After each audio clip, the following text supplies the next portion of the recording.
Chapter 1700. Yi Qian, who was lying on her stomach, pursed her lips and smiled. He was indeed very, very good to her. Having lived 2 lives, she understood what it meant to be insincere and what it meant to be sincere. In her previous life, Ying had played a game of cat and mouse with her. Instead of ending her life, Ying had teased and oppressed her. Every time she found a job, Ying would find ways to make her suffer. Sometimes, she wouldn't even get her salary and had to pack her luggage and leave. She had met many bad people and many good people. Because of this, she knew how to be grateful and grateful. She also knew the value of sincerity. She knew that Captain Xia blamed himself, but she wasn't angry. It wasn't because she was magnanimous or giving in, but because she understood. She had never loved anyone and didn't know how to love, but people needed to understand each other and put themselves in their shoes. His identity, her identity, as soldiers, they needed to understand each other even more. However, if he dared to lay a finger on her in real life, it wouldn't be as easy to talk to as it was now. However, she agreed with the commander-in-chief's words. Captain Xia was indeed someone who climbed up the ladder. They couldn't let him off so easily. How could they punish him? Other than kneeling on a bullet, she couldn't think of any other good ideas. During training, Captain Xia had helped her wash her clothes. Every time after training, he liked to tell her in front of all his comrades that he had something important to tell her to look for him. When she found him, he would pull her to a more secluded place and immediately become extraordinarily gentle. He would be busy massaging her legs and shoulders. He put his sincerity in front of her. To her, it was so precious that she couldn't bear to trample on it and take it for granted. As he pushed the ointment away, the pain from the kick gradually turned into a burning sensation. Slowly, her entire back began to heat up. As he pushed with the back of his hand, the heat from her back began to flow to her limbs and slowly gathered in her brain. Yi Qian closed her eyes in satisfaction and muttered, "I want to sleep for a while." "Sleep. Have a good sleep." Major Xia, whose eyes were dark because of the injuries on her body, lowered his head and his thin lips landed an extremely gentle kiss on her slender and sexy waist. "I'll always be here. I'll always be by your side. Sleep well, my baby." With Xia Jinyuan by her side, Yi Qian felt at ease. She even fell asleep peacefully. Even with her eyes closed, her expression was relaxed. She fell asleep in less than a minute and slept exceptionally soundly. Xia Jinyuan, on the other hand, could not calm down for a long time. He could not even forgive himself. His comrades in the Snowfield Brigade still did not know that their captain had overcome the great calamity. T6 was asking the experienced lover Han Zheng, "Will Qing Miao really break up with Q King? I'm not completely sure. After all, Qing Miao is different from other girls, but it's possible." Han Zheng analyzed based on his experience. "Based on my experience, it's 50-50. She couldn't resist Q King's delightful mouth. With how naive Qing Miao was, she would probably be coaxed into changing her mind." When T6 heard that, he heaved a sigh of relief. Jessen was also a well-mannered girl.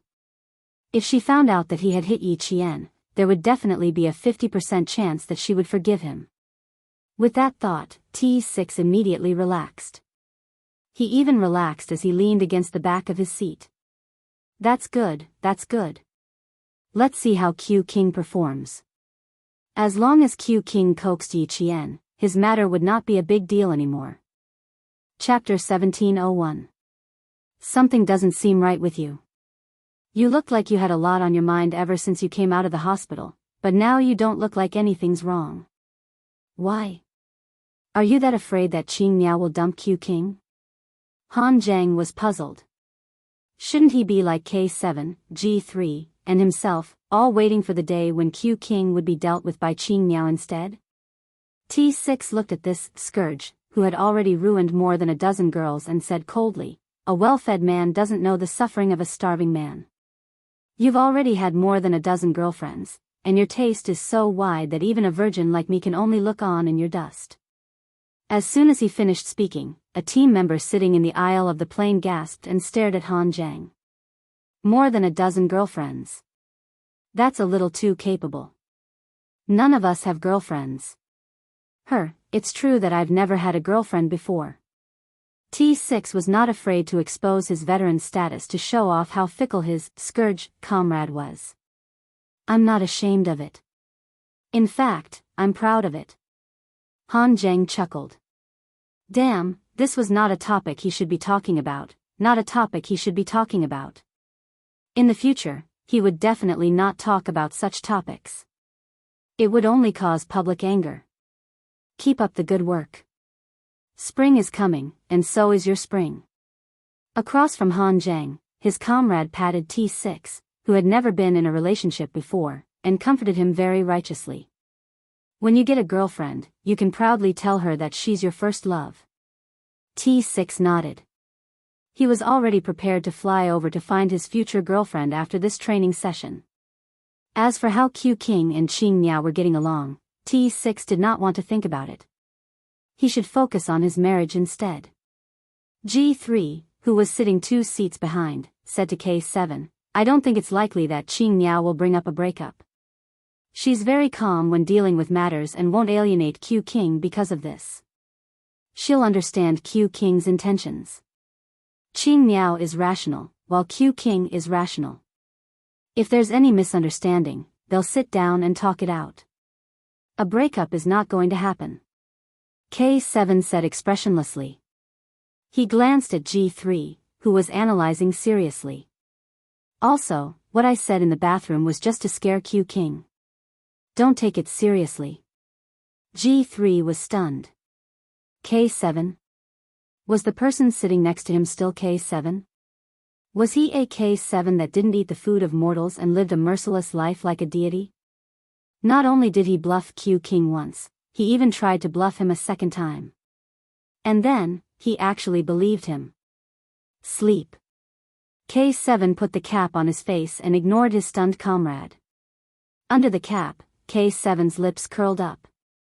After the Qing Miao days, life in the military was finally a lot more interesting. The matter of Major Xia dealing with Qing Miao seemed to have come to an end just like that. Only the people involved knew. The settling of accounts after autumn had yet to begin. Commander-in-Chief Xia, who was on the phone with his future daughter-in-law, was finally relieved. His future daughter-in-law was reasonable and didn't argue with his son. He wasn't worried that his future daughter-in-law would run away. There was still a month of training left. With his son's intelligence, he would probably make up for his mistakes and perform well. He wouldn't give up such a good girl. Commander-in-Chief Xia was relieved that his daughter-in-law didn't run away. Commander-in-Chief Xia couldn't be blamed for being worried. It was mainly because Major General Lu mentioned that the Navy commander wanted to be a matchmaker and introduce Yi Qian to Li Jinyan. He even said that the two were a match made in heaven. This old dong really knew how to poach people. He even tried to poach his own family Xia. Li Jinyan, the captain of the Storm Amphibious Frogman Assault Team. He was young, promising, talented, and capable. He was calm and strategic. He was a young major with the potential to be a general. If he really became Xia Jinyuan's love rival, he would be a formidable opponent. Chapter 1702. A girl like Xiao Yi was extremely rare. If he didn't seize the opportunity, she would be snatched away by someone else. He had no choice. For the sake of his family Xia and his son, he could only thicken his skin and become the father of his future daughter-in-law. Fortunately, Xiao Yi didn't reject him. Otherwise, he would have personally run over and tied Xia Jinyuan up with a rope and forced him to apologize to Xiao Yi. Commander-in-Chief Xia didn't even think about whether his son had been taught a lesson by Yi Qian. To him, Xia Jinyuan was thick-skinned. Even if Yi Qian hit him, he wouldn't be hurt too badly. It had to be said that the commander-in-chief had foresight and made preparations in advance. At this moment, the commander-in-chief was talking to Li Jinyan, who was sitting next to him. Xia Jinyuan beat Xiao Yi until she was hospitalized. Jinyan, your chance is here. You have to seize it, okay? Xiao Yi is such a good female soldier. She's so capable and likable. She has a good personality and is a good person. She's not worse than the male soldiers in all aspects. You're not young anymore. It's time for you to start a family. I won't introduce other female soldiers. They can't handle the messy matters in your family. Xiao Yi is good. She's from the special forces like you. If anyone in your family dares to be rude to her, we'll settle it with force. Let's see who dares to be impudent. And you don't have to worry. You're not afraid that your wife will be bullied. Don't tell me that you don't like Xiao Yi. I don't believe that you won't be tempted by such a beautiful female soldier standing in front of you. After saying a bunch of things, the Navy commander felt that he had reached the main point. He was just waiting for this soldier, who was excellent in all aspects, to answer him. He looked at Li Jinyan with a serious expression, as if he had to hear an accurate answer. The members of the Snowfield Brigade sat in front of him with stern expressions. Fortunately, they were separated by their own people. Otherwise, with the Snowfield Brigade's hearing, they would have heard the Commander-in-Chief's words clearly. They wouldn't talk to him in front of him, but they would tell Xia Jinyuan about it. Stealing someone else's girlfriend was a big deal. Xia Jinyuan regarded Li Jinyan as his brother, a brother who would risk his life for him. For the sake of his brother, he would not do such a thing. Another important reason was that he really admired Yi Qian. His feelings for her were also very subtle. Sometimes, when he saw her smile, he felt happy in his heart. It was as if the more she smiled, the happier he would feel. This feeling. Li Jinyan, who was deep in thought, couldn't help but frown. Then, a faint smile flashed across his eyes. If she really did have a good impression of Yi Qian, then with Xia Jinyuan's appearance, that impression of him that she couldn't grab hold of had disappeared without her noticing. That night, when Yi Qian arrived on the island with the supplies, he saw the secret interaction between her and Xia Jinyuan. Xia Jinyuan, who had always been calm, even specially went into the sea to welcome her.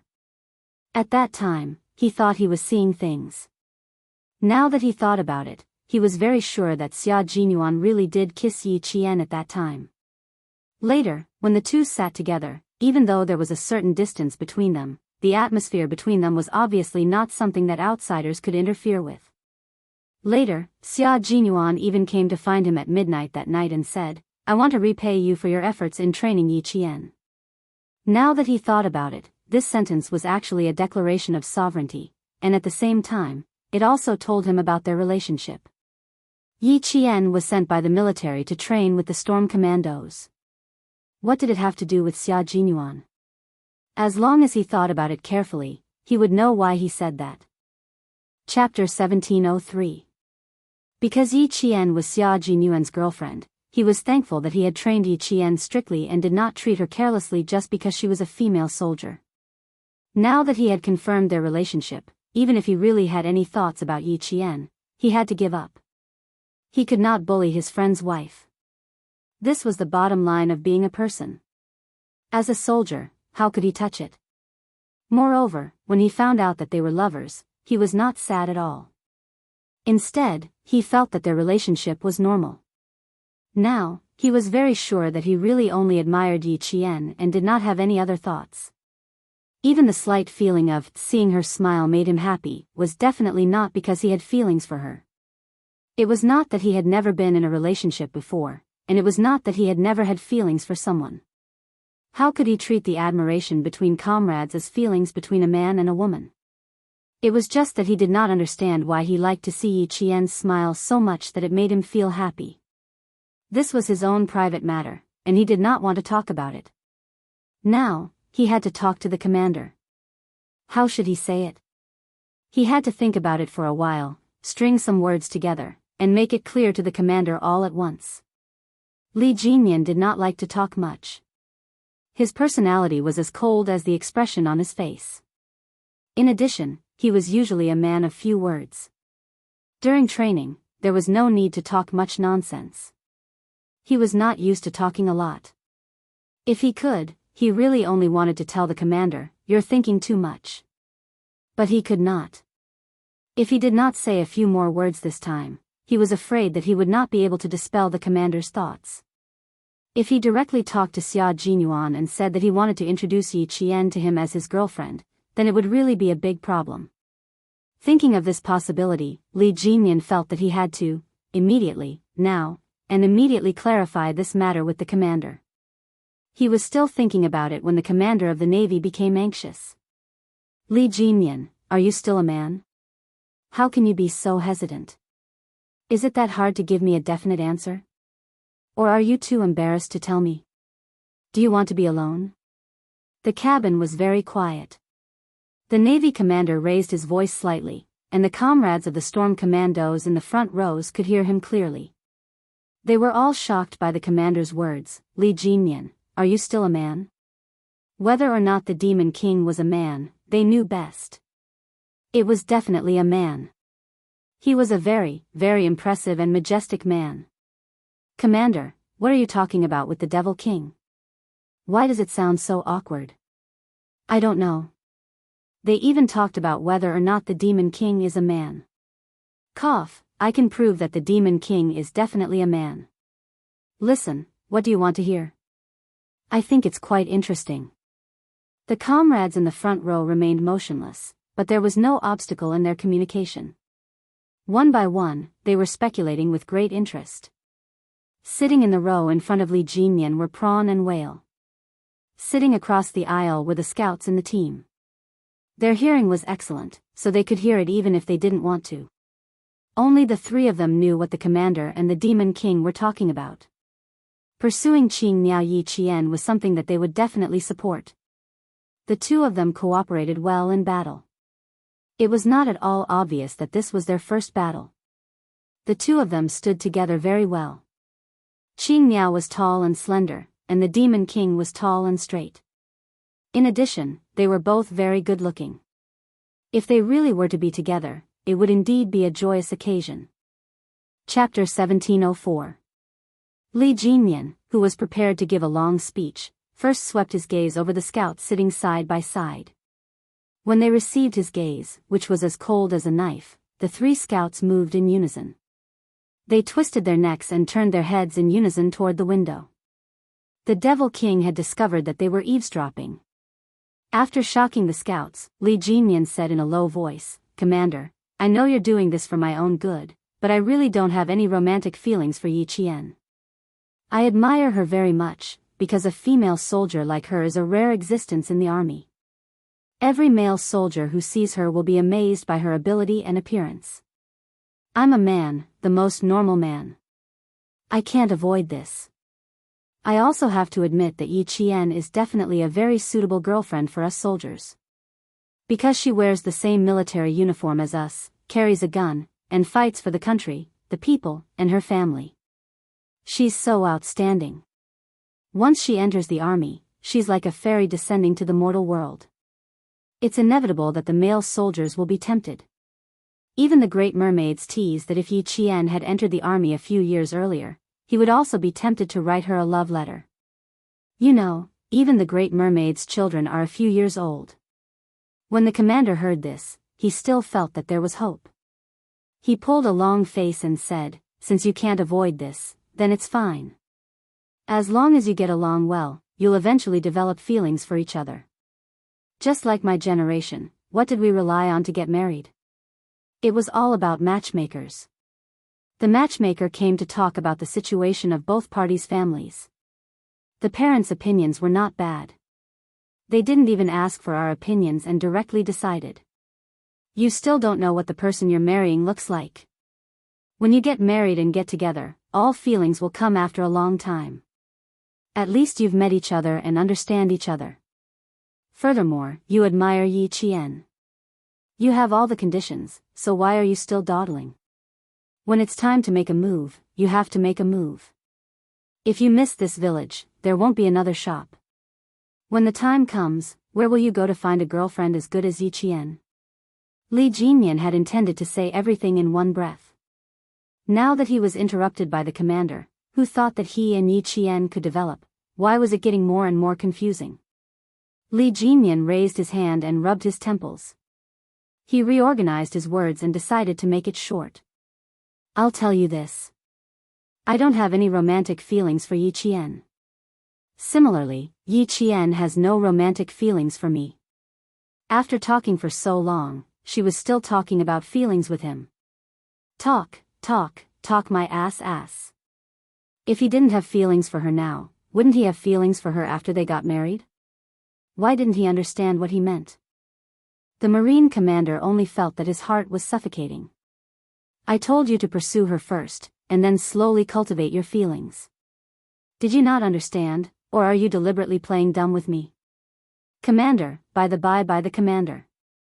Your era is different from ours, so there's no way to woo someone first before talking about feelings. Li Jinyan was also helpless. He had clearly told the commander that he had no romantic feelings for Yi Qian. Why didn't the commander believe him? Li Jinyan suddenly felt a chill in his heart. Could it be that he had done something to make the commander misunderstand and think that he had romantic feelings for Yi Qian? Or did he say something that made the commander misunderstand? If he did, wouldn't Xia Jinyuan also misunderstand? He quickly went through everything in his mind, recalling some of the things that he and Yi Jian needed to talk about during their training. After going through everything, Li Jinyan was very sure that he really didn't do anything that would cause a misunderstanding, nor did he say anything that would cause a misunderstanding. Chapter 1705. After confirming that he had not done or said anything that could be misunderstood, Li Jinyan lowered his voice and said, "Commander, Yi Qian and I can be comrades in arms, but friends can't be lovers. Are you trying to make me so angry that I want to jump off the plane?" When the Navy commander thought about how the two of them looked so compatible, and how Yi Qian was able to deal with the Li family, he wanted to set them up even more. Why can't you two be lovers? Don't tell me you don't like Yi Qian? Li Jinyan sneered. Commander, why don't you think about it? Maybe Yi Qian doesn't like me? There are millions of men in the world, and there are many who are better than me. She has the ability and education. She can definitely find a better boyfriend. What do I have? I don't have anything right now. Why would she want me? Commander, you can't just ask me to pursue her. You have to get Yi Qian's approval. Moreover, I really only admire her. It has nothing to do with romance. I don't have the time to talk about romance either. You've already made up the military pledge to the military to train our storm commandos into the strongest naval special forces. We'll be able to compete with the naval special forces of the Western countries. You also gave me an order to hold me accountable if we don't achieve results. Commander, the important task now is not to find a girlfriend, but to lead our team to become a Marine Special Forces team that can reassure the country.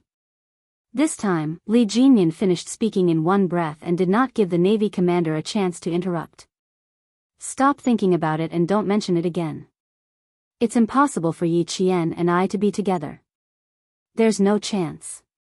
He could not tell the Navy commander that Yi Qian already had Xia Jinyuan by his side. It was obvious that their relationship was still confidential. Even if he knew, he could not casually say it out loud. He could only tell his Navy commander this. The Navy commander frowned at his resolute and unnegotiable tone. He looked at him with sharp and dignified eyes. You really don't want to pursue Yi Qian? Really? If there's a girl I like one day, I'll definitely make a move and I'll definitely tell you. Please don't tell me. I only admire female soldiers like Yi Qian. The Navy commander waved his hand disheartenedly. He instantly lost interest in the personal feelings of his beloved general. After a slight pause, he said, I just wanted to keep Yi Qian in our Navy openly. In the end, you didn't want to do it, so there was one less possibility. By the way, did you ask her? Have you considered staying? She clearly told me that her goal was to enter the Snowfield Brigade. She only wanted to be a member of the Army Special Forces.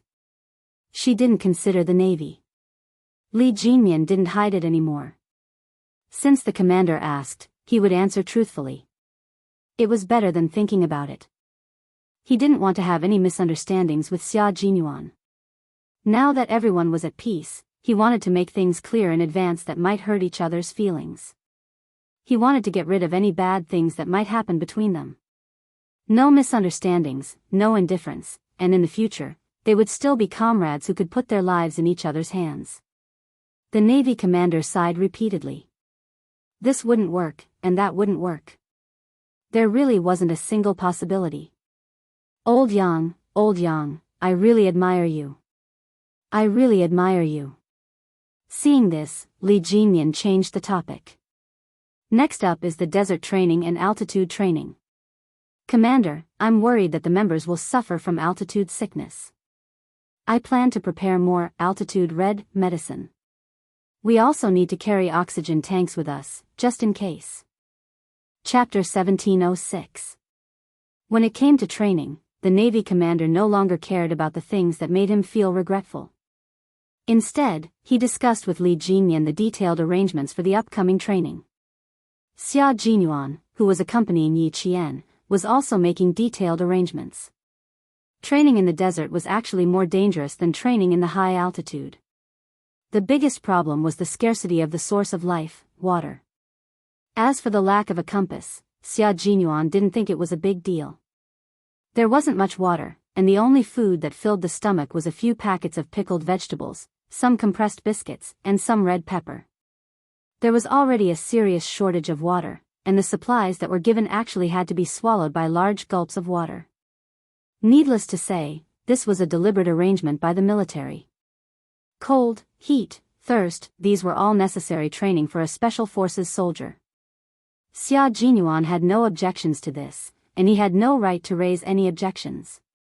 In the quiet ward, there was no other noise except for the occasional sound of paper being flipped. Yi Qian was still sleeping. She had been overloaded with training during this period, and after 5 consecutive days of competition, Yi Qian was on her period. Even though she had good physical strength, her body was still in a state of fatigue. She needed to recover her energy in order to better participate in the upcoming training. She slept from noon until 5 in the afternoon. When she woke up, the sky was already dark and night had begun to fall. Yi Qian, who opened her eyes, didn't disturb Xia Jinyuan, who was working. He was so focused that he didn't notice that she had woken up. He kept his head down and held a pen to write and draw on a piece of paper. He was making careful and detailed arrangements for the upcoming training, including the route of every place, the campsite, the tasks to be completed every day, the distance to be traveled, what to pay attention to, and so on. All of these needed to be arranged and deployed in advance. This was the responsibility of a commander. The entire team was under his control, and the team members listened to him and obeyed him. Then, as the commander, he had to shoulder the responsibility of the entire person. There could not be the slightest mishap. Modern warfare had already begun. From the era of cold weapons to the era of information technology, war had also become a science. It required scientific operations, reasonable arrangements, and strict organizational procedures and operational mechanisms. As the core of the Snowfield Brigade, Xia Jinyuan had put in much more effort than any other member.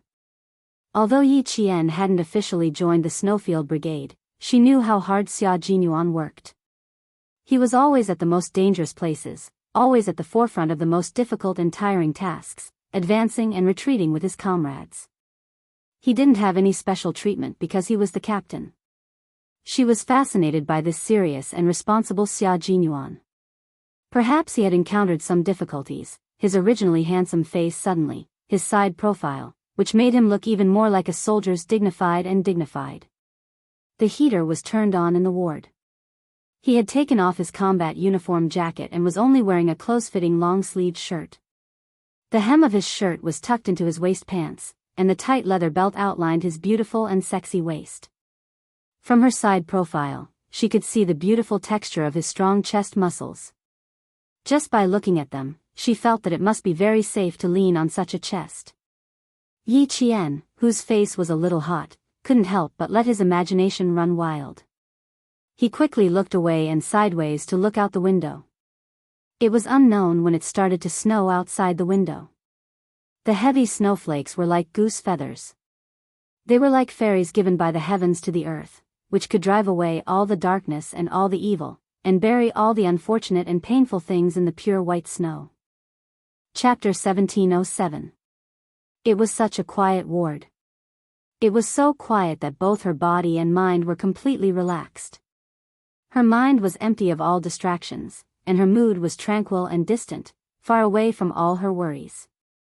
Yi Qian, who was smiling, did not see the man, who was working seriously, look up.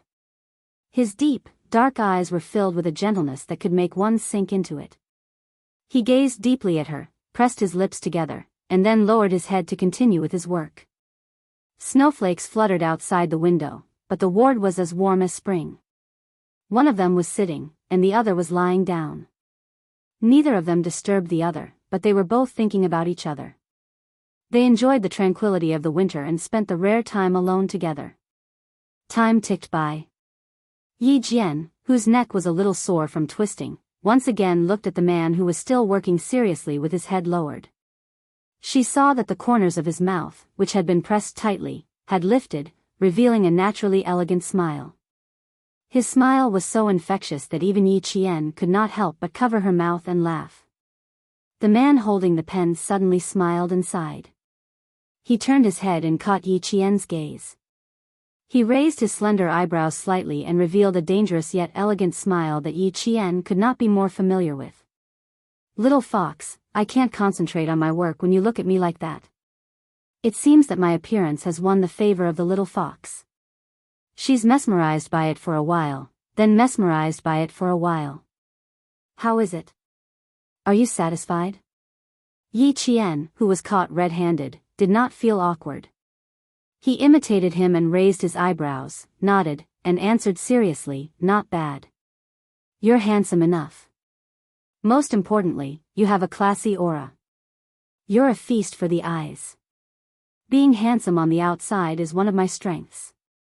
I'm also very handsome on the inside, but you'll have to dig deeper to discover that." The thick-skinned major accepted the compliment without hesitation. He did not forget to add a few more layers of gold. "Handsome on the outside and handsome on the inside. Are you satisfied with a boyfriend like me?" His mouth was full of nonsense. He could go as far as the sky. But it was also very interesting. Yi Qian liked this kind of lively, and intimate conversation very much.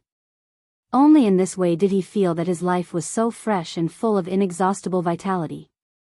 After her fever subsided, Yi Qian's pink lips curled into a smile. Her bright eyes sparkled like spring water as she looked at the young major who was just as happy as she was. Yi Qian said, "I'm quite satisfied for now, but I've neglected my duties from time to time. It's okay, boyfriends all need to be trained slowly. I'll train Major to be the person I like. That would be my pleasure." Xia Jinyuan was a male chauvinist, but not the kind of feudal male chauvinist who had to respect her husband. Rather than saying that she had trained him, it was more appropriate to say that he had willingly changed himself for her. It was a joyous thing to change oneself for the people one loved.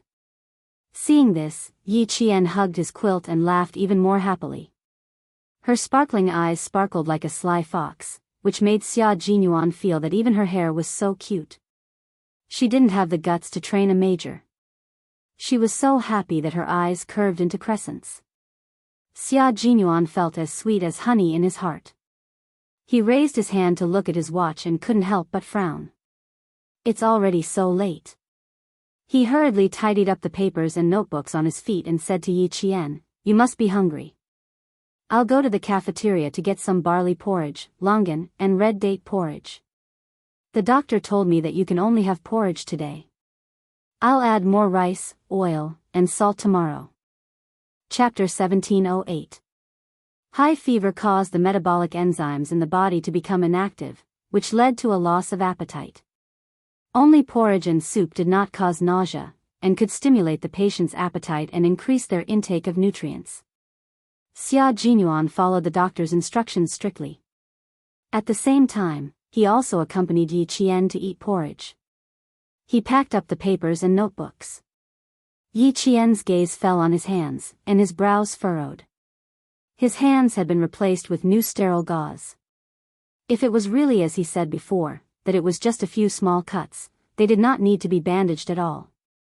Also, Yi Qian seemed to have thought of something, and his originally relaxed expression suddenly tensed up.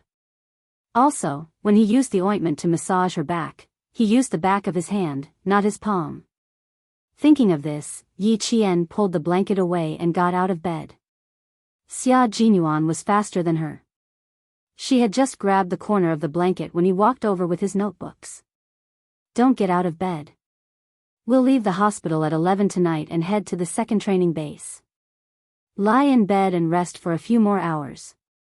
The fever had subsided, and the redness caused by the drug allergy had also subsided. If there were no problems after 12 hours of observation, she could be discharged. They did not have much time to waste. The training schedule could not be changed because of personal reasons. If Yi Qian was not allergic to drugs, they would not have sent a helicopter to the hospital for emergency treatment. Being sick during training was a common occurrence for them. Yi Qian grabbed his wrist and looked at him with clear eyes. It's very serious, isn't it? A little. I didn't wear combat gloves when I was climbing the helicopter ladder, so I got abrasions from the rope. Looking at her expression, Xia Jinyuan knew that he could not continue to hide the truth, so he told her how he got injured. Yi Qian was relieved when he told her the truth. It's very hot to train in the desert. You need to treat it as soon as possible to prevent it from festering. Don't worry. Lie in bed obediently. I'll go to the cafeteria. He lowered his head and kissed the tip of her nose gently. I'll be back soon. Take these notes with you. I'll get the doctor to take a look. Put the notes under your pillow. All the training materials were classified as military secrets, and all the itineraries were classified as military secrets. Apart from the relevant personnel, no one else was allowed to read them. Yi Qian counted a total of 16 sheets of paper. There were diagrams, notes, and detailed deployments.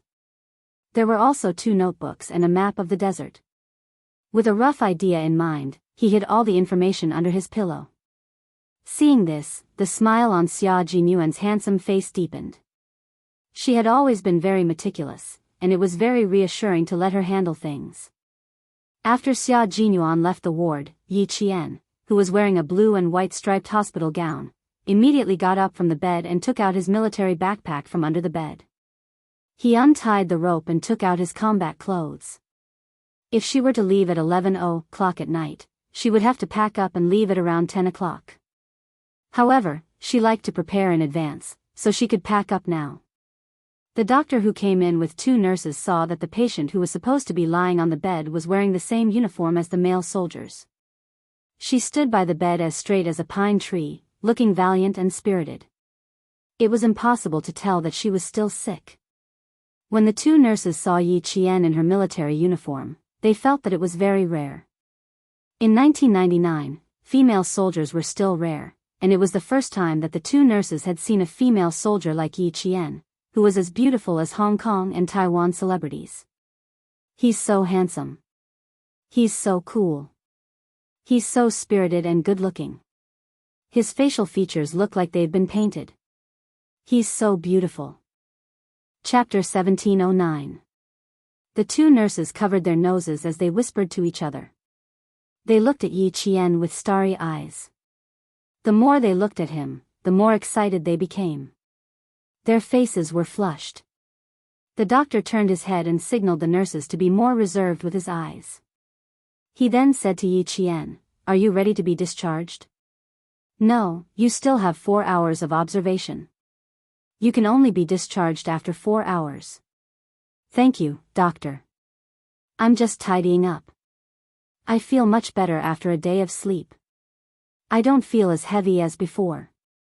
My body feels very light." Yi Qian sat by the bedside and said to the doctor who was listening to his heartbeat, "I want to ask if I'll be allergic to fever medicine in the future." In her previous life, she had been in medical school for a long time. She was on par with medical students in her specialization courses, so she more or less knew about drug allergies. Usually, if a person was allergic to drugs, the body's reaction to the allergic substance would not change.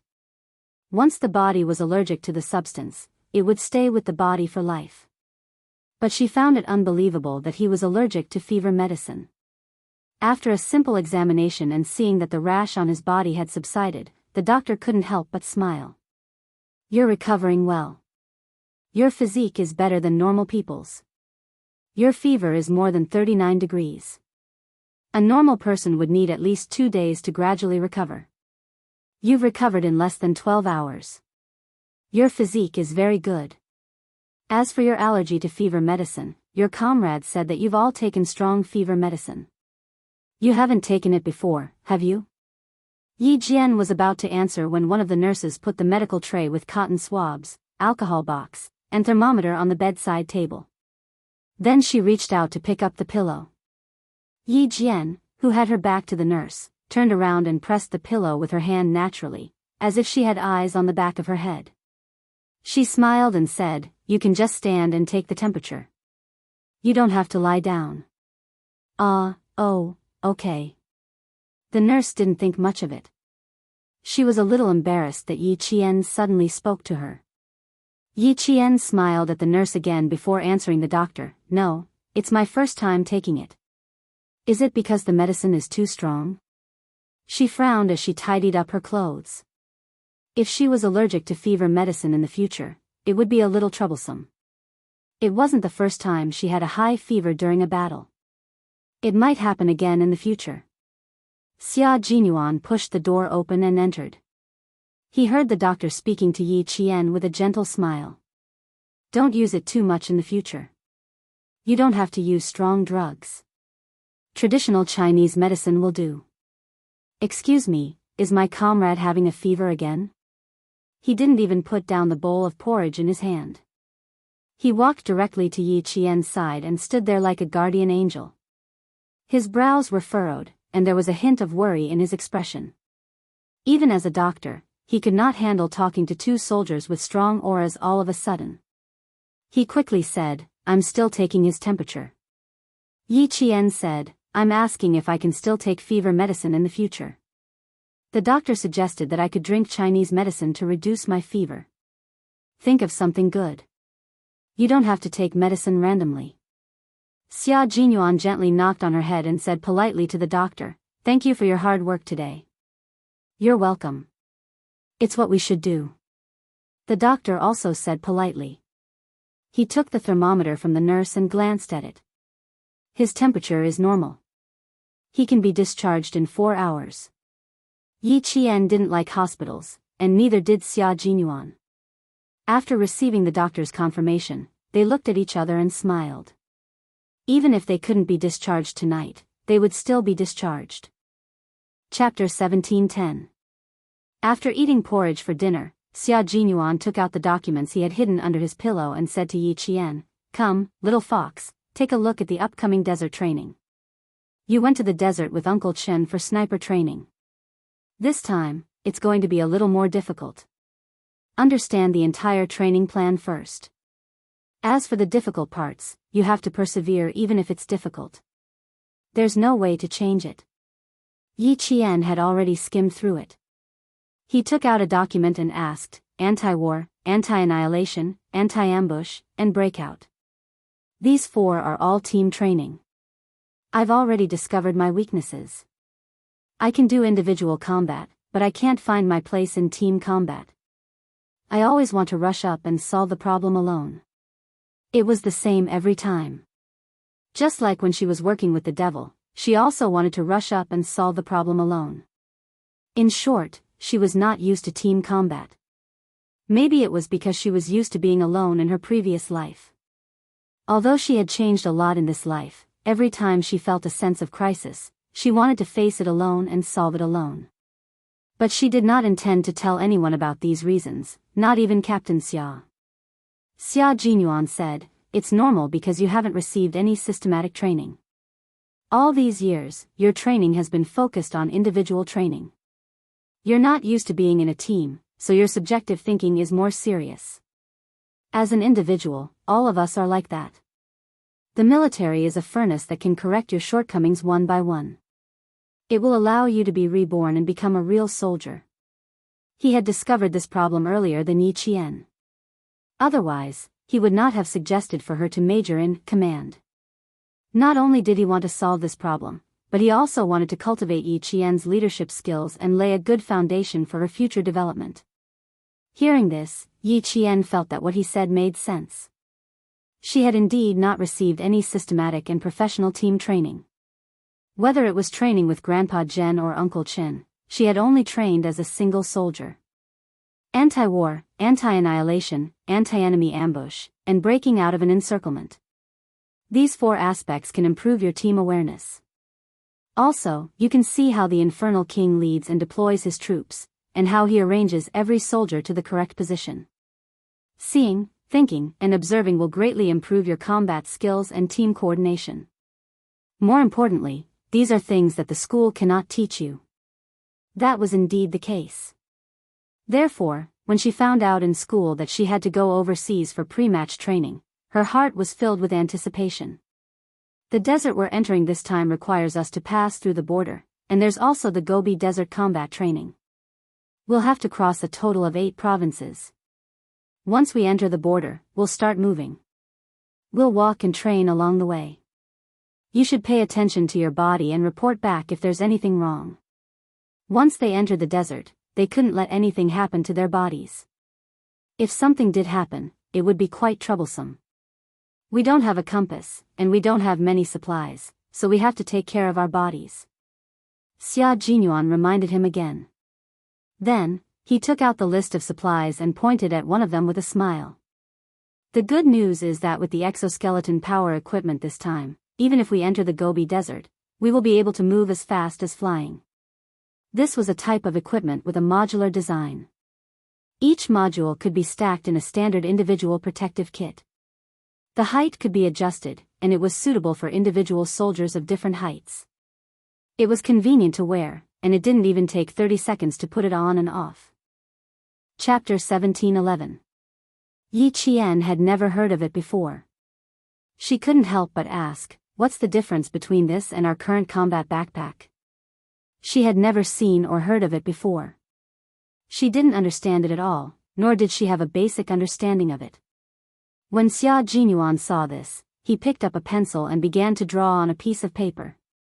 Our current combat backpack has a large capacity, so the load is also large.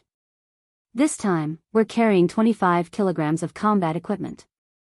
I'm sure you'll have a hard time. But this exoskeleton power device is different. This is a human equipment fusion device. Its booster device has the function of combining biological, mechanical, and artificial intelligence. It can withstand a load of more than 100 kilograms. The average speed of marching is no less than 300 meters per minute, with a maximum speed of 400 meters per minute. Its self-contained energy can last for no less than 24 hours.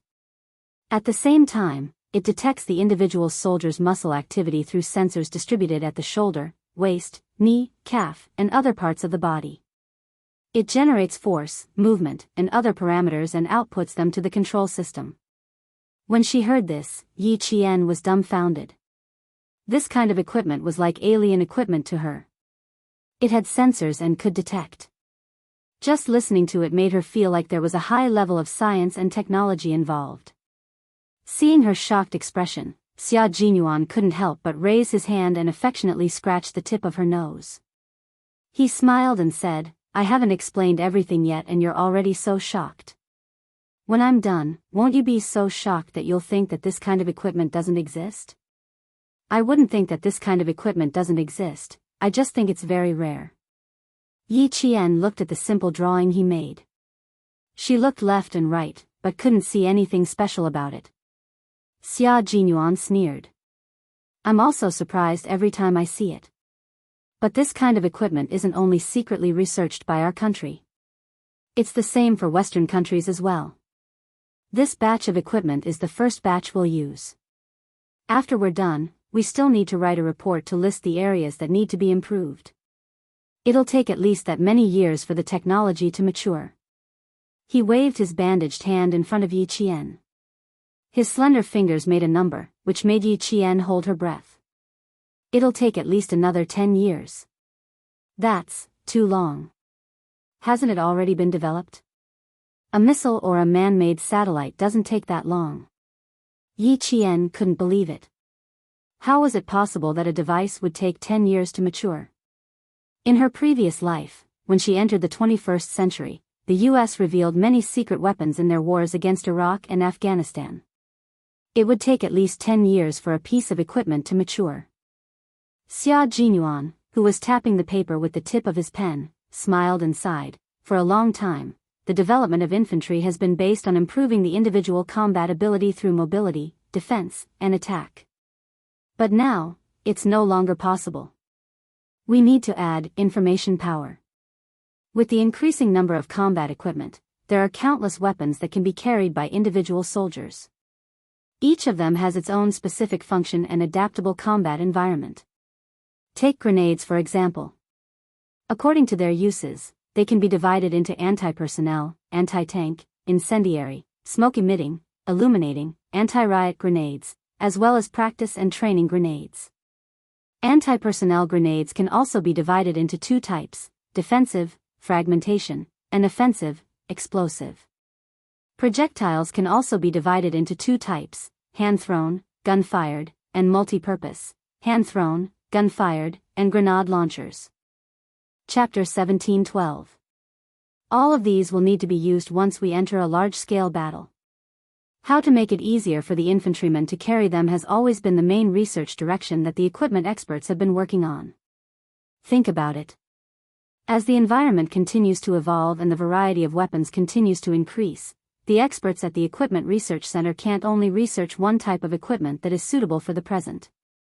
They need equipment that can adapt to the present, the future, and the future. This is actually a trial version of a semi-finished product. During the process of using it, we need to carefully observe and familiarize ourselves with each function. At the same time, we need to provide our own opinions. After all, this is specially developed for the mobility of the infantrymen. Our opinions are very important. More than 10 years of research on one type of equipment. Yi Qian, this is the process of storing military strength. Once the technology is successful and put into use by the entire army, it will be a huge leap in our individual combat capabilities. Yi Qian fell silent after hearing this. The gap between her and Captain Xia was constantly reflected. Her analysis of the national situation and military strength was far behind his. Even though her sniping skills were now better than his, her overall ability was still not on par with his. If she wanted to catch up to him, there was just too much she needed to learn. She was also glad that she had his company. Because of him, she didn't become complacent. Because of him, she always knew what she was doing and understood that there was no end to learning. Then he went on to talk about some of the essentials of the desert training in detail. As he slowly spoke in a low voice, time passed little by little. They talked until it was almost 10 o'clock before Xia Jinyuan put down the pen in his hand and began to destroy the papers on the hospital bed. The dozens of papers had to be torn up piece by piece. As Xia Jinyuan tore them up, he asked Yi Qian with a smile, "Do you have any thoughts on the desert training? Or why do you want to do desert training?" Yi Qian thought for a while and said, "In the 9th chapter of Sun Tzu's Art of War, it is mentioned that the combat areas are divided into scattered areas, light areas, and intersecting areas. It is believed that the army can only effectively carry out combat operations if they master the combat methods in different environments. As a tri-amphibious special forces unit, the Snowfield Brigade must be familiar with different combat areas and environments. When we were rescuing K7, I noticed that everyone was very familiar with the terrain of the highlands. Although there were people leading the way, you were the one who suggested the direction to go a few times. The right time, the right place, and the right people are indispensable. Without any of them, we will lose without a doubt. The battle environment can be summed up in the right place. The environment has a great impact on the combat ability of the entire army. In the West, take Napoleon as an example. His army was stopped in the cold winter of Russia. In the Battle of Red Cliff, the army led by Cao Cao suffered a huge defeat because they were not familiar with naval warfare. These heroes could have ruled the world, but they were defeated because they were not familiar with the environment. On the other hand, the British Army went straight to the Atlantic Ocean without any pre-battle training and actually won the Falklands War.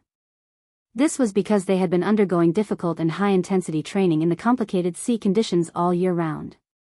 In the end, they won when no one was optimistic about their chances. Grandpa Jen once told me, training in the desert is easy, training in the desert is hard, but training in the desert is hard. Training in the desert is tough, but the better we adapt to the extreme environment, the better we can deal with all kinds of complicated environments. I think this is the ultimate goal of the military's arrangement. It's to tell us that there are no shortcuts to combat experience, combat standards, and combat techniques. Only through hard work can we not be defeated. Chapter 17:13. Uncle Jen taught Yi Qian how to deal with people, and Principal Chen taught Yi Qian all sorts of skills. In that case, Xia Jinyuan taught Yi Qian how to reach the top. As long as the two of them were together, Xia Jinyuan would guide Yi Qian very seriously, meticulously, and tirelessly. He broadened her horizons, made her look further, and refined her mental state over and over again. Xia Jinyuan loved Yi Qian, there was no doubt about that. But his love was not just to take Yi Qian under his wing, but to hold her hand and tell her how dangerous the outside world was. He would teach her how to face and deal with danger. What he hoped for was actually very humble. He only hoped that every time his lover left, she would return to his side safely. Yi Qian had a clear mind. The more time she spent with him, the more she could understand Xia Jinyuan's thoughts. Therefore, she would listen to everything he said very carefully and remember every word he said. Because she knew that what he said was what he taught her, and what she needed. It was exactly 11 p.m. when they left the hospital. With their sense of time, they would rather leave earlier than later. When Xia Jinyuan contacted his team, the members of the Snowfield Brigade and the Storm Commandos happened to be collecting supplies. He contacted Li Jinyan and did not ask about anything else. He directly asked where the two teams were. Li Jinyan was standing next to the Navy commander. He suddenly turned sideways and moved the phone from his left ear to his right ear. This was because the Navy commander was standing on his left. "We're at the transit station. We're waiting for the two of you to gather and head to the border." A call from Xia Jinyuan? Ask him how Yi Qian is doing. The Navy commander, who did not notice the little trick, was still concerned about Yi Qian's health. Although this was just a selection, he really hoped that Yi Qian would be able to participate in the competition. Tell Xia Jinyuan to take good care of Yi Qian. Don't send him to the hospital again. Well, this incident had almost become Major Xia's dark history. Everyone knew that he had beaten up Yi Qian and sent him to the hospital. Xia Jinyuan couldn't help but touch his forehead when he heard the Navy commander's words from the other end of the phone. There was really nothing he could say. Yi Qian's condition is very good. His fever has subsided and his symptoms of allergy to medicine have disappeared. Just in case, the hospital prescribed 2 boxes of traditional Chinese medicine for fever reduction and 2 boxes of cold medicine. Li Jinyan was just about to relay Xia Jinyuan's answer to the commander when he saw the commander wave his hand to signal for him to pass the phone to him. For some reason, Li Jinyan tightened his grip on the phone, and even his thin lips tightened a little. "Commander, you already know what I mean. Don't disturb the morale of the soldiers," he said in a low voice before passing the phone to the commander. The commander took the phone and smiled at him, then waved his hand to signal for Li Jinyan to go away and not disturb him. Li Jinyan took a deep breath of the cold air and suppressed the urge to snatch the phone back. He turned around and left. Xia Jinyuan was about to hang up when he heard the stern voice of the Navy commander. "Pass the phone to Yi Qian. I want to talk to him and ask him about the situation." "Commander, you want to talk to me?" Yi Qian pointed at himself. After Major Xia nodded, he took the phone from the commander. It was very cold at 11 o'clock at night. It had been snowing for a few hours, and the sidewalks on both sides of the road were covered in thick snow. The faint yellow light shone on the white snow, like tiny diamonds sprinkling on the ground, giving off a faint golden glow. Yi Qian stood under the lamppost and listened to the stern lecture of the Navy commander. It was not because of anything else, but because he was criticizing her for bringing about her own destruction. Chapter 17:14. The nature of this matter is extremely serious. If you are officially enlisted, the punishment that awaits you is not just a day in the hospital. You will definitely be trained for 10 days to half a month. Let's see if you still dare to act so recklessly. Yi Qian did not say anything unnecessary. This was also the first time she had received such severe criticism. After the commander finished speaking, Yi Qian replied seriously, "Don't worry, I will never make the same mistake again. One mistake, one lesson, is enough for me to remember." That's good.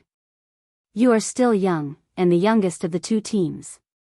It's good that you can learn from your mistakes and realize the seriousness of your mistakes. I hope that you can remember and remind yourself at all times. After the commander of the Navy finished speaking, he asked again, "When we arrive at the border, Major General Yang and I would like to see how you complete your shooting. Prepare yourself and give them a lesson when the time comes." Yi Qian naturally did not have a problem. The one who had a problem was Xia Jinyuan. He took the phone from Yi Qian and looked at his picturesque face under the light in the snow. He sighed and said, "Dark history, a dark history that can never be erased. When our relationship is made public in the future, I'm afraid that I will become the target of everyone's crusade.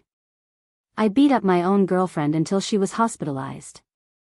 I am the only one in the two teams." His elegant and handsome face had a hint of hidden bitterness.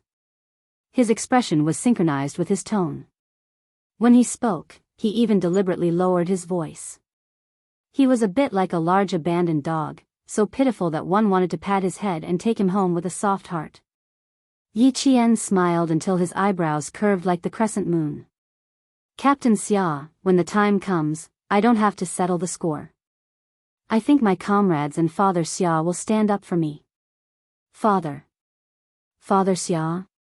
The Father Xia you are talking about can't be my old man Xia, right?" Major Xia asked with trepidation. He had a bad premonition and the surging waves of the Qiantang River made his heart tremble. Other than that, there shouldn't be another Father Xia. Yi Qian stood on his tiptoes and gently patted the large dog's shoulder. He smiled and said, "Yes, the commander-in-chief said that it was too polite for me to call him commander. It would be more intimate if I called him father. He also said that I am his biological daughter and that Captain Xia was adopted by him. If you treat me badly in the future, I will teach you a lesson. Don't be polite." Yi Jian didn't say the words, "I'll teach him a lesson in the future." She was afraid that Captain Xia's heart would not be able to take it. When did his girlfriend become father and daughter with his father? As her boyfriend, he actually didn't know at all. He said a lot. At least 10 minutes. Yi Qian pretended not to notice the dangerous glint in his eyes. Under his gentle gaze, he continued to smile and said, "But I can't tell you." Major Xia was speechless. His little fox was getting more and more difficult to fool. She was getting more and more cunning. As a boyfriend, he felt more and more pressure. The north wind whistled past. The two figures standing in the snow were so mighty and tall. The atmosphere between them was so warm. Even when they looked at each other, there was affection in their eyes. Chapter 17:15. Until the jeep sent by the local army stopped in front of them, the lingering feeling seemed to have been cut off by an invisible giant pair of scissors. The two maintained a certain distance and got into the jeep one after the other and left. The winter in Chuan province seemed to be slightly colder than Nan province. The sun had been shining in Nan province for 2 consecutive days. The warm sunlight melted the snow on the roadside. The speeding cars, bicycles, and motorcycles splashed the snow and stained the originally white snow that had not melted yet. Lu Tuan and Commissar Yen jumped out of the jeep and hurriedly entered the Provincial People's Hospital. An officer standing in the hospital building saw the two of them and immediately greeted them. "Stomach bleeding. He's still in the emergency room. We don't know the specific situation yet. Is there anyone guarding upstairs?" Lu Tuan strode forward and asked the company commander who came to greet them. "Who's the doctor? Have you informed the hospital?" "It's all arranged. The hospital sent a professor who's famous in the country. I've arranged 2 soldiers to guard upstairs. I guarantee that they'll be there 24/7. Someone was guarding, and the doctor the hospital sent was a famous professor in the country. Then they could only wait." Commissar Yen said, don't inform little Yi for now. Old Chen is a man made of iron. He won't fall so easily. Stomach bleeding. Sigh, old Chen has been tired recently. His old illness can't be controlled and suddenly broke out. Company commander, you don't have to guard here. Go back to the army and send 2 more soldiers. Lastly, send 2 soldiers who know medicine. Go back to the company and continue training. Don't delay the training progress. Company commander, you represented the army to support Yi Qian when he was in junior high school. 2 years ago, he was transferred to the provincial army from Fujian town. Hearing this, he said, okay, I'll go back to the army and arrange for the soldiers to come over immediately. Okay, you don't have to send us upstairs. We know how to go. Go and arrange your things. The elevator had not arrived yet, so Lu Tuan simply asked him to leave. He said, you seem to have been in contact with little Yi. You don't have to tell her about this. We have our own plans. Little Yi was not on vacation yet. The military school's discipline was the same as the army's. She could not easily ask for leave. Since old Shen had passed the danger, there was no need to worry her. Gastrorrhea was one of old Shen's old problems. He had had it for a long time, but this time, it was a little more severe. The 2 elevators arrived at the same time. Lu Tuan and Political Commissar Yen entered the elevator on the left quickly, while a couple with gloomy faces walked out of the elevator on the right, one after another. The man suddenly turned his head and looked at the army green that flashed past him on his right. That old bastard is really shameless. He wants me to serve him? Bah! She's not worthy. It's already good enough that I didn't force her to drink a bowl of medicine. You want me to take care of her? Dream on. Sun Dongqing cursed as she walked. After taking 2 steps, she realized that her husband, Yi Jifan, was not following her. She turned around and saw that her husband was still standing there. She said unhappily, what are you looking at? It's already past 11 o'clock. It'll be past 12 o'clock when we get back. Yi Jifan did not move. Instead, he looked at the floor numbers displayed on the elevator panel. The elevator stopped when it reached the 8th floor. After a few seconds, it descended. The 8th floor was the emergency room. Who was Regiment Commander Lu visiting in the emergency room? Who was in the army doing emergency treatment in the emergency room? Go to the car and wait for me.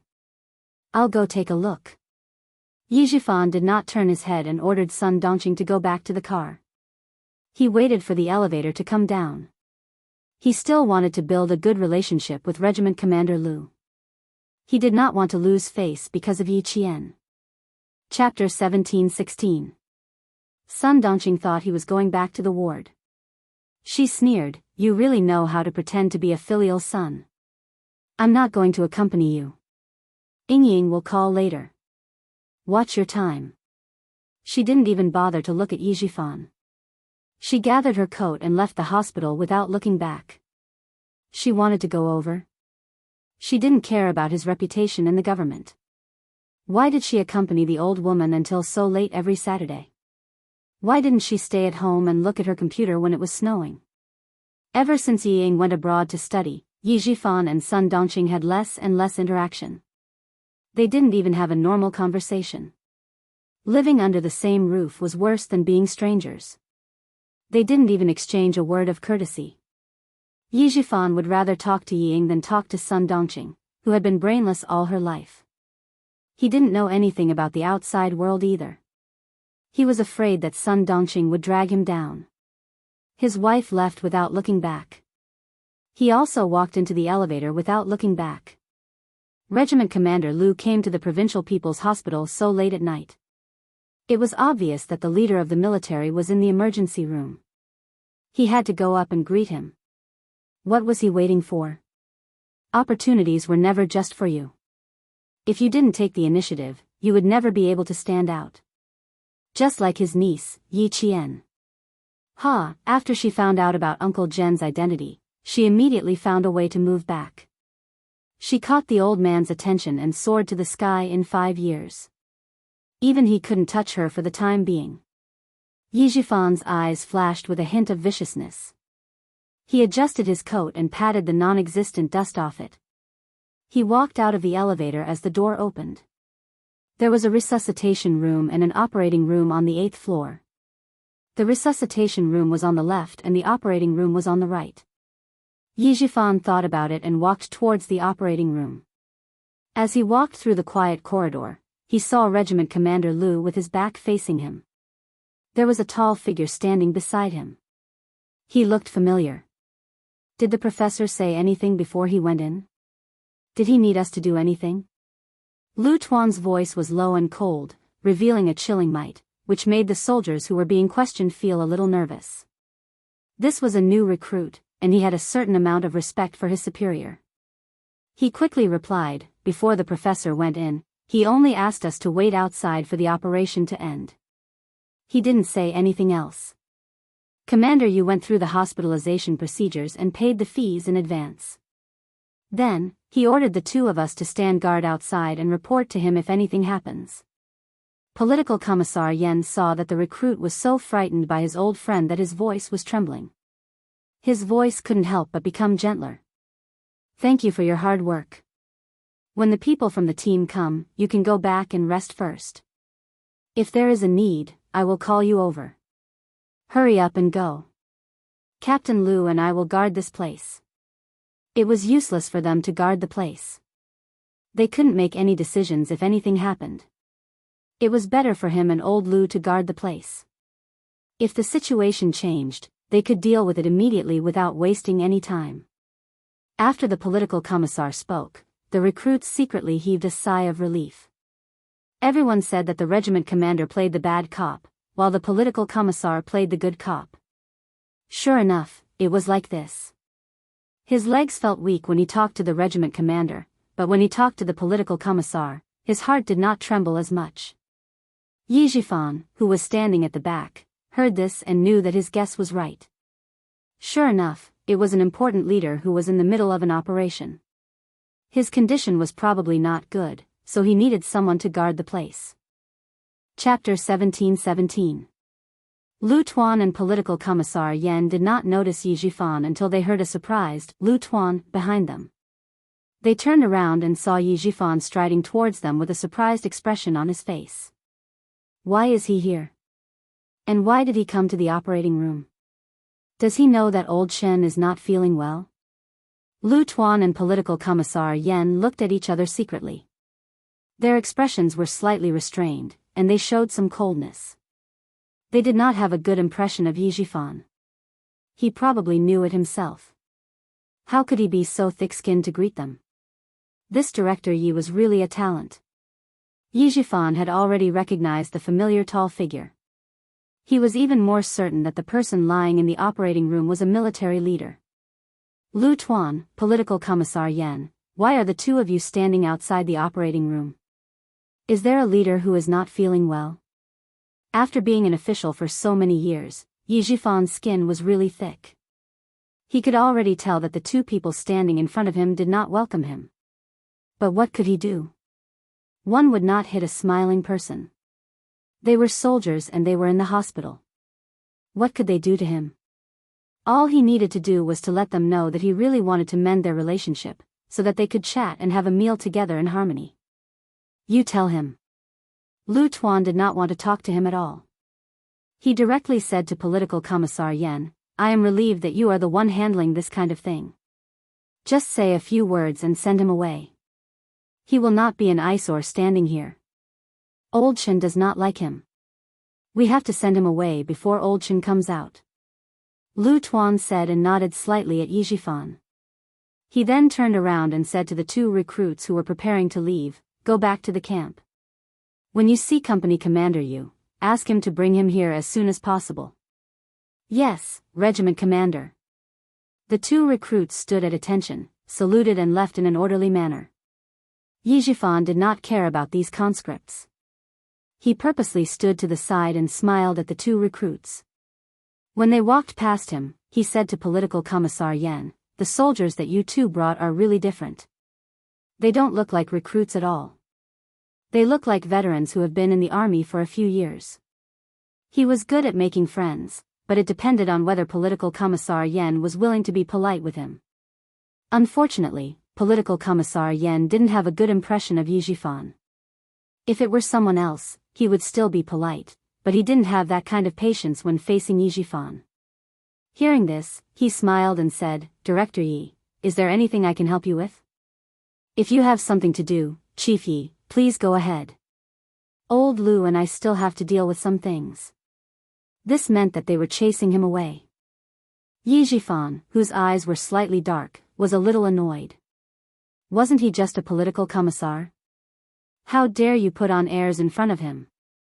After becoming the bureau chief, Yi Jifan's temper had also improved a lot. He had heard a lot of flattery and was praised and respected by his subordinates. How could he take this lying down?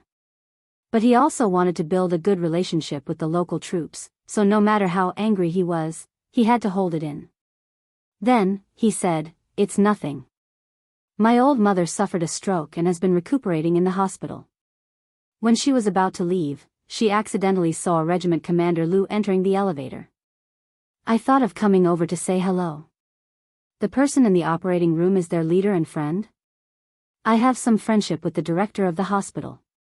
Why don't I give the director a call and ask him to take care of you?" Political Commissar Yen sneered in his heart and said slowly, "A friend, the matter of the digestive tract is a small matter. Director Yi, you should go and accompany the old woman." Chapter 17-18. Regiment Commander Lu said coldly, "Director Yi, I have something to discuss with old Yen. It's not convenient for me to talk to you." Regiment Commander Lu was much more direct than the political commissar. Even so, Yi Jifan did not show any anger on his face. He still maintained his composure and said, "It's my fault. I'm sorry to disturb you. See you tomorrow." After he finished speaking, he walked away. Regiment Commander Lu stared at his back and sneered, "I really don't know where he got his confidence from. He really thinks he's someone important. Ha, he can even be so cruel to his own niece. I don't see how this kind of official is worthy of respect. He's a villain. You don't have to get close to him. But you don't have to make things too ugly. The more you want to make things worse, the more it will show that he's magnanimous and doesn't care about you." Regiment Commander Yan's personality was soft but firm. He could soften people's punches and hit back fiercely. So, he was the political commissar while Regiment Commander Lu was the regiment commander. Regiment Commander Yen was too soft to control the situation. He could still stabilize the morale of the soldiers by showing a stern face. Regiment Commander Lu had always listened to the political commissar's opinion. When he heard what Regiment Commander Yen said, he replied coldly and changed the topic, "I'm afraid old Chen can't work anymore. He has too many old illnesses. If something happens, how can we explain it to little Yi? When he's out of danger this time, let's arrange for him to do something easier. We can't let him guide the new soldiers in the army anymore. He's so serious that I'm a little scared." They did not know old Chen's identity in the past. They could not find out anything and had never heard old Chen mention it. But one thing was for sure, old Chen's identity was not simple. It was impossible for a retired soldier like him to enter and leave the army normally. For example, old Uncle Jen, who retired from the army as a first-class sergeant major, was a national treasure. Even if he retired from the army, he was still valued by the army. Regiment Commander Yen agreed and sighed, "I don't have any objections. But it depends on whether old Chen is willing to do it or not." Regiment Commander Yen raised his head and looked at the operating theater with the red light on. His expression was slightly serious. "I'm afraid it's difficult. When the time comes, let little Yi persuade him. With her persuasion, it will be easier." The two of them did not pay attention to Yi Jifan anymore. They did not expect him to go and find out who the leader in the operating theater was. Chen Dongfeng? When they found out who it was, Yi Jifan was quite surprised. Chen Dongfeng was a high school principal, yet he was still remembered by the military. Even when he was sick, he could still get a regiment commander and political commissar to help him. He had to think carefully about this. Can you find out Chen Dongfeng's identity? He used to be the principal of my daughter's junior high school. I have some friendship with him. Now that he's sick, I want to see if I can invite his wife and children over so that they won't make a fuss with him over the past. Once you get older, you'll want someone to accompany you. Even if it's just a chat, you'll feel comfortable. It's also good for recovery. He was talking to a hospital manager to see if he could find out Principal Chen's identity through the medical records. When the manager on the other end of the phone heard this, he smiled and said, "That's easy. I'll ask for you. It's rare for you to call me personally to investigate something. I have to take care of it for you." When Yi Jifan heard this, he smiled and apologized. He was indeed refined and courteous. He had the dignified bearing of an official and had a somewhat amiable attitude. Chapter 17-19. However, what he did not expect was that the hospital did not register much of Principal Chen's personal information. The person who signed off on the surgery was a soldier with the surname Yu.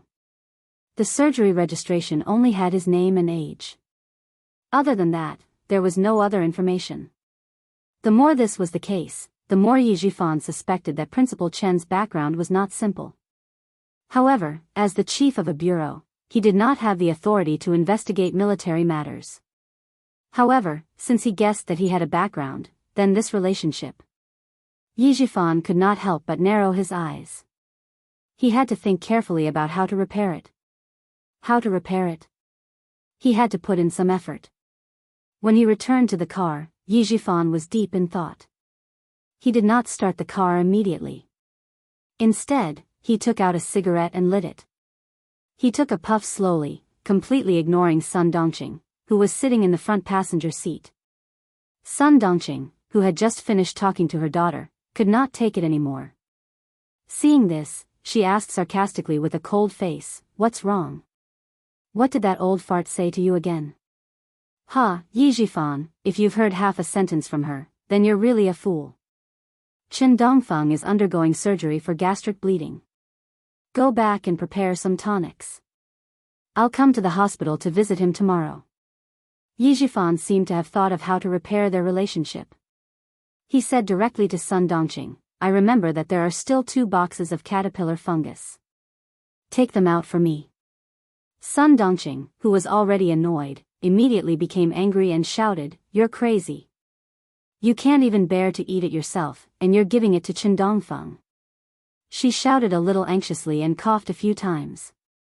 She coughed until her neck turned red, but she did not forget to glare at her husband. Chen Dongfeng has some background. If we want to bring down Yi Qian, I'll try to start with him first. Yi Jifan looked at his wife coldly. He started the car and slowly drove out of the hospital. "Since we can't do anything to Yi Qian now, we'll start with the people around her." Sun Dongqing could accept this reason, but after thinking about it, she felt that it was not very likely. "You really dare to dream. It's not like you don't know how important Yi Qian is to him. You still want to start with him? You must be dreaming. I'm finally going to give it a try." Yi Jifan didn't have much in common with his wife, so he lost interest after a few words. Sun Dongqing knew what he was thinking. She snorted coldly and didn't say anything else. He could go wherever he wanted. Those things were given to him by others. For the couple to have reached this stage, it was obvious how thin their relationship was. If Yi Ying hadn't been there to adjust things from time to time so that Yi Jifan could still remember the hardship Sun Dongqing had suffered when she was young, with his current situation, he could have divorced her. It was now night time in southern province, and there was a cold moon hanging high in the sky. It was snowing heavily at a military airport in Sichuan province. Xia Jinyuan pulled Yi Qian onto the helicopter and immediately patted the snow off her shoulders. "We'll meet up with them in 4 hours. Cover yourself with your coat and have a good night's rest. It would only take them about 4 hours to reach the border from here." However, the speed of the floating snow helicopter would be slightly slower, so it would take them at most 4.5 hours. After the helicopter met up with all the team members, the 2 of them did not rest. They had to immediately move and set off for the Gobi early in the morning. Yi Qian had slept all day, so she was not sleepy at the moment. She was quite energetic, but she knew that if she didn't sleep, Xia Jinyuan would accompany her, so she decided to take a nap so that he could get some rest too. Chapter 1720. Xia Jinyuan was indeed a little tired. With his head resting on the cold cockpit of the helicopter, he fell asleep not long after. They had been competing for 5 days without rest. Along the way, they had to make arrangements for battle deployments. After entering the hospital, they had to accompany Yi Qian the entire night. During the day, they had to immediately make arrangements and plans for the military training. In particular, the 4 major training subjects of the desert training, anti-war, anti-annihilation, anti-enemy attack, and breakout, were all under the control of the combat commander. The schedule was so tight that there was no extra time for Xia Jinyuan to rest.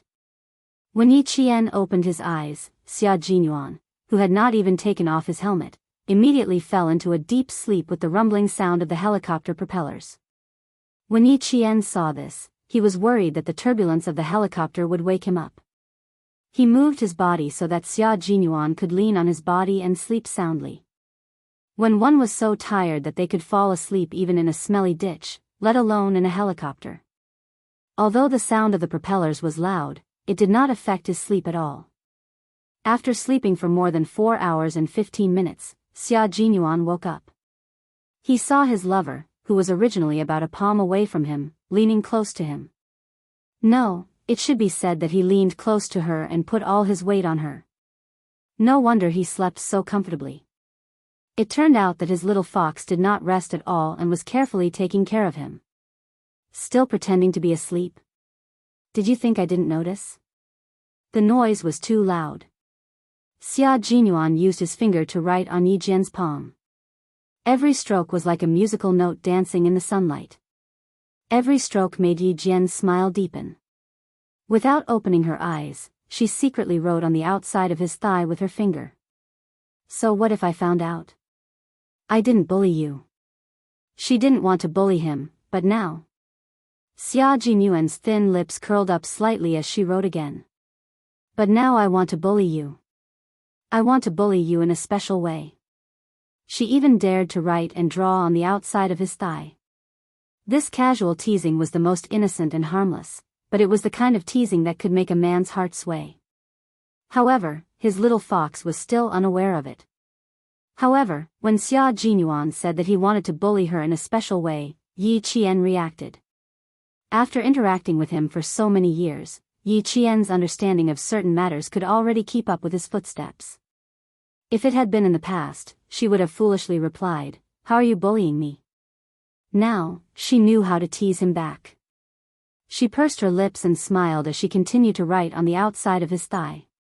"If you want to bully me, you have to look at the time. Right now, Captain Xia, you'd better keep your perverted guts to yourself."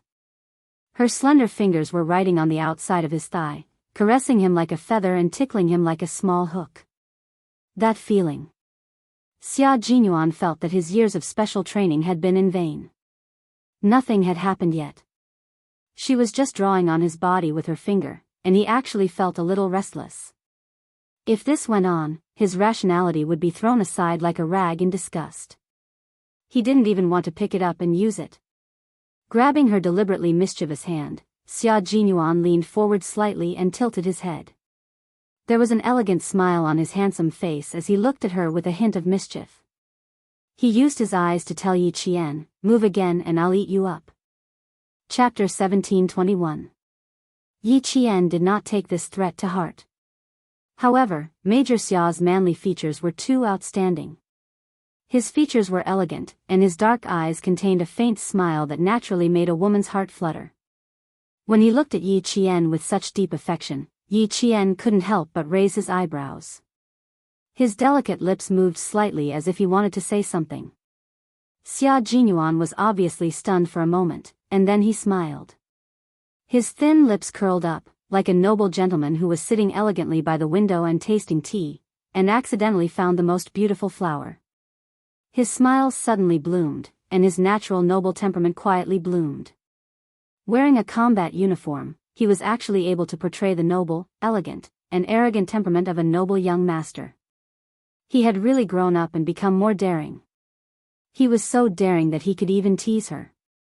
Yi Qian said, "Such a manly face is really pleasing to the eye."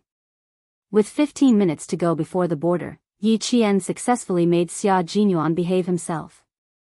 He no longer dared to use his eyes or words to tease her, so as not to reap what he sowed. The border was very cold in December. At night, it would be around -10 degrees Celsius. The helicopter arrived at the military airport at 5 a.m. The howling northern wind was completely different from the Chuan province forest. The northern wind in the border could directly pass through all the layers of protection against the cold, and with the most ferocious force, it could scrape into your bones. In an instant, even your bones would be frozen into fragile icicles that could not withstand a single blow.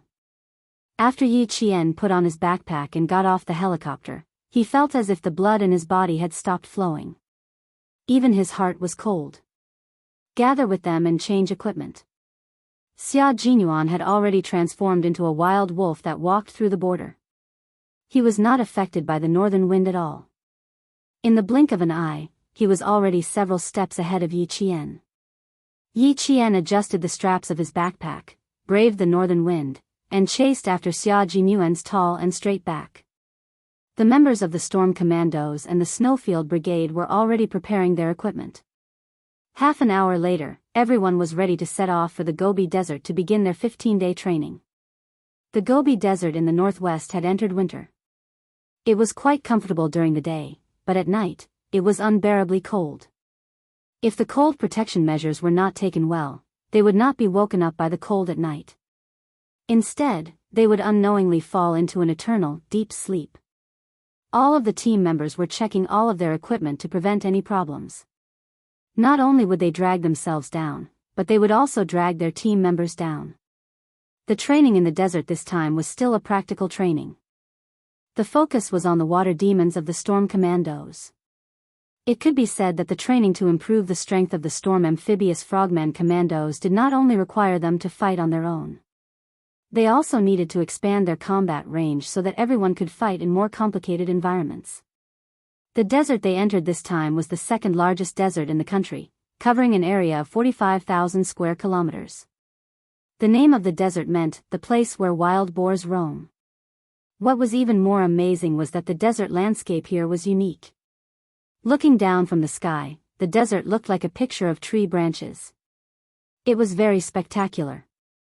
When Yi Qian followed Xia Jinyuan into the campsite, Li Jingyan was sending the contingency plan, and risk assessment he had made the night before back to the military headquarters.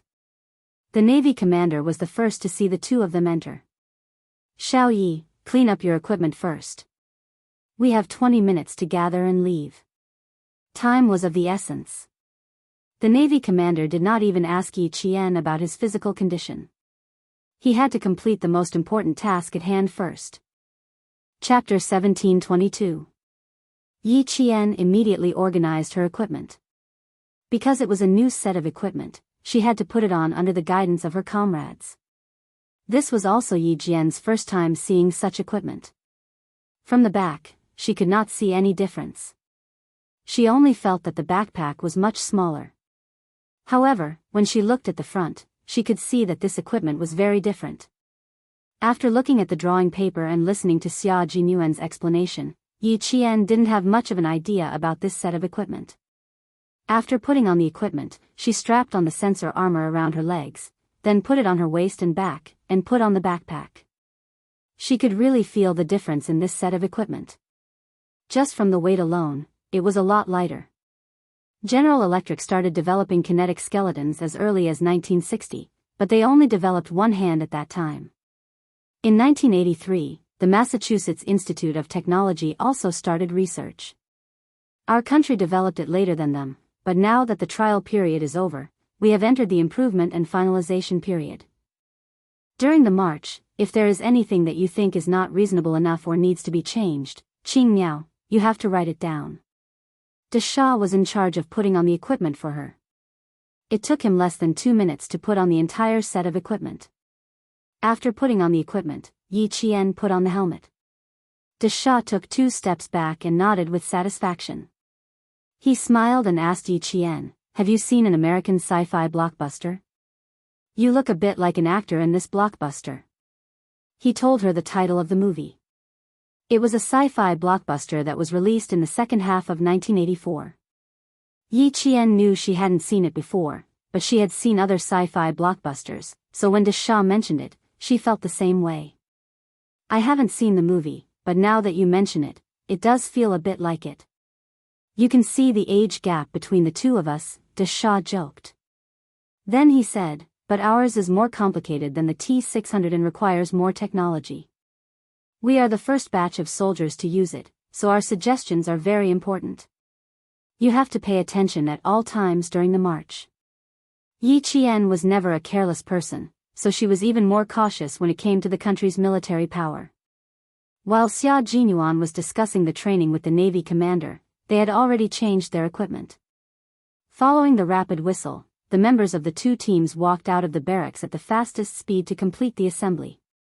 The two teams are divided into groups AB and AB. There are a total of 4 groups. Line up and board the vehicle. The armored vehicles were already in place. With the order of the Marine commander, the two teams quickly formed a 4-team formation. In the slogans of the comrades at the front of each group, they carried their rifles and boarded the vehicles. The armored vehicles would only send the two teams to the periphery of the Gobi Desert. After that, they would have to enter the desert on foot. At 5:30, it was still pitch black on the border. The camp they were staying at was located in the suburbs, so there was not a single bit of light around. Yi Qian was the first to jump onto the armored vehicle and sat in the innermost part of the vehicle. Then, a few strong figures jumped onto the armored vehicle one after another, and the 4 groups of comrades finished pedaling at the same time. Li Jinyan and Yi Qian sat across from each other. After getting into the vehicle, he turned on the night light on his helmet and handed a set of training materials to Yi Qian. There are 15 days of training arrangements. Finish reading them before we arrive at the periphery of the Gobi Desert. If you have any questions, ask them as soon as possible. Yi Qian took the training materials from Li Jinyan and only read the first page. His eyes narrowed slightly. The more he read, the more serious his expression became. At this moment, she was really thankful for the brand new equipment she was wearing. How could she outrun well-trained military dogs with a few dozen kilograms of weight? That's right, on the first day they entered the Gobi Desert, they would have to go through 2 days of being tracked and searched by military dogs. Chapter 1723. Military dogs were all highly intelligent and had undergone special training. Yi Qian happened to be afraid of dogs. Looking through the entire training plan, no matter how difficult the latter parts were, they were not as frightening as the military dog tracking and search section on the first page. It was said that once bitten by a snake, twice shy. This saying was true. The difference was that it was not a snake that bit her, but a dog. When she was 6 years old, Ying had taken a fancy to a puppy from the neighbor's house. The neighbor's wife did not have a good relationship with Sun Dongqing. The more Ying wanted the puppy, the more the family refused to give it to her. Sun Dongqing could not bear to scold her own daughter, so she scolded the neighbor for being stingy. The neighbor's wife was also a shrew. When she heard that, she scolded back, saying that Ying could not bear to see other people's good things. She wanted everything back when she saw it. Her heart was as sharp as a needle, and she did not give or make a fuss. She had no manners at all. How could Sun Dongqing, who had always been protective of her family, allow Ying to be scolded? She took a broom and rushed up to fight. The two families even fought over a puppy. The two families completely turned against each other, but Ying did not stop. Sun Dongqing could not appease her, so she thought of a way. As the car swayed, Yi Qian touched the outside of her thigh, and the corners of her mouth tightened. When she was young, she was afraid of Sun Dongqing. She was so afraid of being beaten that she listened to Sun Dongqing's orders and stole a puppy from the neighbor's house for Ying. In the end, she had just picked up the puppy when a female dog rushed out from the side and bit her leg.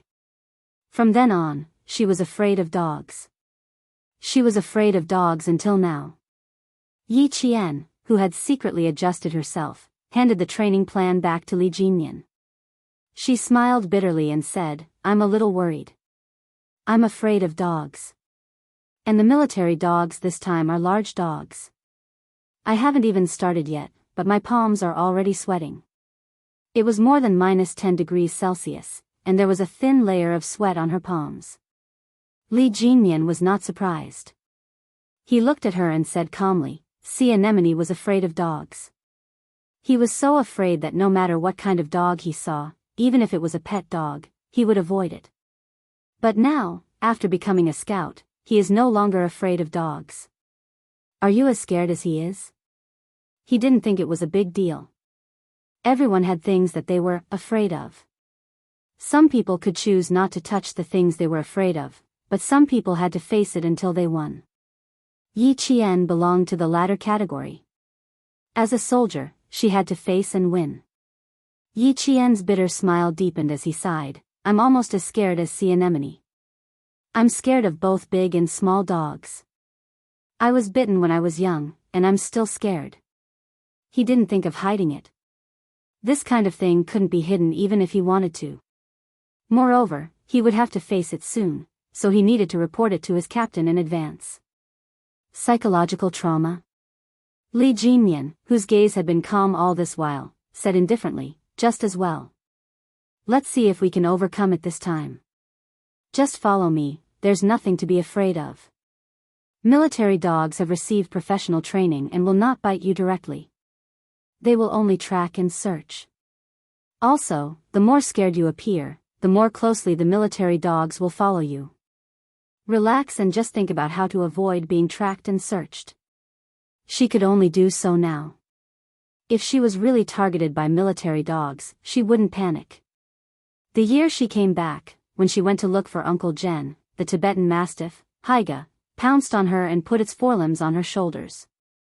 At that time, her reaction was quite calm. Chapter 1724. Thinking of this, Yi Qian calmed down a lot.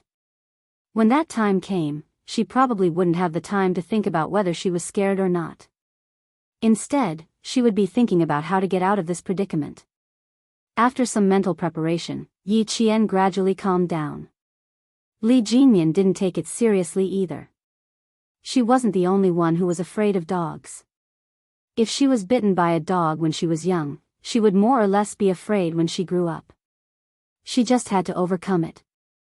Back then, Sea Anemone was so afraid that it only took her half a day to deal with it. When Yi Qian first joined the Storm Commandos for training, she went through the C-02 test.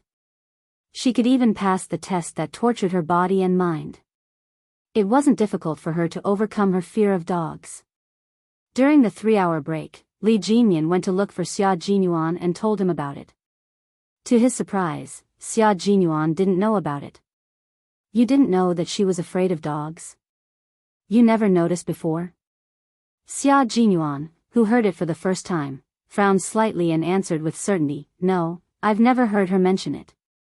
Logically speaking, it shouldn't be possible. Old man Zhen had a Tibetan Mastiff. She wasn't even afraid of the Tibetan Mastiff, so why would she be afraid of dogs? I'll keep an eye out." Li Jinmian didn't ask any more questions. He came over to find out how afraid Yi Qian was. Xia Jinyuan looked around and found Yi Qian moving her limbs. He asked, how did she react when she saw the training plan? Did she have a big reaction? I didn't notice any reaction. She only mentioned to me that she was afraid of dogs after reading the entire training plan. I'll keep an eye out. They only had 10 minutes to rest and adjust. After saying a few more training-related words, Li Jinmian led the team to the car. Yi Qian was still in the same car as him. She didn't mention that she was afraid of dogs all the way to the destination. After 6 hours of driving, they arrived at their destination. It was the Zhuasatoin Desert in Beijiang. It was surrounded by high mountains and the terrain was isolated. Choosing this place to complete the training was mainly related to the terrain. There were mountains, hills, alluvial gravel gobi, hidden basins, and sandy deserts. The two teams first completed their training in the gobi before entering the desert to complete their training. They set off at 5:30 in the morning and rested for a total of 20 minutes on the way. At 10:30, the armored vehicles arrived on time. The members of the two teams, who were already prepared, jumped out of the vehicles and quickly assembled. The four team leaders led the teams into the Gobi Desert. Without a compass, they only had a satellite tracker. This was to make it easier for the helicopter to provide quick backup if any of the team members were to meet with an accident. Let's have the first group explore and see what's waiting for us inside. The other group will cover up the pathfinding group in the dark while the other two groups will advance from the left and right. Xia Jinyuan was in charge of the two teams. After entering the Gobi, the two teams did not immediately move forward. Instead, he arranged the deployment. All the military dogs are excellent military dogs selected from the military dog base. Every military dog has a special person in charge. They are only responsible for tracking and searching. As for who will deal with us after we are found, the military has always liked to keep it a secret, so I am not too sure. So, brothers, take it easy. Do not walk alone. Dogs have a strong sense of smell and hearing, especially trained military dogs. Although they won't bite us, if we are targeted by them, our physical strength will be depleted faster. The purpose of entering the desert for training was to strengthen the combat capabilities of the special forces. The military would definitely not just arrange for military dogs to chase after them. There must be a big move. Chapter 1725. All the team members agreed with this point. Faced with such a complicated environment, how could the military only use a few small tricks? However, the plans that were written in the training plan were all small tricks, while the ones that were not written in the plan were all big tricks. The eyes of the water demons of the Storm Assault team were all shining. This was the closest, longest, and most extensive training that they had gone through. The conditions, environment, and program were harsh. The more they could discover their shortcomings, the more they could improve their combat abilities. Since we're here, we'll just wait for the military to use their big tricks. They're still not happy to give us some small tricks. The large whale grinned. Only the set of white teeth on his tanned face stood out. They were eerie, like the fangs of a beast. The other water ghosts nodded. They were already rubbing their fists and preparing to enter the training. The two teams were divided into 4 groups, with 2 people in each group acting as partners. Once there was a mission that required 2 people, they could take turns moving forward. Yi Qian was naturally still in the same group as Li Jinyan. Their military boots stepped on the gravel of the Gobi Desert as the dry, cold wind blew. They walked closer to this desolate land that was so desolate that it made people feel awe. This was a place where even the colors were monotonous. The sky was blue, while the ground was gray. The remaining hills and low ridges stood between heaven and earth, constantly being eroded by the wind. Yi Qian could not help but tread even more lightly as he walked in. Yi Qian, who was moving forward with his spear, switched places with Li Jinyan and signaled to the team members behind to quickly pass through. She and Li Jinyan were in charge of scouting ahead to see what was waiting for them. It had been 2 hours since they entered the Gobi Desert. From 10:40 a.m. to 12:40 a.m., they had not discovered anything along the way. The more it was like this, the more nervous everyone became. It was as if there were countless eyes staring at them from behind the low ridges that looked like broken rocks. No matter where they went, the eyes followed them like shadows. There was a faint smell in the clean snow wind. Yi Jian, who was at the front, suddenly narrowed her eyes and made a gesture to disperse. The team members behind her all dispersed with a hula sound. Woof, woof, woof, woof, woof. The sound of dogs barking could be heard. Following that, several military dogs that were running so fast that their limbs were covered in dust ran over in an awe-inspiring manner. They actually came from the front. There were a total of 12 military dogs. After they ran to where the team members were scattered, they lowered their heads and sniffed around. 2 of the military dogs were so excited that they wagged their tails and roared all the way to the side. The soldier in charge of taking care of the 2 military dogs saw this and immediately reported, "Target found." "All right, keep a close eye on the target. Let's see how far they can run." An extremely stern voice came from their wireless communication. It was the voice of the army major general who had arrived in the Gobi ahead of time. Soon, the other 10 military dogs also found the target and began to spread out in all directions, chasing after it with all their might. Yi Qian and Li Jinyan were running very fast. They needed to shake off the dogs as soon as possible, widen the distance between them, and let the wind blow away their scent. They also needed to break off the dogs' scent detection. With the new device, running speed would indeed increase, and it wouldn't be affected by the combat equipment. We're being watched. Brothers, let's go. The voices of the Snowfield Brigade members came from their earpieces. They were being watched by another group of military dogs. There are numbers on the military dogs. The one that's chasing us is number 24. Fuck, don't tell me that this is the 24th dog. If that was really the case, the military was really ruthless to send out so many military dogs at once. Chapter 1726. Immediately after, another 2 team members contacted their comrades while panting. The one chasing us is number 17. It's very likely that he's a numerical number. He's very fast. We're now in a race with them. Although they had already dispersed, the atmosphere suddenly became extremely tense. Because no one could guess what the military was planning. They couldn't figure it out at all. Xia Jinyuan and Li Jinyan were the same. They couldn't guess what the military was planning to do either. The only thing they were sure of was that there was definitely a big move, and it wasn't just any big move. Dozens of military dogs were deployed, and they happened to be in a team of 2. Even if there were only 24 military dogs, there would only be 22 people in a team with 44 team members. Each of the 24 military dogs would be chasing 2 people, so there would still be 2 left. Yi Qian thought about it in his mind and whispered to Li Jinyan, "Is the military planning to split us up? Do they want to test the storm commandos?" As soon as she finished speaking, Li Jinyan narrowed his eyes slightly. He crouched on the gravel and contacted his comrades nearby.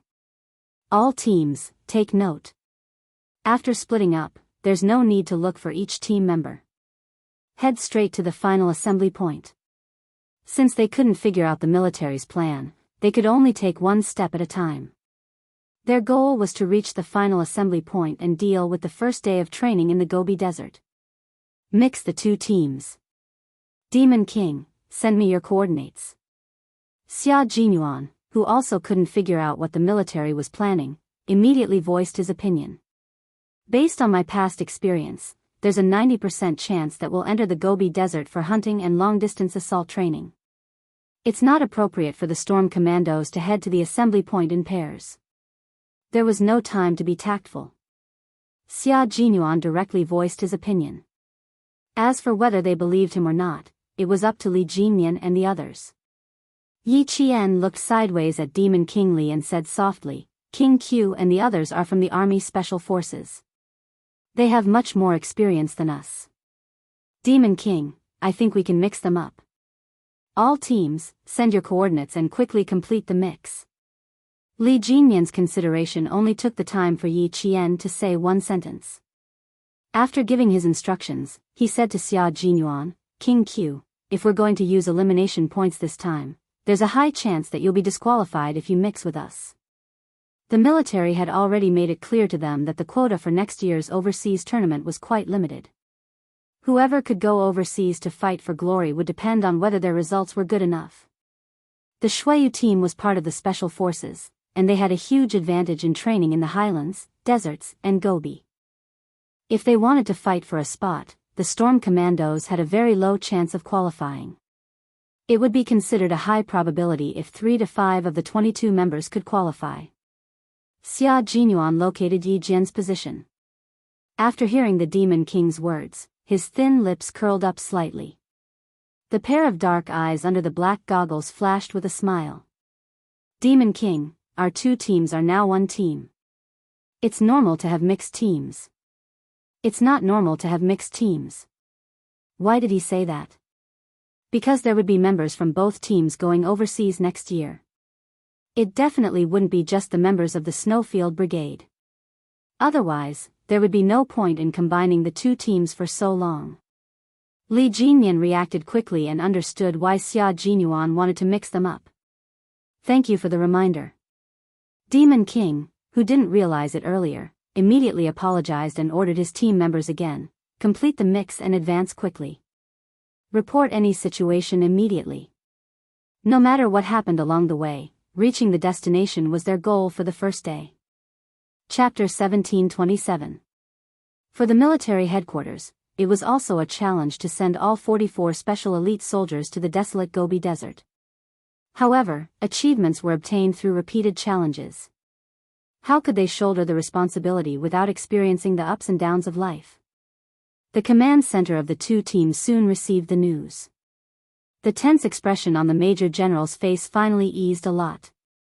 If the two teams were to continue operating separately, he would temporarily put the training aside and give them a good, political lesson. The Navy commander, who arrived later, had a gloomy expression on his face. However, he was still slightly colder than the Major General. It was obvious that the Snowfield Brigade's Q King was the one who proposed the mixed team, and the Storm Commandos only implemented the mixed team after they realized it. Q King's ability to fight on the spot is very outstanding. He has very sharp judgment and is able to complete combat adjustments quickly. After so many days of observation, the Navy commander had a very good impression of Xia Jinyuan. He should have already realized that this training has been integrated into the mountain competition and has added a mixed mode of completing the training while fighting at the same time. The mixed team is undoubtedly the best choice for the two teams. For the Storm Commandos, it's an even better choice. When the two teams completed the training together, they naturally had to learn from each other's strengths and overcome their own weaknesses. If the two teams moved forward separately, they would lose the purpose and meaning of the joint training. The reason why the two senior generals had a bad expression was because the two teams actually moved forward separately after entering the Gobi, instead of moving forward as a mixed team. The 15-day training in the Gobi was to improve the combat skills of the Storm Commandos, who were used to fighting on the water, in an unfamiliar environment. Secondly, it was to strengthen the cooperation between the two teams. After all, once they went abroad, they would no longer be divided into two teams, but soldiers representing the country. They would be comrades in the trenches. The training range was large, so the command center could only determine the specific location based on the positioning signal device on each team member. Seeing that the red and green teams were being mixed, the Major General gave the first order. The mixed team is in progress. All military dogs are to be deployed. Once there's any movement, immediately send people to capture them. This order was obviously not given to the two teams that were completing the mixed team, but to a special forces team that had completed their training here. Roger. A figure wearing a desert camouflage suit moved slightly. Then, he quickly lowered his head and pointed the black gun in his hand to the front. His eyes were cold and sharp as he stared straight ahead. Yi Qian, who had finished mixing, suddenly stopped running. Even though there were faint barks behind her, she did not stop running. Something doesn't feel right. There are military dogs behind me, and there are ambushes in front. She stopped talking and looked at Li Jinyan. Then, she looked at Xia Jinyuan, who had finished mixing with them 10 minutes ago. She wanted to see how they would react. Both of them had cold expressions on their faces. Yi Qian's intuition had always been accurate. Now that she had said that, they had to be more careful. Fighting in the Gobi Desert is your weakness. It's not impossible for the military to join the combat program. Xia Jinyuan was the first to speak. His voice was so cold that every word seemed to be wrapped in the dry wind of the Gobi Desert, as cold as ice. Military dogs tracking, searching, and then hunting. This is the style of the military. Chapter 1728. Li Jinyan had already spread out the topographic map of the entire Gobi Desert. After finding their current location, he fixed his gaze on a certain spot on the map. 5 kilometers ahead is the remaining hilly terrain, which is suitable for an ambush. Xia Jinyuan took a look and his eyes darkened. Attention, everyone. Attention. Move forward with a carpet search. 5 kilometers ahead is the remaining hilly terrain, which is suitable for an ambush and capture. We have to take care of these military dogs first. Otherwise, if we search from here and the military dogs follow us from behind, we won't be able to do anything. The members of the storm commandos were panting after being chased by the military dogs. They could only continue moving forward after taking care of the military dogs. They had run at least 10 kilometers by now. If they ran another 5 kilometers and encountered an ambush, as long as the military dogs were still behind them, they would be sitting ducks waiting to be captured. Guys, I agree that we should take care of the military dogs first. Running consumes too much energy and we don't have enough food and water. Once we run out of food, we'll end up in a worse state. The members of the Snowfield Brigade voiced their opinions. Xia Jinyuan looked at Yi Qian. You're afraid of dogs. Are you ready? He wanted to take care of the military dogs first. Just enough time, Yi Qian answered. We're 5 kilometers away from the hills. Before we enter, take care of the military dogs behind you. Xia Jinyuan ordered. He wanted every team to take care of the military dogs behind them before moving forward. All the team members immediately took action upon receiving the order. Yi Qian was asked to take care of the military dogs alone while the rest of the team secretly protected her. Yi Qian did not have any objections to this arrangement. She really needed to get rid of her fear of dogs. It was just a shadow left over from her childhood. Now that she had lived 2 lives, how difficult would it be to get rid of it? The important thing was whether she was willing to face it and solve it. The military dog was right in front and behind it was a soldier in desert camouflage. When the soldier saw a figure suddenly jump out from behind the boulder, he immediately ordered the military dog to stop and confront it. Then, Yi Qian's footsteps moved slightly and the soldier ordered the military dog to approach. It was a German shepherd. It was tall and strong and had a strong attacking ability. However, it was still inferior to the Tibetan Mastiff. Haga facing the dog, Yi Qian clenched his fists and asked the soldier, how can this be considered a military dog? Take off the serial number on its body. I'll leave with the soldiers. It's very aggressive, but its mouth is covered, so you don't have to worry about being bitten. The soldier explained. After that, he shouted to the military dog named Big Soldier, go, Big Soldier. The muscular military dog barked all the way and directly pounced on Yi Qian. Its speed was extraordinarily fast. It was like a bolt of lightning. In the blink of an eye, it was in front of Yi Qian's eyes. Yi Qian used the rifle in his hand to block the dog's attack. Because he couldn't bear to hurt the dog, he used the rifle horizontally to block the dog's attack. Yi Qian didn't use his leg to kick the dog. Instead, he pushed the rifle forward and pushed the dog away. The military dog let out a low whimper and jumped lightly onto the boulder. Then, it pounced on Yi Qian again. This time, its target was Yi Qian's calf. A dog's attack was much more flexible than a human's. Yi Qian didn't have much time to hesitate. When the dog was about to bite her calf, she held the dog's head with both hands, and then kicked up with both feet. She actually did a saddle jump, and her body was as light as a swallow as she jumped from the top of the dog. Xia Jinyuan, who was secretly protecting her, only saw the slender figure flying across the blue sky like an eagle avoiding the enemy's attack. When she landed on the ground, she knelt on one knee. Her posture was so beautiful that he focused all his attention on her. Chapter 1729. The military dogs had quick reflexes. If it wasn't for Yi Qian, they could have easily subdued a criminal.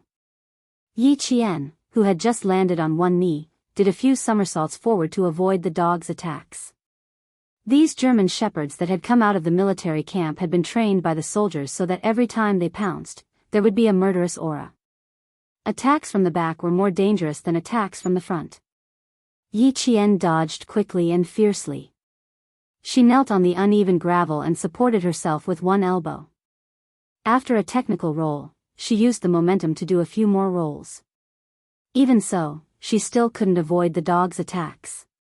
A violent barking sound came from behind her, and the unique smell of the beast rushed directly to the back of her head. Yi Qian, who felt a chill in her heart, knew that it was impossible for her to avoid it, nor did she have time to stand up. Her eyes suddenly darkened, and she turned her body around. This action made Xia Jinyuan, who was secretly on guard and protecting her, hold his breath. The little fox was going to fight the military dogs head-on. Li Jinyan, who had a cold expression on his face, clenched his fists. He glanced at Yi Qian and quickly looked away. He was in charge of guarding the front, so he couldn't keep an eye on her for too long.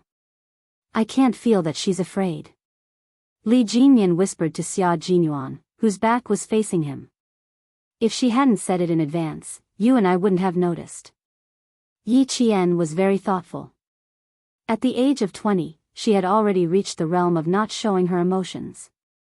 As she grew older and more experienced, she would become even more unfathomable. Xia Jinyuan, who was looking forward, nodded gently. She's been like this since she was young. It's hard to tell if she's afraid or not. She's very calm and won't let others easily discover her flaws. The environment she grew up in didn't allow her to be afraid. He thought that there was no fear in her dictionary, only facing it. No matter how tough, tiring, or difficult it was, she had to face it. Li Jinyan didn't look anymore. With Xia Jinyuan watching closely, he wouldn't let anything happen to Yi Qian under his watch.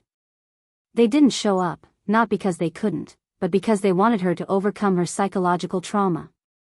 The comrades of the Snowfield Brigade, who were responsible for guarding the left and right, also quickly glanced at the figure who was fighting with the military dogs. They held their rifles tightly in their hands, and their sharp eyes completed their vigilance. Their comrades were fighting for their lives at the front, so they couldn't drag her down. Yi Qian, whose back was in pain from being hit by the uneven gravel, looked at the huge dog that seemed to have descended from the sky. Her pupils contracted rapidly, and she clenched her teeth. As the military dog pounced on her, Yi Qian fiercely and accurately hugged the forelimbs of the military dog. The soldier standing at the side saw this and immediately shouted, "Be careful." Appropriate reminders were necessary. Although military dogs were trained, they would still retain their bestial nature during the training process. The most primitive bestial nature of beasts was to pounce on the most vulnerable and fatal part of the neck. Yi Qian realized that she had made a mistake. Her original plan was to grab the dog's front leg, then shake it off and get up on her own. Now, that was completely impossible. Military dogs pounced with great strength, and trained military dogs had undergone long-term, targeted training for this kind of pouncing action. At the same time, the soldiers would also train with them. At this moment, she was grabbing the dog's front leg with both hands. The training base definitely had similar training. Wrong judgment. Instead of grabbing its front legs, he should be grabbing its neck. Chapter 1730. The soldier was already close to Yi Qian. This was training, and the military dog wasn't facing real enemies or criminals. It was facing its comrades in the Brotherhood Company, and it had the responsibility to protect its comrades. Be careful. He didn't remind her too much, and only reminded her enough. Although they were comrades in the Brotherhood Company, it was still training, and there was no room for pretense. The sharp, ferocious canine teeth glowed above her head. They were even sharper than the knives made from animal bones. Once bitten, it would be more than 3 inches deep. It would definitely be so deep that the bone could be seen. Woof woof woof. The military dog growled again and again. Saliva with a fishy smell flowed down from the tip of its long tongue and dripped onto Yi Qian's face 1 drop or 2. Yi Qian, who was particularly sensitive to smells, resisted the nausea in her stomach. She remembered the year she was bitten, and the smell that remained on her pants was exactly the same. Her heart couldn't help but tremble slightly. Panic grew like wild grass, wrapping around her until she felt like she was suffocating. Her hands didn't seem to have much strength left, and her wrists were weak and trembling. Woof! Woof woof! The smart military dog pounced even harder, and the sharp animal dog seemed like it would soon bite down on her neck and completely subdue her. Yi Qian's pupils constricted, and she began to breathe heavily. She couldn't lose. How could she lose? Steady, she had to steady herself. She had to find a way to hold the military dog's neck, and then she would have a chance to pin it down. Xia Jinyuan, whose thin lips were tightly pursed, didn't move. He couldn't see her expression, but he could feel her undetectable fear. Yi Qian was indeed afraid of dogs. The more afraid she was, the more she had to face it. He stared coldly at the canine fighting in front of him, and his expression was quite calm, as if he wasn't worried at all. "Face your fear well, my little fox," the young major said in a low voice. The young major said in a low voice that only he could hear, "After you face it, you'll realize that it's nothing." The soldier next to him also had a tense expression. From close observation, he noticed that the female soldier's arms were trembling, which was a sign that she was still trying to hold on despite her exhaustion. "There's still a little bit left," he reminded her again. Yi Qian did not seem to hear her. Suddenly, her slightly bent arm began to bend. It looked like she was struggling to straighten it, and was being suppressed by the military dog bit by bit. His comrades from the Snowfield Brigade turned their heads to take a look, and their faces immediately darkened. "Q King, Qing Miao can't hold on any longer. She needs backup." "It's not time yet," Xia Jinyuan replied coldly without moving. "Her hands are already bent. It's time." His comrade's voice was a little hurried. If he didn't go over to help, he would have rushed over. However, it was Q King who was in charge of supporting Qing Miao, and he was in charge of security. It was impossible for him to change the deployment without permission. Xia Jinyuan remained unmoved, and even the expression on his handsome face did not change. The only change was that his unfathomable black eyes were surging with darkness, as if a storm was coming. He wanted to see how Yi Qian would deal with it. He wanted to see if she would persist or give up. Naturally, Yi Qian would not choose to give up. Her hands continued to bend slowly until they reached an angle where she could reach out. She suddenly released her right hand, and before the soldiers at the side could see her movements clearly, her right hand had wrapped around the military dog's neck in the blink of an eye. The tables had turned. Yi Qian, who was as fast as lightning, quickly wrapped her left hand around the dog's neck. Woof woof woof. Woof. Woof. Woof. The military dog, whose neck was wrapped around, struggled even harder. Its entire body was restrained, and its brown fur stood on end. Its aggressiveness was at its peak. Chapter 1731. Even though the dog struggled even harder, Yi Qian didn't let go. Instead, she held the dog's neck tightly and pressed it down to one side of her shoulder. This action was to prevent her neck from being bitten by the dog. Although Yi Jian's arm strength was a little weaker than her leg strength, she was stronger than the average female soldier.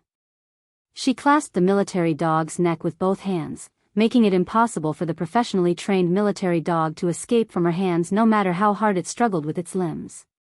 Not only was she holding the dog with both hands, but she was also holding the dog's lower body with both hands. Hearing the dog's growls, Yi Qian clenched her teeth and took a deep breath.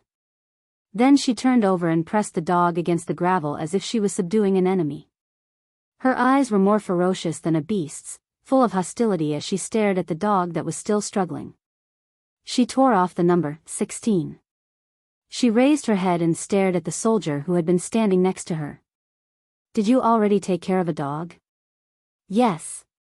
The soldier with a gloomy face rushed over. He was worried that his beloved dog would be hurt, so he squatted down and said to the female soldier who took less than 5 minutes to finish off the soldier, "I'll take it from you later. You can relax a little. The gravel is uneven, and it will hurt its back." The soldiers at the military dog training base had a deep relationship with the dogs they trained. After a long time, they treated the dogs as their comrades. Therefore, when the soldiers saw a big soldier being restrained by Yi Qian until it was whimpering in pain, his heart ached. It was just following orders. "If it wasn't for my command, it wouldn't have attacked you." Yi Qian, whose ferocious eyes were gradually calming down, heard this and loosened her grip a little. When the soldier tied the dog up with the dog chain and stroked the dog until its brown hair was no longer standing, Yi Qian was completely relieved. Big Soldier quickly got up and sat down on its hind legs.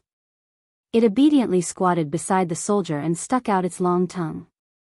Although it was still fierce, it was no longer aggressive.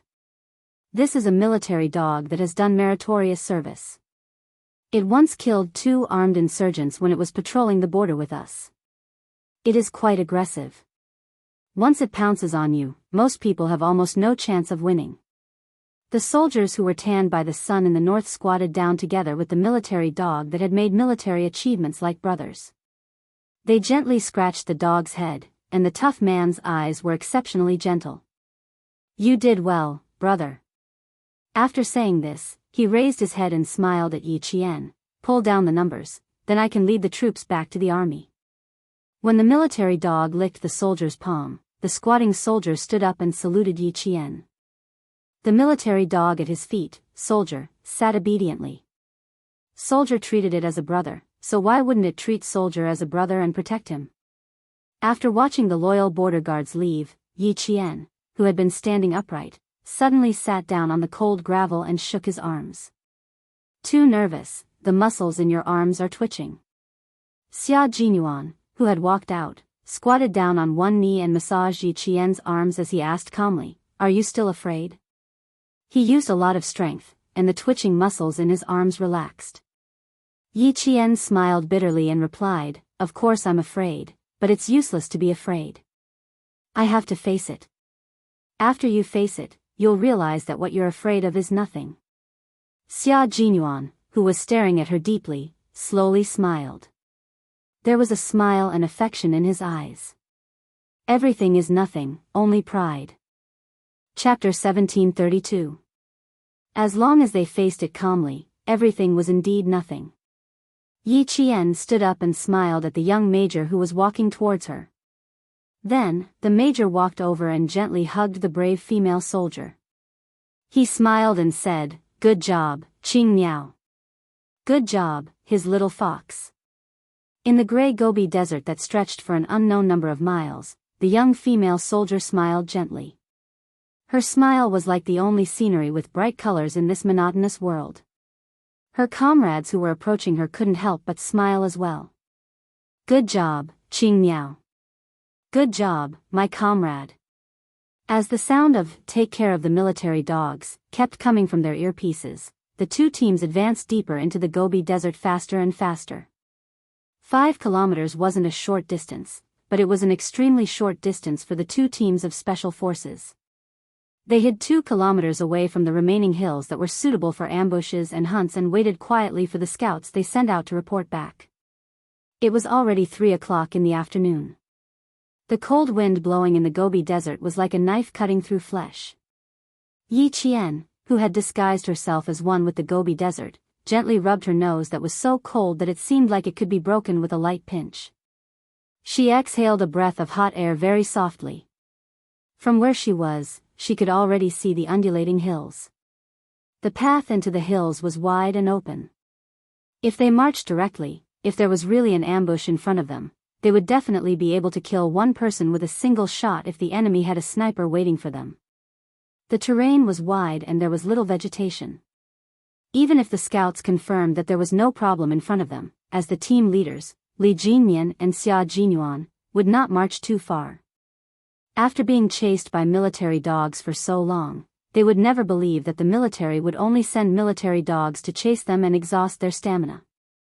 Training in the Gobi Desert was something that the members of the Snowfield Brigade were used to. And for the members of the Storm Commandos who were used to fighting at sea, this was a rare opportunity for them to improve themselves. The mixing of the members was undoubtedly the best decision. It allowed the Storm Commandos to clearly see the strengths of the Snowfield Brigade, which belonged to the Army Special Forces. Xia Jinyuan gently slid down from behind a pile of gravel. Holding the gun, he turned around and squatted on the ground with his slender legs. He handed the binoculars to Li Jinmian and said, "I'm afraid it'll be a little difficult to cross the front during the day, and I'm afraid it'll snow tonight. Either we cross before or after it snows." Snow? Although the weather was a little gloomy, there was no sign of snow. Li Jinmian, who took the binoculars, did not ask immediately. He observed the weather first. Entering the Gobi Desert to train and observing the changes in the weather was a type of daily training. Their daily training was mainly to familiarize themselves with the characteristics of sandstorms and weather changes. To the storm commandos, these were their weak points, even for someone as strong as Li Jinyan. He scanned the sky with his binoculars and did not see anything strange. Then he asked Xia Jinyuan, "How do you know it's going to snow?" "The direction of the wind, the changes in the clouds, and the change in the direction of the dust accumulated in the Gobi Desert with the wind." Xia Jinyuan, who was speaking, secretly glanced at Yi Qian, who was about 2 meters away from him, who was repairing the rifle for the pigeons. He did not hide anything from Li Jinyan. The people of Beijiang who live near the Gobi Desert all know how to observe things. You can ask them for advice when the time comes. She was really fast at disassembling the rifle. In her hands, the rifle was no different from a toy gun. She finished disassembling it in just a few minutes. Chapter 1733. Fine sand got into the throttle valve and the manual safety. The rifle is stuck in both positions, which is why it can't move forward. We just have to brush out the fine sand. After careful inspection, Yi Qian told them the reason for the malfunction of the moray eel rifle. However, he did not notice that Xia Jinyuan was looking at him countless times. While avoiding the pursuit of the military dogs, the moray eel fell into a sand pit. Caught off guard, the rifle in his hand was also filled with fine sand, causing the safety bolt to be unable to move forward. The member of the storm commandos, codenamed Moray Eel, did not look too good. A gun was a soldier's life. His mistake had caused the rifle to malfunction, and he would be punished when he returned. The attentive Yi Qian could tell that he did not look too good, but it was not easy to comfort him. Failing to protect the rifle in his hand was equivalent to failing to protect his own life. It was normal for him to be in a bad mood. Yi Qian, who had brushed out the fine sand, reassembled the rifle. On the other side, Xia Jinyuan was exchanging his experience with Li Jinyan. The desert is much more dangerous than the Gobi Desert. If you don't prepare in advance or lack of experience, you will be the one to suffer in the end. The desert winds are strong, the ground is soft, and sandstorms can even cause desert whirlpools. How can you familiarize yourself with the characteristics of the sandstorm and the changes in the weather? The only way is to walk into the desert and the Gobi Desert and accumulate experience. Training in the Gobi Desert mainly includes daily life, mobility, technology, tactics, and logistics training. This time, we can skip the logistics training. The rest of the training is essential. Familiarizing themselves with the characteristics of the sandstorm and the changes in the weather was part of daily life training. It was also the weakness of the storm commandos. They urgently needed to understand and improve not only daily life training, but also mobility, technology, and tactics. Li Jinyan listened very seriously, and Xia Jinyuan explained in great detail. The mobility training this time mainly focused on how to march through gravel and loose sand areas as quickly as possible, how to deal with the changes in the environment, and how to deal with unexpected situations.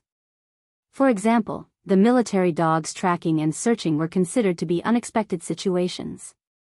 Tactical training was to master the characteristics and principles of the Gobi Desert's offensive and defensive battles, and to improve their ability to fight together. For example, the mixing of two teams was considered to be a cooperative battle. The two of them conversed for about 5 minutes before Yi Qian's voice came through the earpiece. "Everyone, please check if there are any problems with the rifles in your hands. I suspect that the guns that the military gave us were purposely distributed. I already have 3 rifles that have entered the sand. During the development of every rifle, strict tests were conducted to prevent wind, sand, rain, and other harsh environments. The rifle in their hands was one of the most advanced rifles in China. When the design was completed, they used a wind tunnel to simulate wind above level 12 for testing. Moreover, it was not once or twice, but countless tests. Now, they were just running around the Gobi Desert with rifles in their arms, and 3 rifles had actually entered the sand. The probability of this was extremely high. How could a rifle that had gone through strict tests be so easily penetrated by fine sand? Thus, Yi Qian could not help but be suspicious. As soon as she finished speaking, a minute later, there were several responses. Without exception, their guns were all faulty. How ruthless, they even gave us some broken guns. There's no need to guess, there must be an ambush ahead. J5 said with a smile. Even his voice was full of laughter, but the expression on his painted face was slightly cold. Chapter 1734. There were broken guns and dogs. The military really wanted to train the two teams to death this time. They could do whatever they wanted. J5 counted the number of broken guns, and when they finished counting, they couldn't help but sneer. All 12 guns were broken.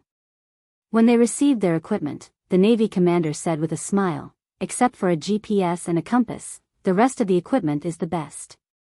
Yes, the equipment was indeed the best. When they saw the combat training equipment list, no one was not surprised.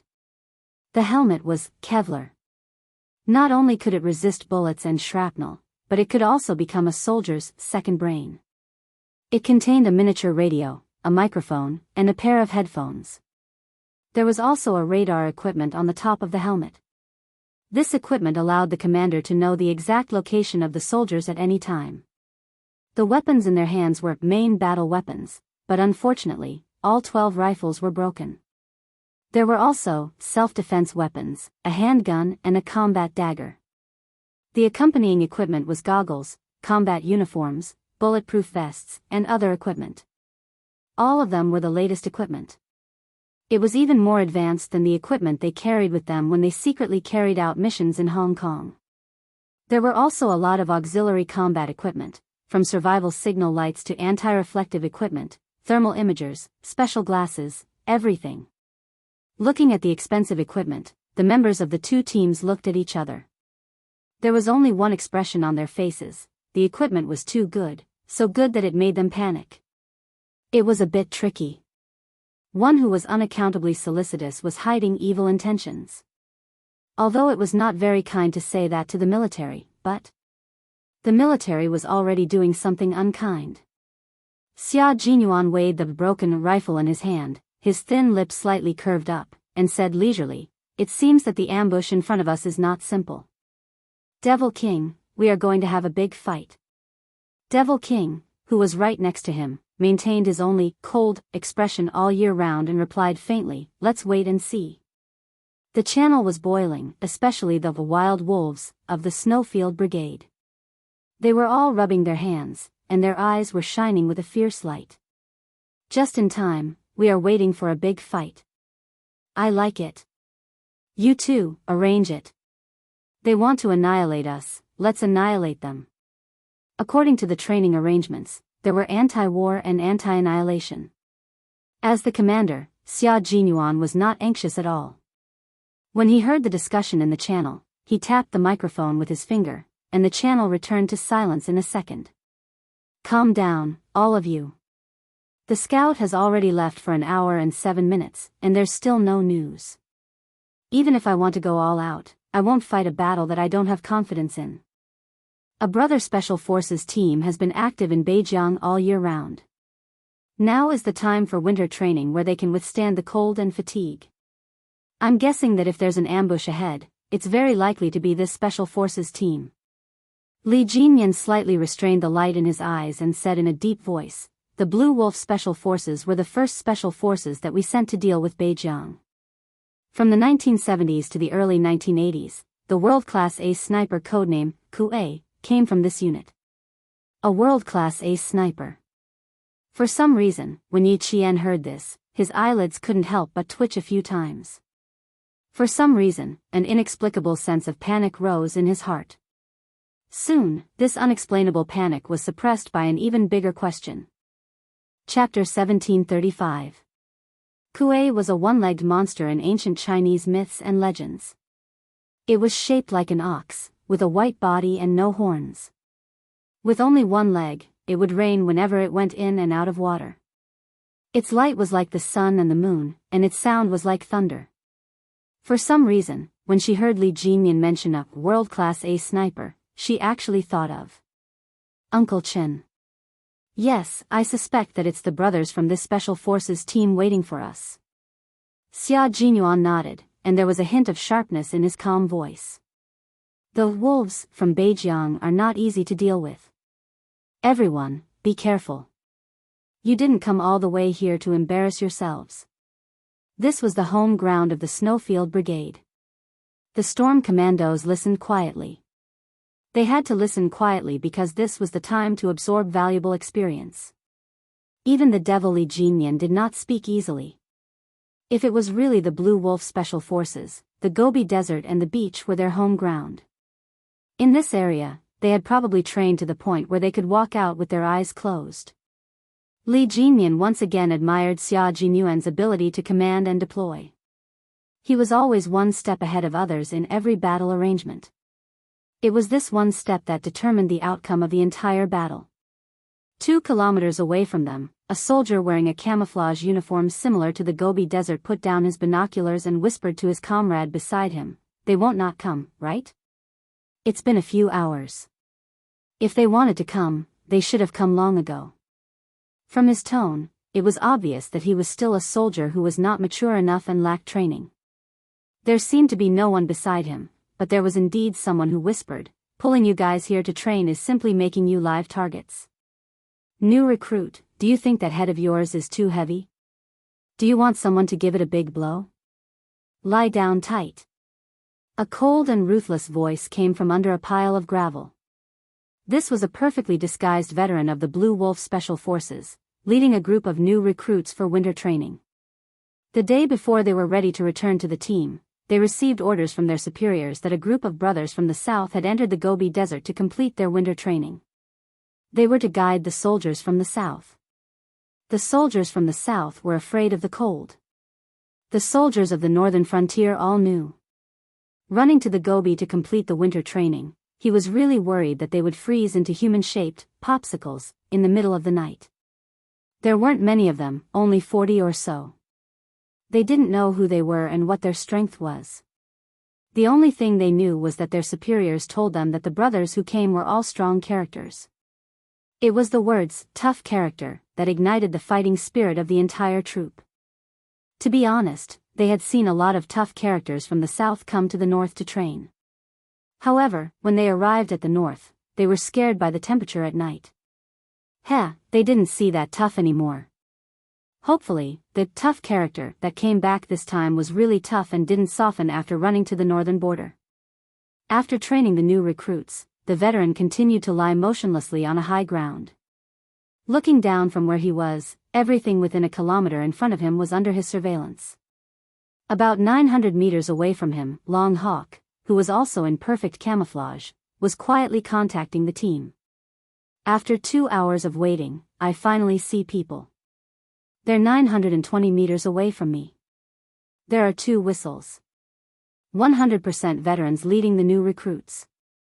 Only the new recruits couldn't help but move their bodies from time to time.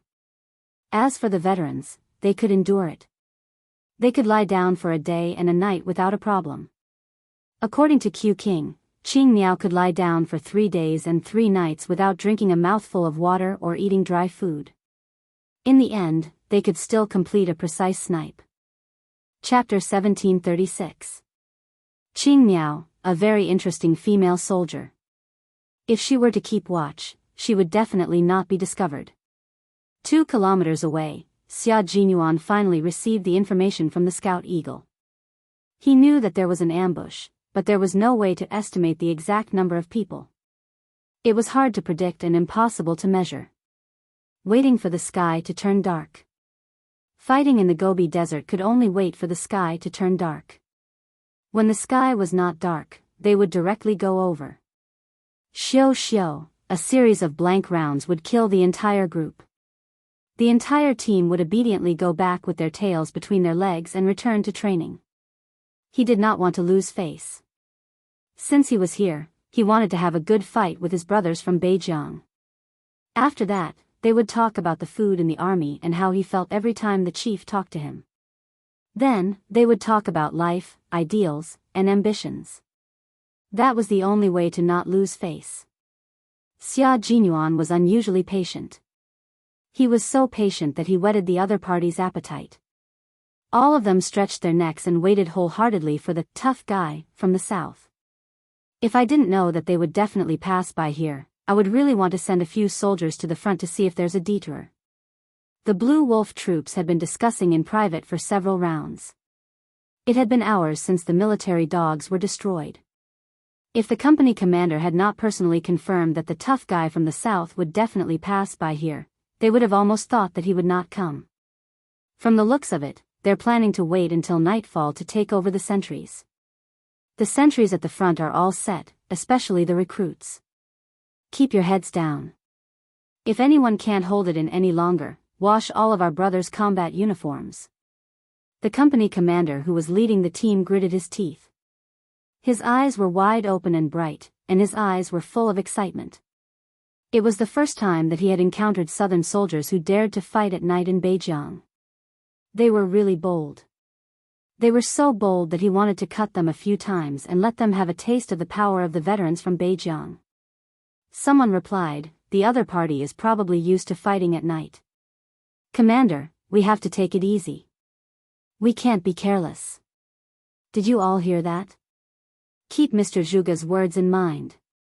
The company commander, who was wearing a ghillie camouflage, took a bite of the steamed bun that was so hard that it hurt his teeth. Then, he grabbed a handful of snow and put it into his mouth.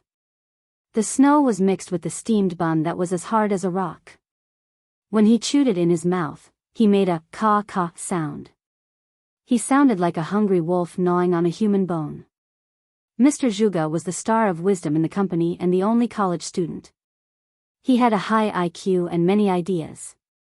When he first came, he was arrogant, but in less than 2 months, his arrogance was gone. After 2 years, his arrogance had turned into a wolf's nature. He was even more ruthless than the company commander. Therefore, the new soldiers were not afraid of the company commander, but Mr. Zhuge. With his reminder, the old soldiers and new recruits in the company all became extremely alert, not daring to relax at all. At this time, the sky was already dark. Mr. Zhuge said to the company commander alone, "The temperature is dropping, and it's snowing heavily at night." They either don't understand the weather, or they understand it very well. Company commander, I'm afraid this time the tough characters are really tough characters. We have to be careful. Of course, I don't think of them as cowards. At night, the company commander, who had fought countless outlaws, blinked his eyes and stared at the front with an extremely sharp gaze. If they really understand the weather in the Gobi Desert, then they are really a group of men. The Grey Wolf Troop, which had produced countless heroes and had countless heroic deeds, only respected real men and real soldiers. The knife-like wind blew on their bodies, but it didn't have a trace of warmth. The heavy snow fluttered freely and came with the wind. Not only was there snow and wind, but there was also wind and sand. After walking a few steps, their goggles were covered with a layer of dust. Erasing, moving hand gestures, 1, 2, 3. Several figures approached the remaining hills one by one. The anti-annihilation training had entered the active period. Chapter 1737. The wind that blew in the Gobi was different from the wind that blew in the mountains, plains, and grasslands. When it blew, it felt like there was an invisible barrier in front of them. If they walked with momentum, it seemed like they would hit the barrier and bounce back violently. Even such a strong wind did not blow away the heavy snow. The wind carried large snowflakes that covered the sky and earth, affecting the entire march to a certain extent. The Major General in the command center heard the howling of the wind outside. He could not sit still anymore. He stood up and walked out of the tent with a frown. There were 2 sentries standing guard outside the tent. When they saw the Major General come out, they immediately saluted. Their military boots hit the ground, and a piece of crystal-clear ice fell from their heels. After a few hours of standing guard, even their eyelashes were covered with a layer of white fluffy snowflakes. Needless to say, their bodies were covered with snow that was almost as deep as a pinky finger on their left and right shoulders. The Major General glanced at the 2 sentries, nodded slightly, and raised his hand to pat off the snow on their shoulders. After patting them, he walked a few steps away without saying a word. Old Dong. He walked to the side of the Navy commander who came out 3 to 5 minutes earlier than him. The two stood side by side and looked into the distance together. It's already started. Let's see if we can take down the small hill in 2 hours. The Navy commander was still holding an infrared telescope in his hand. Before the heavy snow, he could still see clearly into the distance. Now, the infrared telescope was not of much use. He turned his head to look at the Major General standing with him, then looked at the weather. He said with some worry, "The weather is unusually bad. I'm a little worried about them." The Storm Commandos had never been to the Gobi for training since they were formed. Now that the wind and snow were heavy, all the members of the Southern soldiers might not be used to it. The Major General could understand his feelings, but this was a step that had to be taken. Our Special Forces team's goal is to be 3 amphibious. After nearly 5 years of hard work, we have basically achieved it. Old Dong, the Storm Amphibious Frogman Commandos have only been established for a little more than a year. The difficulties that you have to overcome are not just 1 or 2. There are more difficult peaks ahead for you to conquer. It's normal to be worried. No one wants any accidents to happen. However, Old Dong, we have to be mentally prepared. There will be a certain casualty rate when arranging such training. This was to give the Navy commander a heads up. Since the establishment of the Snowfield Brigade, there had been accidents during training. Even if this was a special force, there were still casualties. The Storm Commandos were still inexperienced. If an accident were to happen, it would be within the normal casualty rate. The Navy commander's voice was low and hoarse. These are things that they have to go through. As soldiers, they have no choice. They were his soldiers. Every one of them was an unyielding man with a common belief and a common goal. They could live and die for this common belief. Such a group of soldiers, a group of indomitable soldiers, he did not want any accidents to happen to any of them. This was because, to them, once an accident occurred, it would definitely not be a small accident. It would be an accident that concerned life and death. The Marine commander raised his hand and patted the snow on his shoulder. In the snowy wind, there was a very light and shallow sigh mixed with the wind. Chapter 1738. The Navy commander raised his hand and patted the snow on his shoulder. In the snowy wind, his soft and shallow sigh mixed with the wind could be heard. However, Major General Liu seemed to have heard it. He patted the Navy commander, who he had known for more than 10 years, and said half jokingly and half seriously, "Old Dong, you have a problem. You like to complicate things. Since you know in your heart that this is the path you have to take as a soldier, what's the point of worrying about it? In such bad weather, even if I know that my soldiers have experienced similar weather, I will still be worried. However, although I am worried about them, I believe in the abilities of the two commanders more. I believe that they have enough ability to deal with the bad weather. The worse the environment, the more it can temper their combat ability. I believe that they will complete the counterattack perfectly. Let's go, let's talk inside. The wind is so strong that I can't even open my mouth." The battlefield was ever-changing. Even if they were deployed in advance, there would still be new accidents and new situations. The purpose of training was to let all soldiers have enough ability to deal with the ever-changing battle situation. Major General Liu was never afraid of throwing Xia Jinyuan and the other elite special forces into dangerous places to train. He would send them wherever it was difficult. The footprints of the Snowfield Brigade were left behind in the north, south, west, and east of the country were all dangerous places. Old Dong was also a soldier who could rise and fall. He was decisive and never sloppy when doing things. It was normal for him to be worried when he saw such bad weather. Because the Storm Commandos had only been established for a short period of time, so short that the military was sometimes afraid that something would happen to this team. This was a secretly established Marine Corps. Although it had been established for less than 2 years, it had a very strong and tough Demon King. In the face of doubts, he gritted his teeth and endured it. He trained the Storm Commandos to be a soldier among soldiers in the Marine Corps. Although the Demon King was young, his military quality, ideological style, willpower, and personal ability were all first class. How could the soldiers trained by such a soldier be bad? Therefore, even if the weather was bad, he believed that with the Demon King's ability, there would be no accidents. In addition, there was also Xia Jinyuan. He believed that at this moment, they had already started fighting with Blue Wolf. The Marine commander walked into the tent with cold air and saw that the Major General of the army was calm. There was no worry on his face. He couldn't help but sigh. Li Jinyan was right. Their water special forces were still too inexperienced. Compared to the Snowfield Brigade, which had decades of history, there were still too many areas that they needed to learn and strengthen. To be honest, the Storm Commandos were the ones who benefited the most from the joint training. Compared to the Shuayu Special Forces, the Shuayu Special Forces was much weaker. Thinking of Li Jinyan's report, the Navy commander's eyes darkened. Li Jinyan said that 1 month of training with the Snowfield Brigade was equivalent to half a year of training for them. He had learned too many things. This time's anti-terrorist training would definitely benefit them greatly. Thinking of this, the worry in the Navy commander's heart lessened a little.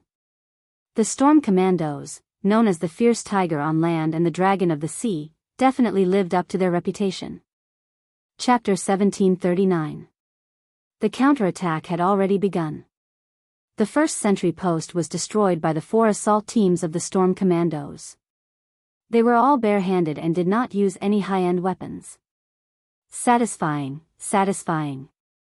This is so satisfying. The one who was lying motionless in the snow was a veteran of the Grey Wolf troop. In the end, he was captured by the counterattack and had his neck slit. The recruit beside him got up and wanted to help the defeated veteran up. He said, "Company commander, you have waited for a long time. It will definitely be a satisfying fight later." His neck was slit from behind. It was silent like a rattlesnake hiding in the desert. It killed him with 1 strike and would not attack again. The veteran did not let him help him up. He stood up and laughed. Of course, they are really tough characters. Every single one of them definitely had unique skills and were proficient in all 18 types of martial arts. Compared to our Beijiang troop, they are definitely not inferior. Naturally, they would not be inferior. The Grey Wolf troop was a company of the Beijiang military region. They were famous in the Beijiang military region and were also famous among the special forces of the few military regions. However, compared to the 2 special forces of the country, there was still a gap in strength. One had to know that the members of the Snowfield Brigade were all selected from the special forces of the various military regions. They were also selected from the elite soldiers of the various military regions. It was the same for the Storm Commandos. The elites of the elites naturally had no problem fighting against the elites of the military region. As the famous combat force of the Beijiang military region, the Grey Wolf troop had always been the one to fight against others. They had never been beaten by others. When the company commander lost contact with the 1st and 2nd sentry posts, he knew that they had really encountered a tough character this time. They were a field unit and field units were the least afraid of tough characters. Since you are here, just use your fists. Don't dawdle like a girl. The brothers in the south have already shown their sharp knives. We can polish them even brighter and sharpen them. Don't embarrass the Beijiang military region. Do you hear me? The company commander was from Black River and was a native of the north. He had a retroflex accent when he spoke and could usually scold people. After the entire company was trained, there was no repetition. When he opened his mouth, the entire company's soldiers tensed up. Mr. Zhuge opened his mouth. We are familiar with fighting in the desert. Our brothers in the south are not familiar with them. We have the advantage in terms of territory. Also, we have about 100 people lying on the ground while they only have about 40 people. In terms of numbers, we have the advantage. There is still a possibility of winning. But the first part of the speech boosted the confidence of the Grey Wolf troops recruits. However, when they heard the "but" at the end, their hearts instantly. So, brothers, this is going to be a tough battle. The company commander was speechless. Was there a need for this guy to explain everything? After Yi Jian finished listening, she quietly returned the earpiece to Whistle, who was in the fourth position, and said softly, "The person talking inside is your military counselor, right?" The veteran soldier who was knocked down kept his mouth shut. He swiped his hand across his neck, indicating that he was dead, and had no comment. However, he was anxious in his heart, and it wasn't just ordinary anxiety. Did a group of female soldiers come? Did a group of female soldiers come to fight? Chapter 1740. The fallen veteran watched as the figure that was obviously slimmer than the male soldier gradually disappeared into the wind and snow. He was so anxious that he grabbed a handful of snow and stuffed it into his mouth. A female soldier came to the Gobi for training? Which military region was this female soldier from? Why did they arrange for a female soldier to come over? They had never met a female soldier who was sent to the Gobi for training. What he couldn't accept was that he was defeated by a female soldier. She defeated him quite easily. What he couldn't accept was that he didn't know that she was a female soldier until she opened her mouth. He didn't know that she was a female soldier when he was fighting her. He didn't expect that the person he was fighting with would be a female soldier. A female soldier coming to the Gobi for training. It was the first time that a female soldier was involved. We are the 4th sentry post.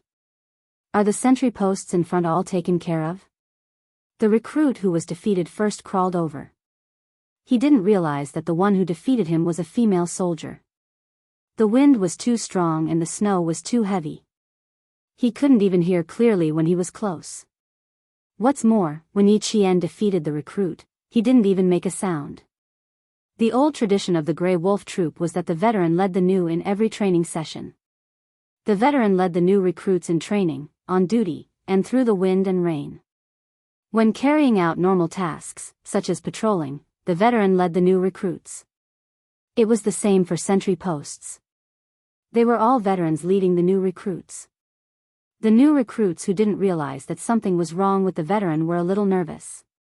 When we return to the team, will we be skinned alive by the company commander? Recruit, be mentally prepared. Being skinned alive is considered light. I'm afraid that even your bones will be torn apart by the company commander. The veteran got up and looked in the direction where the female soldier disappeared. He turned his head, grinned at the new recruit, and patted the new recruit's shoulder heavily. The one who defeated us was a female soldier. Yes, a female soldier.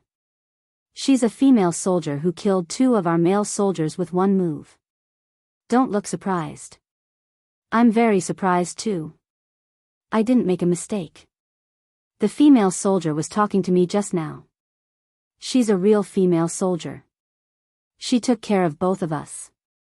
The veteran rubbed his face and looked at the new recruit whose face was pale under the light.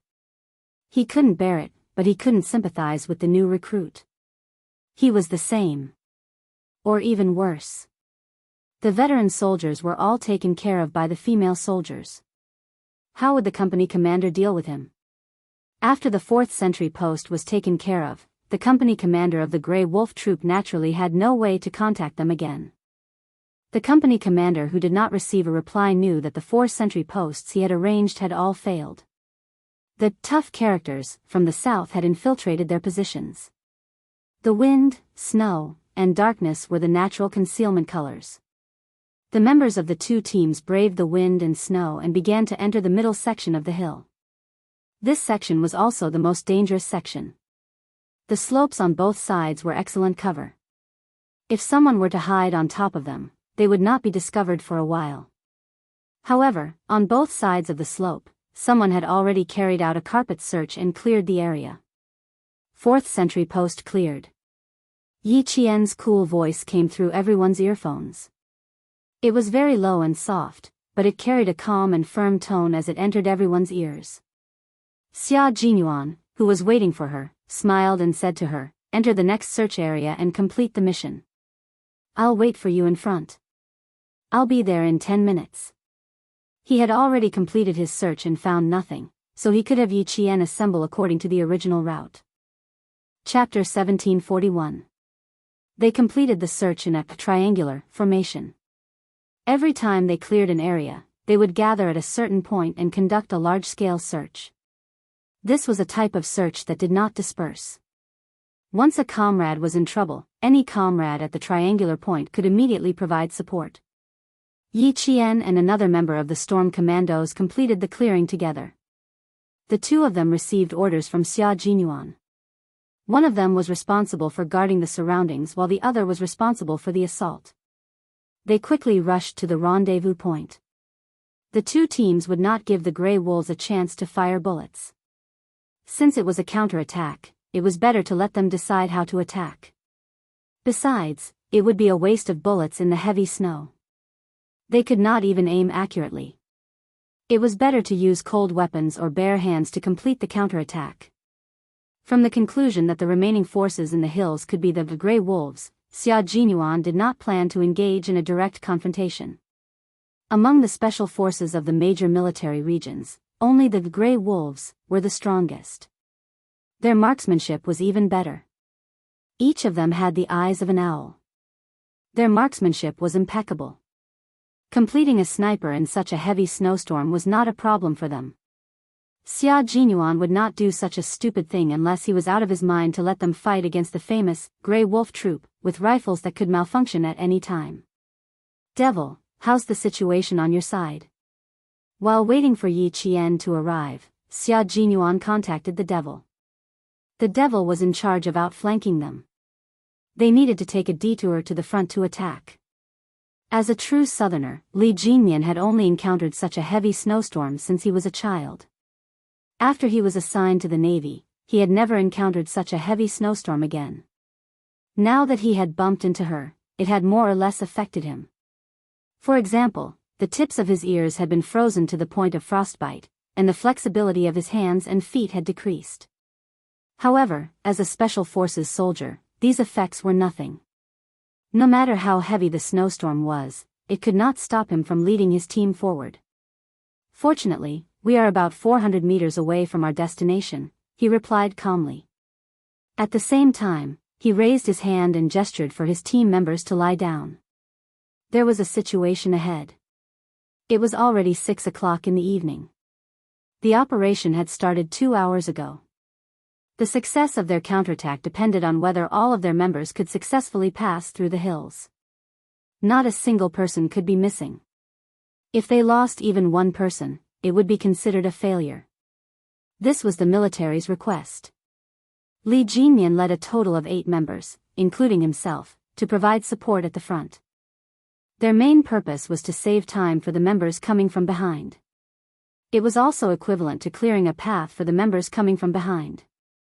After discovering the situation, he instructed his team members to hide and then spread out to approach the enemy, giving them a heavy blow. The snow was heavy, but it only fell for a short period of time. The snow on the ground was not very thick, and when people fell from their shoulders, they would feel a lot of pain. When fists collided with fists, in the temperature of who knew how many degrees below zero, it seemed that the collision could cause the bones to shatter into pieces. Quick, contact the company commander. He's already here. Someone held back Li Jinmian and the others so that their comrades could quickly contact their company commander. These were all soldiers from the Blue Wolf unit. Each of them was skilled in martial arts. The strength of a punch was enough to knock someone down a few steps. Li Jinmian aimed at the soldier with the communication device. His slender and tall body suddenly leaped into the air. Like a snow leopard pouncing from the snow, he instantly hugged the soldier and completed a continuous roll on the ground. His movements were smooth and fierce. He did not give the soldier a chance to contact their company commander. Chapter 1742. When the company commander of the Blue Wolf troop could not contact the 4th team, he immediately carried out the annihilation plan. Nearly 100 soldiers were divided into groups to search for the enemy and engage them in battle. Yi Qian and Xia Jinyuan were already engaged in battle with them. The entire anti-annihilation training had entered a white-hot stage. The Blue Wolf troop was all too familiar with the Gobi Desert. Every year during summer and winter, they would come here to complete their training. They knew exactly where was suitable for ambushes, where was suitable for exchanging fire, and where was most likely to be exposed. However, even so, the company commander of the Blue Wolf Troop knew that their chances of winning tonight were not very high. As the recruits and veterans were eliminated one by one, it was as if they were pulling out radishes. After a while, one would be pulled out and another would be pulled out. By the time 27 soldiers were all killed without anyone noticing, the company commander of the Blue Wolf Troop was sweating profusely on such a cold night. It's not easy to deal with them. I don't know which military district they are from. Company commander, I'm afraid they will go over tonight. The veteran contacted his company commander. His voice was low and cold in the wind and snow. The other party is quite strong. They are not easy to deal with. They could not figure out the other party's background. They did not even know which military district they were from. Just like that, they lost contact with 27 soldiers and were swiftly eliminated by the other party. Defend the position well. Send 2 squads to the entrance of the calabash mouth as reinforcements. The company commander quickly adjusted the battle deployment and focused on the last checkpoint that the southern team had to pass through. The mission that the Blue Wolf Troop received was to defend the remaining hills and complete the annihilation plan. Now that the soldiers were being eliminated one by one, the other party was already doing their best to annihilate them. Then, as long as the last checkpoint was defended, the annihilation would mean failure. The Gobi Desert was their home base. Now that their home base was destroyed, it was really embarrassing. They had to fight for their revenge. Following the company commander's order, the 2 squads of soldiers immediately supported their comrades at the last checkpoint. Meanwhile, the members of the Snowfield Brigade led the Storm Commandos and marched firmly towards their final destination, the Calabash Mouth. This was their campsite for the night. It was the only place in the Gobi Desert that could shelter them from the wind and rain. The battle had entered the most critical moment. The soldiers of the Blue Wolf Troop waited until they had cleared out their comrades from the south. They immediately brought out the enthusiasm of the men of the northern borderline and entertained them with their fists and empty cartridges. Li Jinmian was supposed to go to the front to support, but in the end, he was blocked by Blue Wolf's deputy company commander and Mr. Zhuge. A fierce battle unfolded in the heavy snow. They managed to hold back a portion of Grey Wolf's soldiers and immediately informed Xia Jinyuan to cut off the enemy's connection and complete the counterattack. Eagle Scout was the first to arrive at the mouth of the calabash. Dressed in camouflage, he felt his way to the highest point and crouched between a pile of rocks. Rubbing his hands together, he set up the bone-chilling rifle. Exhaling into his palms, he aimed his eyes at the crosshairs. Once the target appeared within close range, he would shoot. Q King, occupy a high vantage point. The snowstorm is too strong, so it won't be of much use. Try to kill as many as you can. Send a few brothers over. Attack from the front, back, left, and right. Take down the position as soon as possible. This damned weather was too cold. The earlier we complete the anti-annihilation mission, the earlier we can crawl into our sleeping bags for warmth. Chapter 1743. Xia Jinyuan and Yi Qian cooperated seamlessly. The 2 of them made up a bloody path for the brothers behind them. Hearing Chang Ying's words, Xia Jinyuan laughed and said, "You can guard it alone. Occasionally, you can shoot from behind. You can also hide your tracks in the heavy snow. But you have to be careful. The soldiers in Grey Wolf are all good gunmen. Some of them are even sharpshooters. Be careful of being shot from behind." They really didn't have any extra men to send out as reinforcements. All the soldiers in Grey Wolf had gathered in front of the mouth of the bottle gourd. It was obvious that they were not going to let them pass. If the defense was too tight, the difficulty of breaking through would increase. Chang Ying's mouth twitched slightly. Their young captain had always been a sly old fox. Why would he send reinforcements when he knew that they were safe?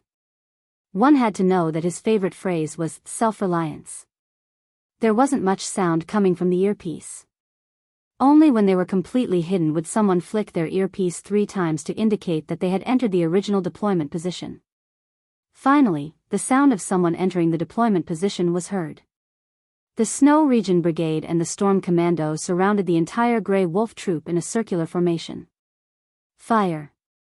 As Xia Jinyuan's cold, metallic voice sounded, gunshots were heard all around the Gobi Desert.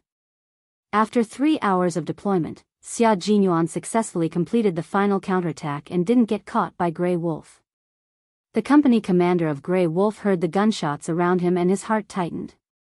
This group of soldiers from the south actually climbed up the heavily weathered hills to complete the encirclement. He concentrated his forces while they spread their forces out like a net to complete the encirclement. How dare they? Weren't they afraid that they would roll down the hills and break their bones? I'm not afraid of being surrounded. Let's take a few more bites of meat. Even though they were surrounded, the company commander of Grey Wolf didn't panic at all. Unyielding soldiers wouldn't easily admit defeat until the very end. Yi Qian didn't expect to face the company commander of Grey Wolf. The company commander of Grey Wolf also didn't expect to see a female soldier. The appearance of the female soldier stunned him for a second. A thought flashed through his mind. Don't tell me it's a group of female soldiers surrounding us. There were very few female soldiers in Beijiang. Other than the signalers, there were only 7 female soldiers in their unit.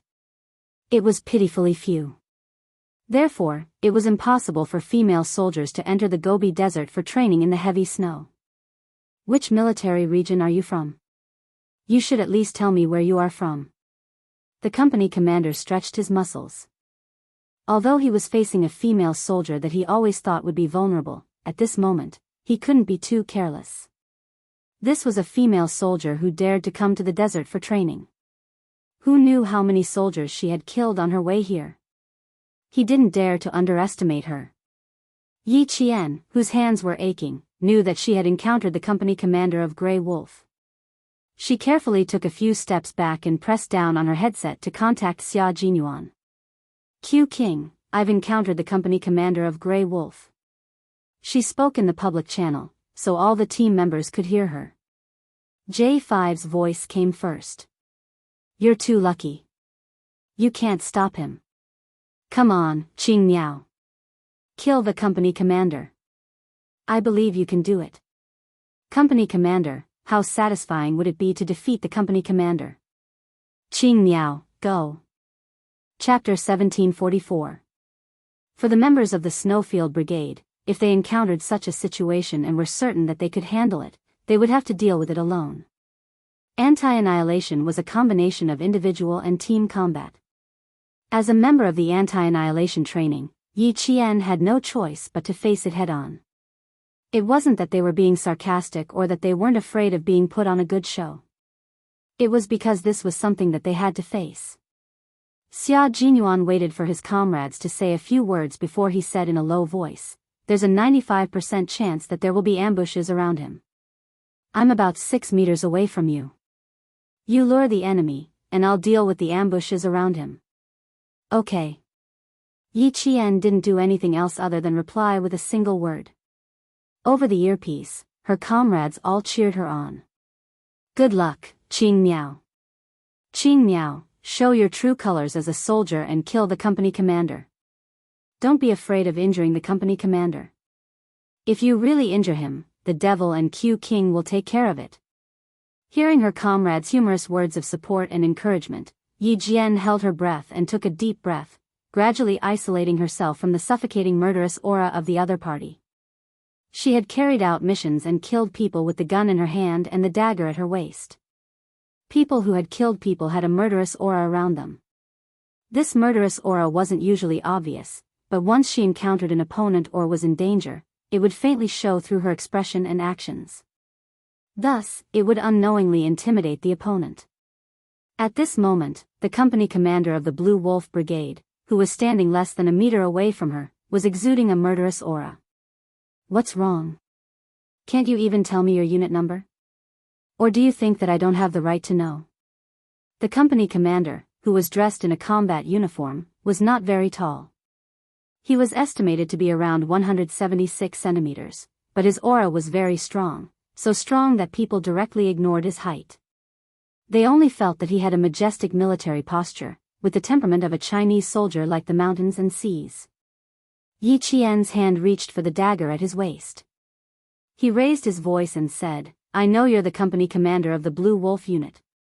If you didn't write my unit number in the document you received, I'm sorry, company commander. I really can't tell you. They did not receive any documents. They only received a phone call from the commander-in-chief of the military region, Lieutenant General Xia. They also did not know the number of the southern troops. Since the female soldier did not want to say anything, then so be it. She would not stand in front of him and say anything else. You're quite tight-lipped. The company commander naturally raised his hand and patted the snow on his shoulder. His sharp eyes swept over as he raised his hand and a dark murderous aura flashed past. A faint sneer appeared on his resolute face that had been stained with wind and frost. The sound of gunfire suddenly came from an unknown direction. Bang! The empty shell directly shot into the snow. Suddenly, the snow mixed with the dust splashed everywhere. As the gunshot rang out, the firm sneer in the company commander's eyes suddenly disappeared after he saw the female soldier's actions. The murderous aura around him suddenly multiplied. The female soldier actually dodged it. She dodged the bullet. She dodged it perfectly. Yi Qian, who had been observing him, did not dare to let his guard down. He saw every move of the company commander. As long as he moved a little, she would definitely complete her dodging action. Whether there was an ambush or not, she would complete her dodging action. There was not only one gunshot, but continuous shots. Chapter 1745. Bang! Bang! Bang! Bang! A row of blanks flew over and a row of craters appeared in the snow. The dense firing caused snow and dust to fly everywhere and formed a snow fog. Yi Qian, who was rolling continuously, saw a snow bump. He propped himself up with one elbow and did a backflip to hide behind the bump. Captain, the target has disappeared. The Grey Wolf soldier who had stopped firing shifted his gaze away from his night vision goggles. From his direction, all he could see was the wind and snow, and the female soldier was nowhere to be seen. Xia Jinyuan, who had snuck over, was like a snow leopard stalking its prey. When he was 5 steps away from the soldier, he leaped into the air with his long limbs. The soldier who was communicating with his captain and searching for the target felt a gust of wind even fiercer than the north wind. He held on to his gun, but before he could complete his roll, he was killed by the owner of the gust of wind. Grey Wolf is famous for its marksmanship. Brother, I'm sorry, but I can't give you another chance to shoot. The elegant yet dangerous Major Xia took the soldier's gun and removed his earpiece. He spoke very politely, Captain Jiang, your bodyguard has been taken care of. With the bodyguard taken care of, the anti-assault training was almost over.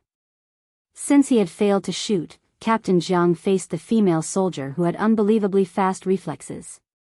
His fist was held by the female soldier's hands, which were obviously smaller than the male soldier's. An unfamiliar male voice came through the earpiece. He said that his bodyguard had been taken care of, which meant that the veteran soldier who had shot the female soldier had been taken care of.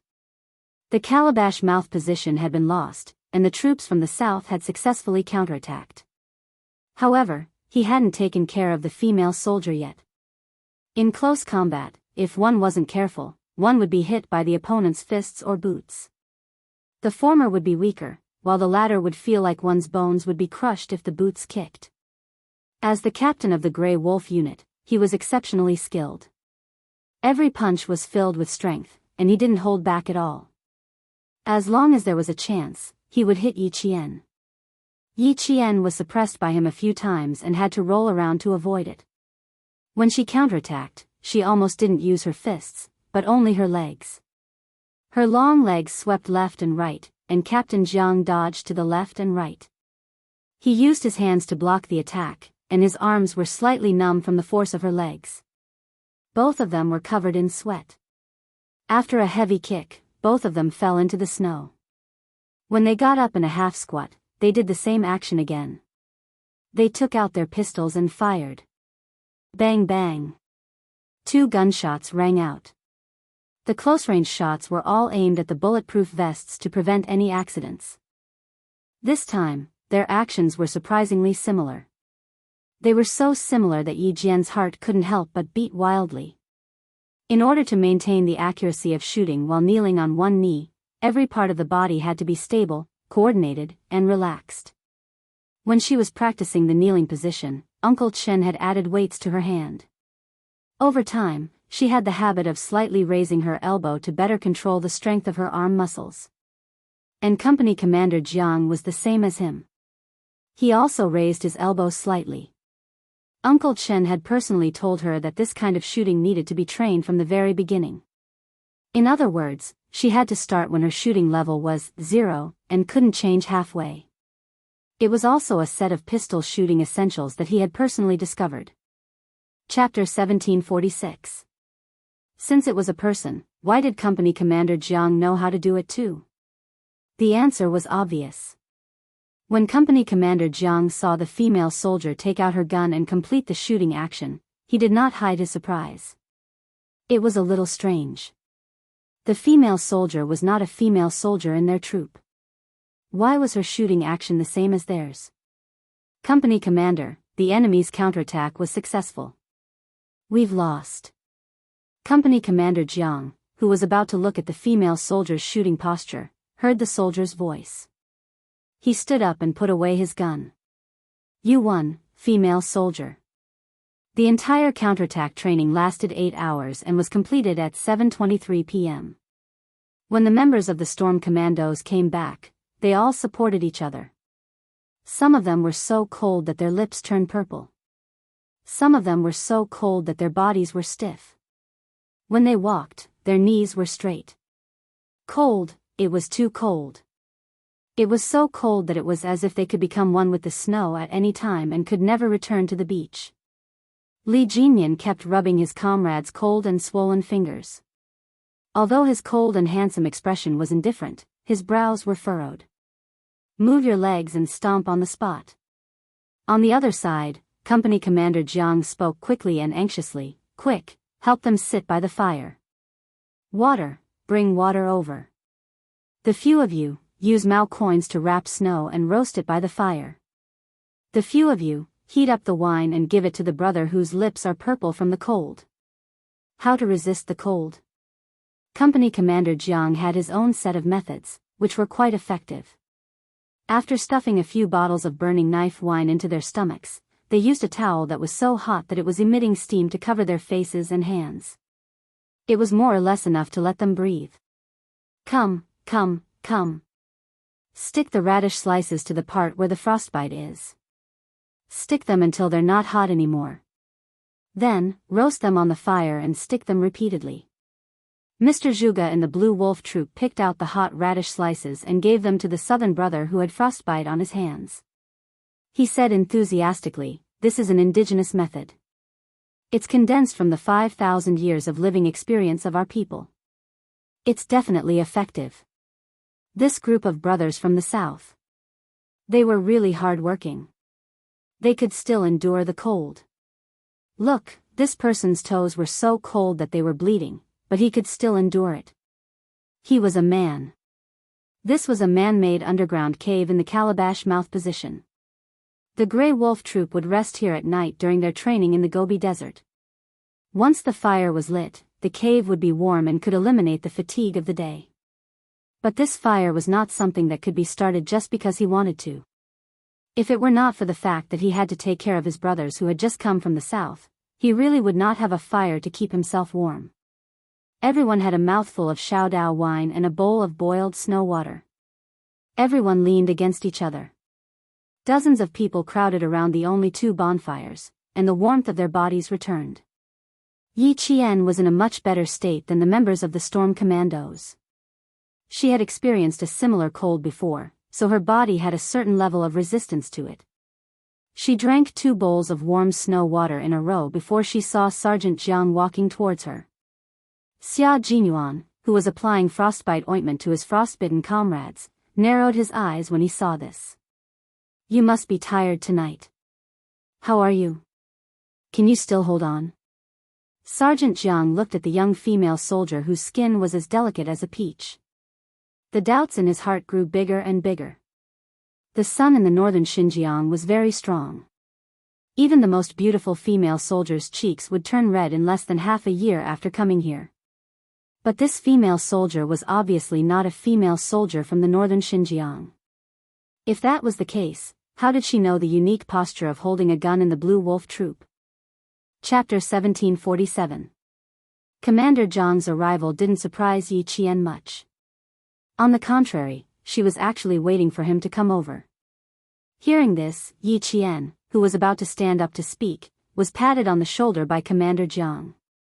He motioned for her to sit back down with an undeniable authority. "You're welcome. Let's sit down and talk. We've been running for half a day. Let's relax a little during the break." He noticed that there was only one female soldier present. The only female soldier who followed the male soldiers into the desert for training. Just from this point alone, he could see that this female soldier was exceptional. He had only met a few female soldiers in his 15 years of service in Beijiang. He had never met a female soldier who dared to follow the male soldiers and trained as hard as the male soldiers.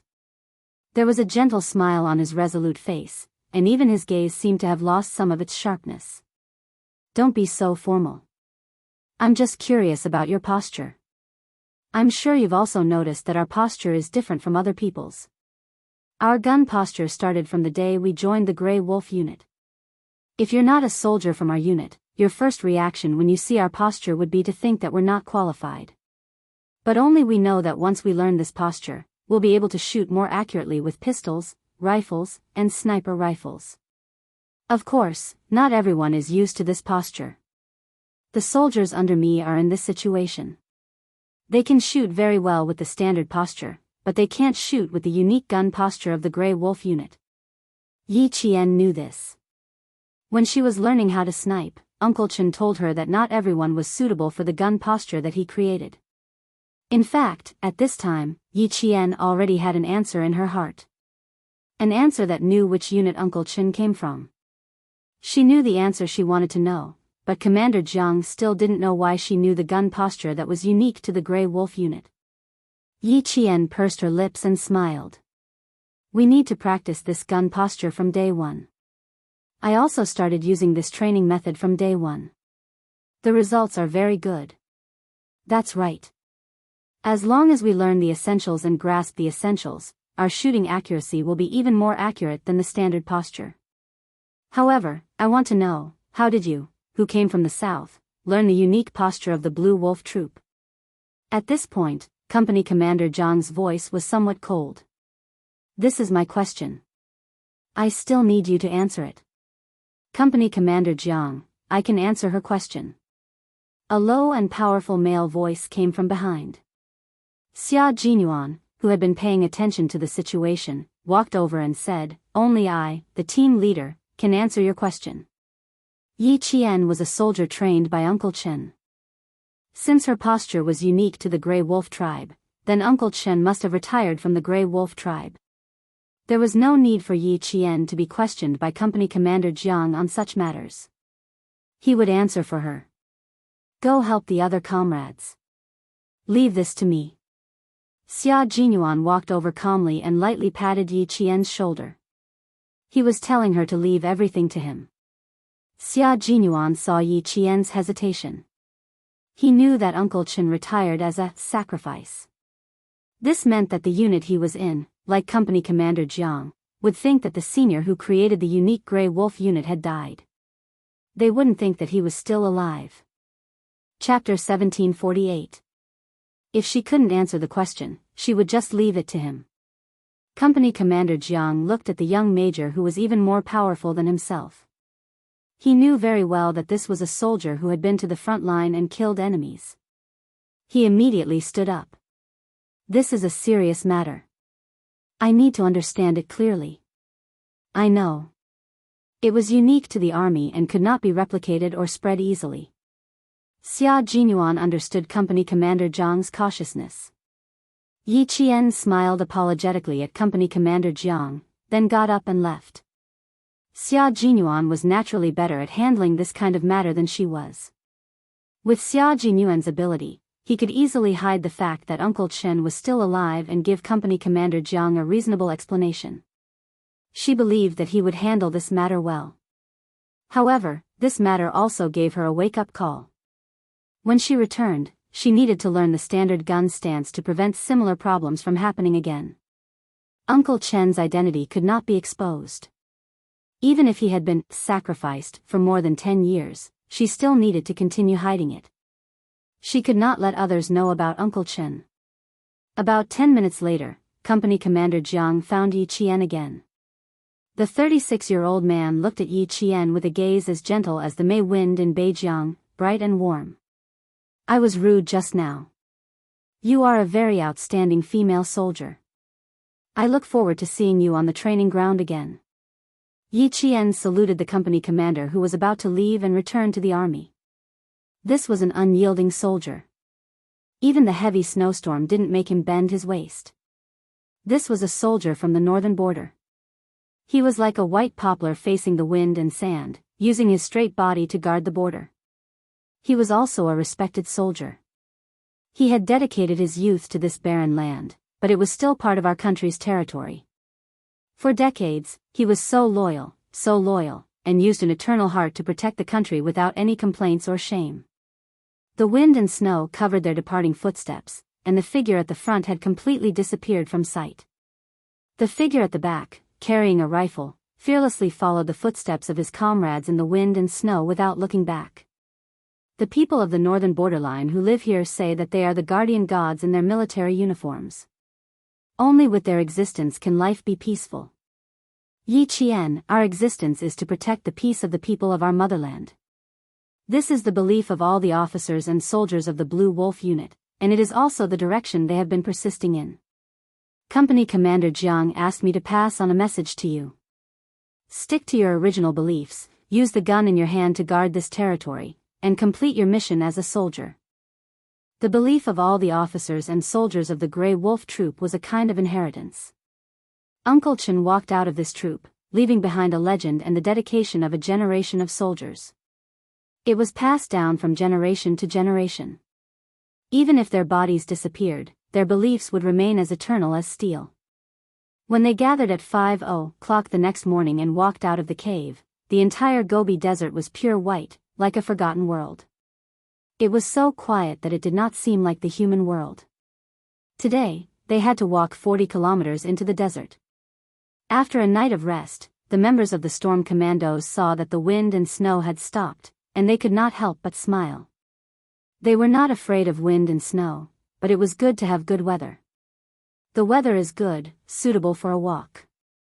There's also the sun. Let's walk and scatter the sun. Do you still have any burning knives? It's better to drink some wine before walking. A new day had arrived, and a new training had arrived. The team members, who were happy in the midst of hardship, were so optimistic. Chapter 1749. The weather was good and suitable for training. The white snow rose and fell, stretching for thousands of miles. The light from the snow shone through the clouds, illuminating the pure white world. After checking their equipment, the members of the two teams quickly lined up under the cold gaze of Captain Xia Jinyuan. There was no need for them to line up. They were already in a straight line horizontally and a straight line from side to side. All of you. The young major at the front of the line stood upright, and his command was like a hot knife through butter. Everyone's attention was instantly focused on him. Yi Qian had always known that Xia Jinyuan was a very charming man. He had the majesty of a soldier and the elegance of a man. When they were in the sun, the Xia Jinyuan she knew was a gentleman. When they were in the dark, the Xia Jinyuan she knew was a man whose gaze was like a bullet, with a frightening sharpness. At this moment, Xia Jinyuan, who was standing in the sun, was looking at his comrades. Although his eyes were sharp, they were full of encouragement.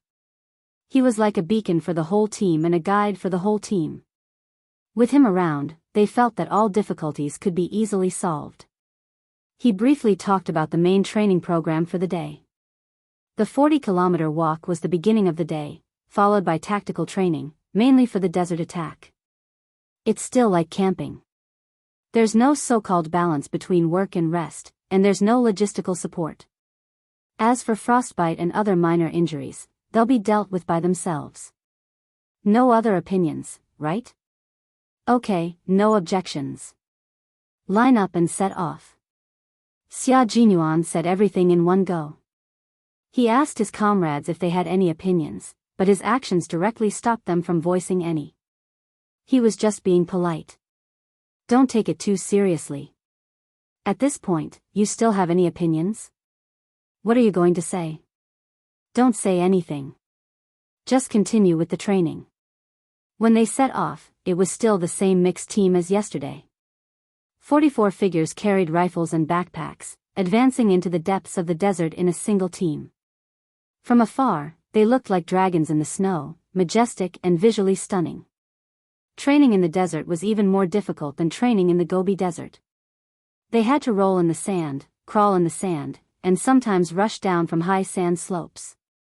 At the same time, they also had to complete shooting. At the end of the day, it was as if their bones were disassembled and needed to be reassembled at night to maintain their integrity. Yi Qian gritted her teeth and endured all this. There was only one belief in her heart: since I'm here, I won't be worse than anyone else. As the only female soldier in both teams, she worked so hard to stimulate the fighting spirit of the male soldiers. Every day, she put 200% of her energy into completing the training. They were so engrossed in their training that they seemed to have forgotten the time and the date. When the sun rose, they were already training. When the sun set, they were still training. Not only was there overload training during the day, there was also training in the middle of the night. On the fourth day of training, it was the time when the whole team was at their most tired. A sharp whistle sounded from outside the sandpit. All the members woke up from their deep slumber and put on their equipment as quickly as possible to complete the assembly. If you don't arrive within 3 minutes, be prepared to be punished. Stripping naked and running in the snowy desert was my way of punishment. The Devil King's punishment is a little different from mine. Those who are late will go to the Devil King to receive their punishment. Xia Jinyuan, who was waiting for the team to assemble, said this while counting the time with a stopwatch. His comrades who heard what he said felt their hearts turn cold. Chapter 1750. Compared to Q King's punishment, the Devil King's punishment would only be harsher. The purpose of an emergency assembly was to maintain the combat effectiveness and discipline of the team. They had to be vigilant at all times so that they could fight as soon as the order was given. Most troops required the members to be dressed and equipped with the relevant weapons and equipment within 5 minutes. However, the Storm Commandos and the Snowfield Brigade were required to assemble in 3 minutes for no other reason than that they were special forces. A sharp whistle sounded and the members of the two teams appeared in front of Xia Jinyuan and Li Jinyan as fast as they could. Yi Qian, who was sleeping alone in a corner, woke up with a start from a nightmare. She didn't even realize where she was for a few seconds. She had a nightmare. She dreamed of her previous life. She dreamed of the moment before she died. She dreamed that she received a glass of water from a colleague who was on good terms with her. After she drank it, she went to the hotel manager's office. She clearly dreamed that she was pinned down on the office table by that bastard. His filthy hands pulled up her shirt and burrowed into her clothes. What happened after that? The sharp whistle sounded again, and it seemed to be more urgent than the previous one. Yi Jian's body suddenly twitched, and she blinked her eyes lightly. She was a little confused, a little helpless, but more than that, she was sad. One more minute, the last minute. Xia Jinyuan's voice came from an empty space. His gaze was directed to the 2 o'clock direction where Yi Qian was. It was a little strange that she, who always acted quickly, hadn't shown up yet. Yi Qian suddenly woke up with the second whistle. She completely woke up from the dream that she didn't want to remember. She wasn't the Yi Qian from her previous life who woke up too late. She was now a soldier. She was now in training. She still had to go overseas to fight. After waking up, Yi Qian stood up. There was no sadness, confusion, or helplessness in her dark eyes. There was only coldness that was clearer than the moonlight. She put on her equipment as fast as she could and picked up the rifle that never left her hand. With the helmet on, she looked like a proud soldier, calm and confident. Do your best, Yi Qian. She encouraged herself in her heart. Her expression was cold as she ran towards the assembly point. The time on the stopwatch changed quite quickly. The faint blue screen light reflected on the face of the young major holding the stopwatch, making his handsome eyebrows and eyes even colder than the crescent moon in the sky. There were still 25 seconds left. He looked at the 2:00 clock direction again, but it still hadn't appeared. Li Jinyan obviously noticed it as well. He said calmly, "She will be late, and my punishment this time will be very heavy." "Your punishments have always been heavy." Xia Jinyuan pursed his lips. He was not afraid of the Demon King's punishment, but he was worried about Yi Qian. Yi Qian was never late, but he was late today. Was there something wrong with his body? She shouldn't be. When he was tutoring her last night, he didn't find anything wrong with her body. Her mental state was also good. After a day of training, other than the fatigue between her eyebrows, there was nothing wrong with her. Xia Jinyuan's gaze turned cold. Since it wasn't a problem with her body, it meant that her vigilance wasn't at its peak. Once she relaxed after high-intensity training, even her vigilance would drop. My punishments are indeed heavy, but they are all on the spot. The indifferent Li Jinyan glanced at the stopwatch in his hand, then looked around. His cold eyes narrowed slightly. Chapter 1751. Their current location was a semi-solidified desert, not a vast expanse of yellow sand where not even a blade of grass grew. Some vegetation grew, but the color of the vegetation was a little dull. These vegetation were not to be underestimated. They were all covered in sharp thorns that could directly pierce into the flesh. Over the past few days, the two team members had been pricked by these thorns. Fortunately, their combat uniforms were thick and they were wearing thermal suits inside. Even if they were pricked, they would only suffer small wounds. Li Jinyan said to punish them on the spot. Then, Xia Jinyuan looked around, then looked at Li Jinyan and pointed at the vegetation. Here? Yes.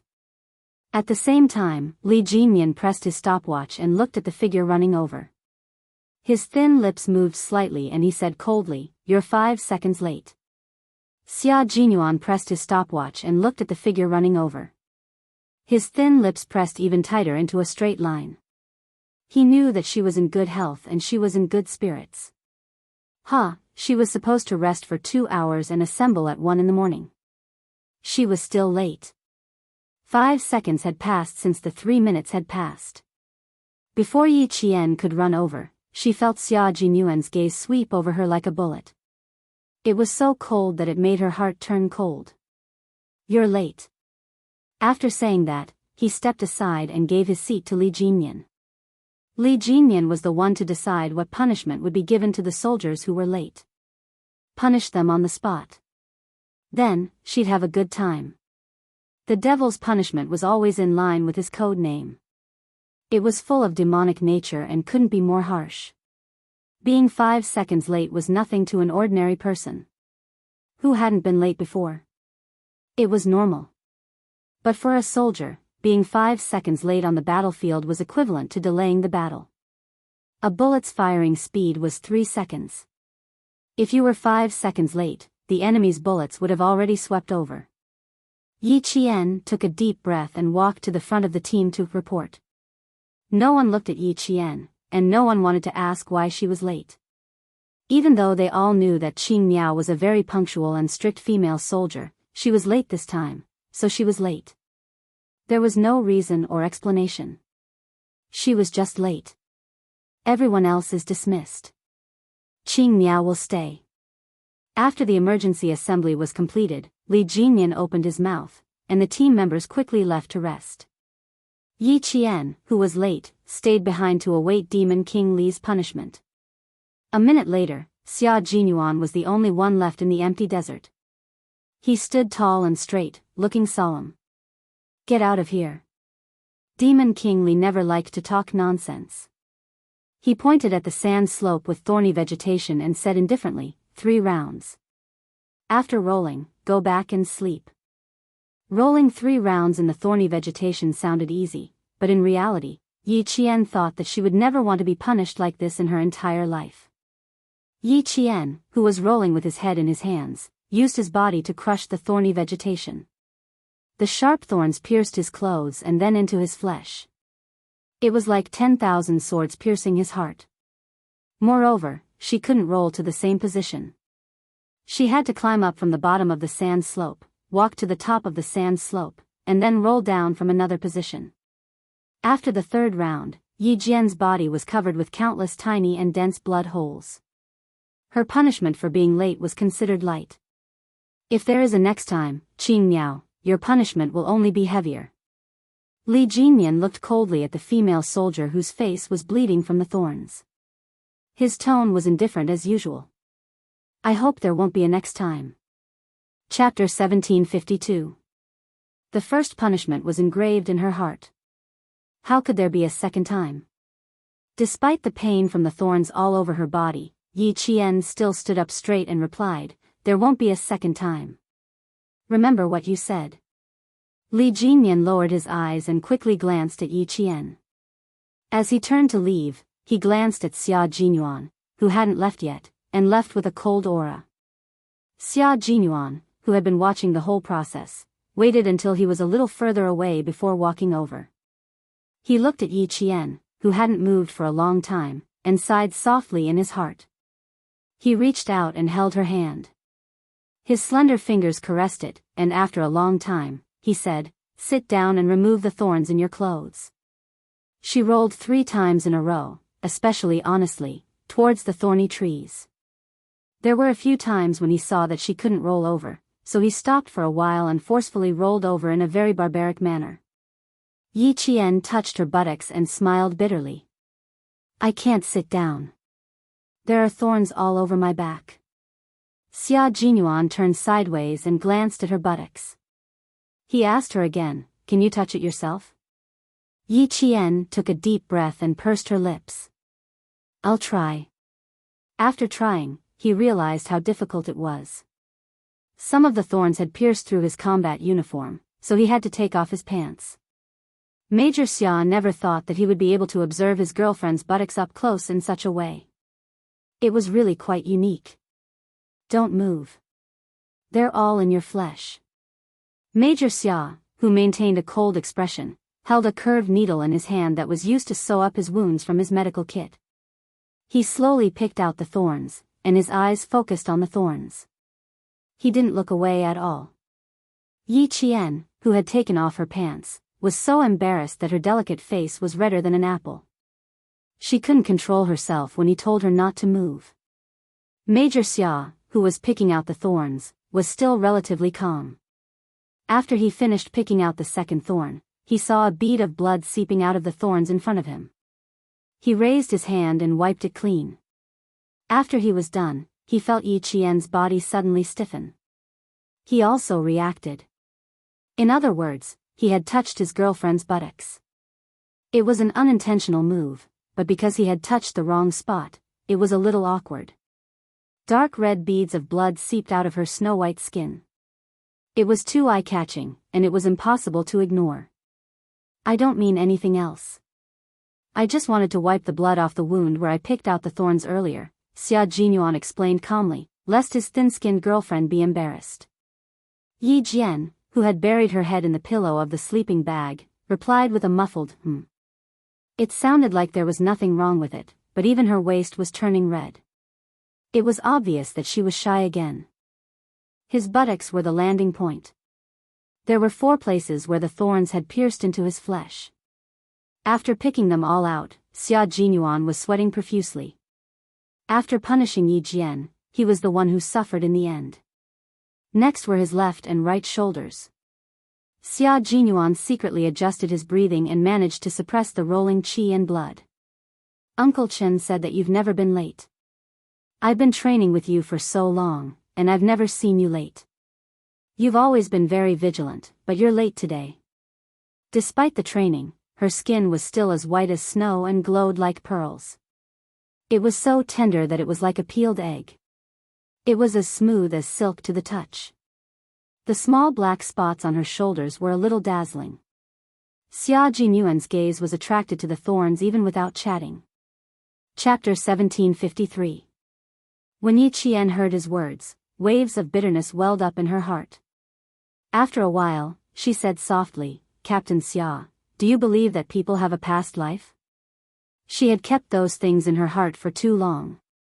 She thought that she would forget them with time and after she was reborn, but she realized that the hatred and humiliation would not be forgotten. Instead, as time passed, it would only ferment and mold.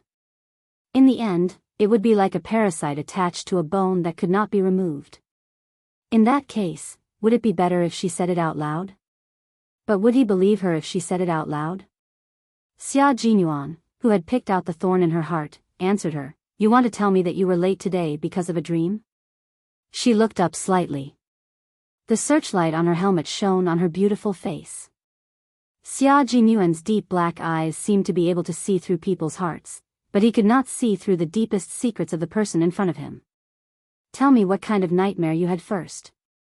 Yi Qian, who had restrained her thoughts, looked at the man who had lowered his head to pick out the thorn in her heart again. She pursed her delicate lips and said softly, "I dreamed that I was being molested." Xia Jinyuan, who had stopped what he was doing, frowned. He looked up at Yi Qian again and asked calmly, "Was it me?" "No." Yi Qian shook her head. The bitterness in her heart only increased. If it had been him. Yi Qian felt that she could still accept it. After all, he was so pleasing to the eye. But she did not know him in her past life, so if it had been him, she would have resisted as well. Xia Jinyuan frowned even harder. He stopped what he was doing and stared at the girl he loved without blinking. "If it wasn't me who molested you, then who was it?" The major, who did not know the truth, only focused on one thing. She did not dream of him molesting her, but of another man. Those memories were very painful. It was so painful that just thinking about it made her stomach churn. It was so disgusting that she wanted to vomit. A very disgusting guy. No matter how capable Xia Jinyuan was, there was no way he could have guessed that Yi Qian's dream was something that had happened in her previous life. Therefore, he raised his hand and flicked his forehead. "If it weren't for me, Qing Miao, you could have just taken out your dagger, silver wire, pistol, or rifle and killed him directly." After that, he asked worriedly, "Did you kill him? If not, continue dreaming in the second half of the night and drag me into your dream as well. Let me kill this guy with my own hands. How dare you molest my girlfriend? You're courting death." Even if it was just a dream, Major Xia still spoke with a murderous aura. The sad Yi Qian was amused by him. Looking at his handsome side profile, he replied with a smile, "I killed him. I stabbed him in the heart and pulled him out. I killed him. That's right. That's how it should be. There's no need to be afraid in the dream. We can deal with it however we want." Major Xia's heart immediately felt at ease. Looking at him, the smile on Yi Qian's beautiful face deepened. Everything was so beautiful when she was with him. At this moment, Principal Chen, who had been hospitalized for a few days, only had one thought in mind: get discharged. Why can't I get discharged? I know my own body best. Don't tell me I don't know if there's anything wrong with it. Old Yan, you have to listen to me on this matter. After being hospitalized for a week, Principal Chen could not stay any longer. Whenever he thought of the matters in the army, he was anxious to return home and did not want to waste even a second. Chapter 1754. After retiring from the army for more than 10 years, Principal Chen had never let himself rest. The army arranged for him to be the principal in Fujian town, and he had been guarding the oil depot in the middle school. Later, he met Yi Qian, and almost spent all his time teaching Yi Qian. He had never rested for a day, and he had never let himself relax. Even if he could not wear the green military uniform openly, he still regarded himself as an active soldier. After staying in the hospital for so many days, it could be said that Principal Chen had rested for the longest time since he joined the army. Therefore, to let him stay in the hospital now was more uncomfortable than being tortured. However, he had been a middle school principal for more than 10 years, and he had the elegance of a scholar, so he spoke more gently. Seeing that Commissar Yen, who was sitting in the ward, was unmoved, Principal Chen could only persuade and reason with him. There are a few good seedlings among the new recruits this time. If we train them well, they will definitely achieve something. I have to hurry up. Look, I've been in the hospital for a week. If I don't go back soon, they will relax. How can this work? Training has to be done day after day. We can't give up halfway. I won't joke about my body, and I won't treat my body lightly. I've been in the hospital for so long, and I really can take it seriously. It's just a stomach hemorrhage. It's not a big deal. The surgery has been done, and I've recovered. Let's go through the discharge procedures today. No matter how well he said, it did not move Commissar Yen. You have to continue to recuperate. We're not doctors, so we don't understand. But the doctor said that your stomach hemorrhage this time was very dangerous. If you were sent here half an hour later, you would have died. You cherish the new soldiers, but you have to think about little Yi. She just sent old uncle away. Don't tell me you want her to send you away again. Brother, you have to think about little Yi. She's a girl, and she has to send away her closest relatives one after another. It's more painful than cutting a piece of flesh from her heart. We won't waste time with the hospital. We'll listen to the doctor and leave the hospital after 20 days. As long as you cooperate well and recover well, we'll leave immediately after 20 days. When Headmaster Chen fell, even Commander-in-Chief Xia was alarmed. He gave them a strict order. No matter what, they had to take good care of Headmaster Chen. They could not be careless. This was a call that Commander-in-Chief Xia had personally made to him and Old Lu, yet no one in the provincial military knew about it. Not many people knew about Principal Chen's special identity. Even the leaders in the provincial military did not know about it. Only the regiment commander and political commissar of the troops stationed deep in the mountains of Fujian town knew about it. Since Commander-in-Chief Xia had personally called, Political Commissar Yen and Regimental Commander Lu would definitely not allow Principal Chen to leave the hospital. When Principal Chen, who wanted to leave the hospital, heard Yi Qian's name, the cold expression on his face softened. After the operation, his complexion did not look too good. He was a little pale and had lost a lot of weight. It made his masculine face look more angular, and it made the military prestige between his eyebrows look a little pale. When he thought of Yi Qian, Principal Chen's gaze softened a lot. Old Yen had said so much. He had finally caught his weakness. He was right. If he really left suddenly, how could little Yi, who valued friendship and loyalty, accept it? What's more, her mother's sacrifice was full of doubts. He still had to help her. Half of his desire to leave the hospital disappeared, but the other half continued to bargain. Chapter 1755. Of course, it didn't work out. How was it possible for him to cut the 20 days of hospitalization in half? Brother, you don't have to mention this again. It's useless to mention it again. I'll say it again. 20 days, not a day less. After Yan Jingtuan finished speaking, he looked at Principal Chen, who was still restless on the hospital bed. He sighed and said, Brother, talking to you is more tiring than talking to 10 new recruits. Don't insist on being discharged. We've already talked to the hospital. You have to stay in the hospital for 20 days. As for... There was a knock on the door. Then, someone pushed the door open and came in with fruits. Yan Jingtuan is here too. Principal Chen, are you feeling better? The person who came in was not very welcome.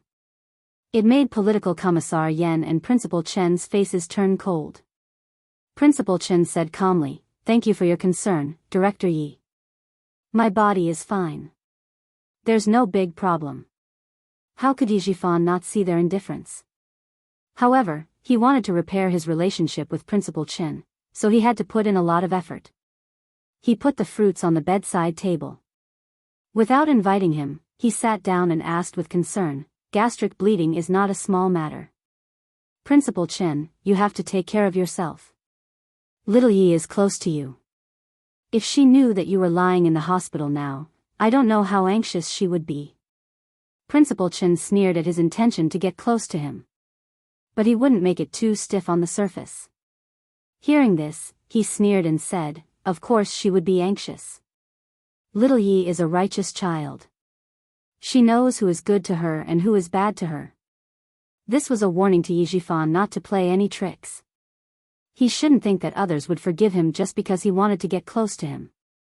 Yi Jifan, who pretended not to understand the meaning behind his words, sighed softly and said somewhat sadly, "That's right, so, since my family treated her like that, it's only right that she doesn't forgive me, her uncle."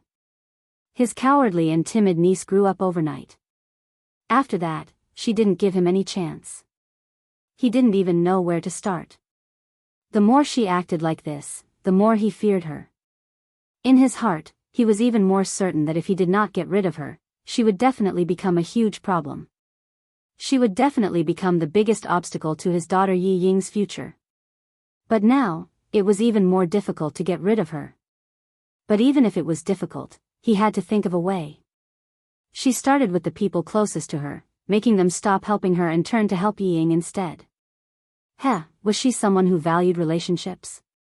Let her have a taste of what it feels like to be betrayed by the person closest to her. Yi Jifan was a scheming person. Not only did he want to use Principal Chen to let Yi Ying enter the military in the future, but he also wanted to use this opportunity to suppress Yi Qian. Therefore, Yi Jifan was a person who calculated every step he took. It was because of this that he could rely on the jade pendant to get to where he was now. Principal Chen did not want to talk about Yi Qian with him.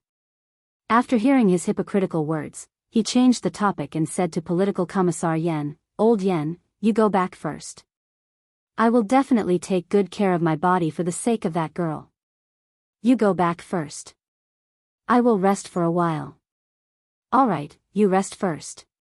I will go with Director Yi." Political Commissar Yen stood up and pulled Yi Jifan with him. "Director Yi, let's go first. The patient needs more rest to recover faster." Yi Jifan, whose eyes were slightly dim, knew that they were chasing him away. He didn't feel awkward at all. He stood up and said calmly, "Then, Principal Chen, rest well. I will visit again next time." Chapter 1756. He stood up, lowered his eyes slightly, and said somewhat condescendingly, "I originally wanted to ask Principal Chen about little Ye's recent situation, but it seems that I came at a bad time. I can only come another day." "Ask about little Ye's recent situation?" Principal Chen and Political Commissar Yan's faces darkened. He was like a weasel paying a New Year's visit to the chicken. He was up to no good. The two didn't answer and just looked at him indifferently. They were both soldiers. As long as they focused a little, even their eyes had a real texture, which made them feel disgusted and afraid. Yi Jifan, who had been an official for 20 years, was very natural. He maintained a decent smile and naturally continued to say, "When my sister-in-law died, she left behind some relics. I originally gave them to my wife at home to take care of, but later she told me that she lost them. A few days ago, I went home to clean up the old things and found these relics in a big closet. I wanted to personally give them to her. How about this, Principal Chen, when you are better, I will give my sister-in-law's relics to you. At that time, I will trouble you to give them to little Yi. If he drove him away today, he wouldn't be able to do it next time." After Yi Jifan finished speaking, he quietly looked at Principal Chen with a smile, waiting for a reply. He didn't think that Chen Dongfeng would drive him away next time if he mentioned these things. Indeed, Headmaster Chen wouldn't chase him away. Therefore, he said calmly, "So it's not that they threw it away. It's just that Director Ye's family is too casual. They can even casually place a martyr's relic." Although his voice was faint, his gaze became increasingly sharp. He coldly stared at the dignified official. Gradually, a mocking expression appeared on Headmaster Chen's face. "There's an idiom called ungrateful. Director Yi, you really deserve it. Martyr Sun Xueqing used her life to get an official position for Director Yi. She wanted her daughter to be taken care of by both her uncle and her uncle. In the end, Director Yi got the benefits but forgot the kindness.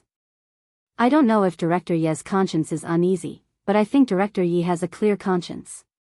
Otherwise, why would he casually place martyr Sun Xueqing's relics? Yi Zhifan's originally indifferent expression suddenly turned cold and gloomy. There was even a trace of ruthlessness that flitted across his face.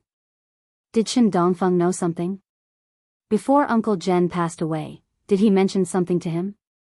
There must be. Otherwise, it would be impossible for him to say something like, forgetting gratitude after receiving benefits. He must know, that's why he dared to say it. That's right, his niece knew that he had Sun Xueqing's jade pendant. How could Chen Dongfeng not know? His gloomy expression only lasted for a few seconds.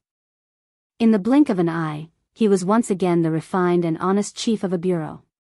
Yi Zhifan sighed. The misunderstanding can only be cleared up if I personally explain it to little Yi. President Chen, I won't disturb your rest.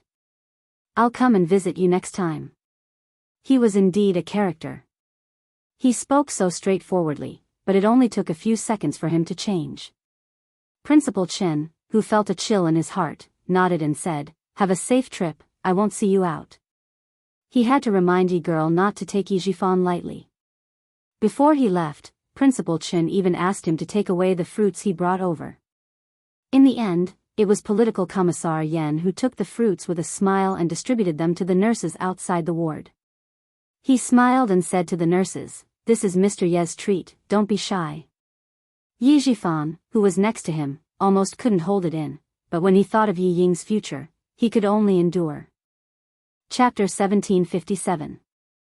None of them gave him any face. Just you wait, one day, I'll make them beg me for mercy. Yi Zhifan's eyes flashed fiercely, but he didn't leave immediately after getting in the car. He thought about the conversation in the ward just now, and the fierceness in his eyes became stronger and deeper. There was even a hint of killing intent flashing in his eyes. After a long time, he seemed to have made a decision. He took out his phone and rubbed the keys for a long time. When the murderous intent in his eyes overshadowed his viciousness, he found a private number in his contact list and made a call. As the call connected, Yi Zhifan's elegant face looked like it was covered by dark clouds. There was even a hint of viciousness rolling out. I can handle your matter, but you need to solve a problem for me. At 11 o'clock p.m., Commander Lu received an emergency call from the soldiers on duty. Principal Chen had an accident during the Ford trip and was in critical condition. Commander Lu was shocked and immediately drove to the hospital. Yi Qian, who was far away in Beijiang, was reviewing her textbook knowledge. She didn't know why, but she felt a surge of panic in her heart. Then, she felt a sharp pain that made her bend over and her lips turn pale. Xia Jinyuan was drawing an experimental model for her. As he was deep in thought, the pen in his hand paused. When he looked up, the pen slipped from his hand and he held Yi Jian, who was in a bad mood. Her body trembled and her lips lost their color. Her pulse sped up, but her body temperature was normal. Qing Miao, open your mouth. Take deep breaths. Xia Jinyuan didn't panic. He calmly dealt with the emergency. However, his handsome face was tense. Listen to my command. 1, 2, 3. Take deep breaths. At the same time, he turned on the wireless communication and immediately contacted K7. K7, there's something wrong with Qing Miao's body. Come over quickly.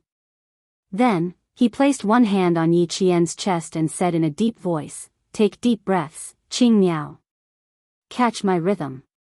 He did not help Yi Qian stand up. Instead, he quickly laid her flat on the ground and turned on the portable oxygen tank that he had brought with him when he entered the highlands. He pulled out a breathing mask and covered Yi Qian's mouth and nose. 1, 2, 3. Inhale, exhale. K7 rushed over and saw Yi Qian lying flat on his back while Xia Jinyuan performed a simple breathing technique. He rushed over and knelt down on both knees. He immediately performed a simple check on Yi Qian and asked Xia Jinyuan, what's the situation? I explained the problem to her, and everything was normal. However, when I was drawing an experimental model, I noticed that her body was trembling. Xia Jinyuan quickly told K7 what he saw. 2 minutes ago, everything was fine. Hearing that, K7 narrowed his eyes. Why does it feel like I'm suffering from angina? Does Qing Miao have heart disease? His gaze fell on Yi Qian's chest. Xia Jinyuan seemed to know what he was thinking. He said in a deep voice, "No, her body is very healthy. She doesn't have any congenital diseases, let alone heart disease. I'm fine, I'm fine." Yi Qian, whose 6 senses were gradually recovering, grabbed Xia Jinyuan's hand. She took deep breaths and her eyes lit up. "Q King, can you contact home?" The feeling of panic was too similar to the feeling when Grandpa Zhen was seriously ill. She was scared. She was very, very scared. Xia Jinyuan grabbed her hand. "Where else do you feel uncomfortable?" "K7 is here. Tell him. We can talk about other things later." Chapter 1758. She didn't feel any discomfort. After her heartbeats suddenly accelerated, she took a deep breath and gradually suppressed the unfounded panic. However, it was as if a piece of her heart had been gouged out, leaving a big hole. It was so empty that even her fingertips couldn't help but tremble. K7 put away his stethoscope and said to Yi Qian softly, "Does your condition continue? Or is it sudden? Or should I say, it happened before, but it's very rare." He still needed to confirm if Yi Qian had any heart disease. If it continued, then it definitely meant that she had some hidden disease. Xia Jinyuan had always been confident in Yi Qian's health. He was certain that she didn't have any heart disease. He held Yi Qian's hand tightly and said in a very steady voice, "K7 is the military doctor in our team. Answer his questions properly. Don't hold back and don't hide anything. Actually, he should be a forensic doctor. However, he was someone who liked to make breakthroughs. He could be both a forensic doctor and a military doctor. It only happened once. Before my grandfather fell seriously ill, he had a similar heart attack. Other than that, there were no other problems. Before I entered the military academy, I did a detailed checkup. I confirmed that there were no hidden diseases in my heart." With a pair of strong hands holding Yi Qian's hand, she felt as if there was an unshakable mountain that she could rely on. Even her voice was much calmer than before. K7 stood up and gestured to Xia Jinyuan to help Yi Qian up. There was no need for her to lie down. After the two of them stood up, he said, "There are no problems with your body. However, to be safe, you should go to the hospital for a health assessment after training. Also, you must be very worried about your family and haven't contacted them for a long time. That's why your heart raced and you felt a series of emotions."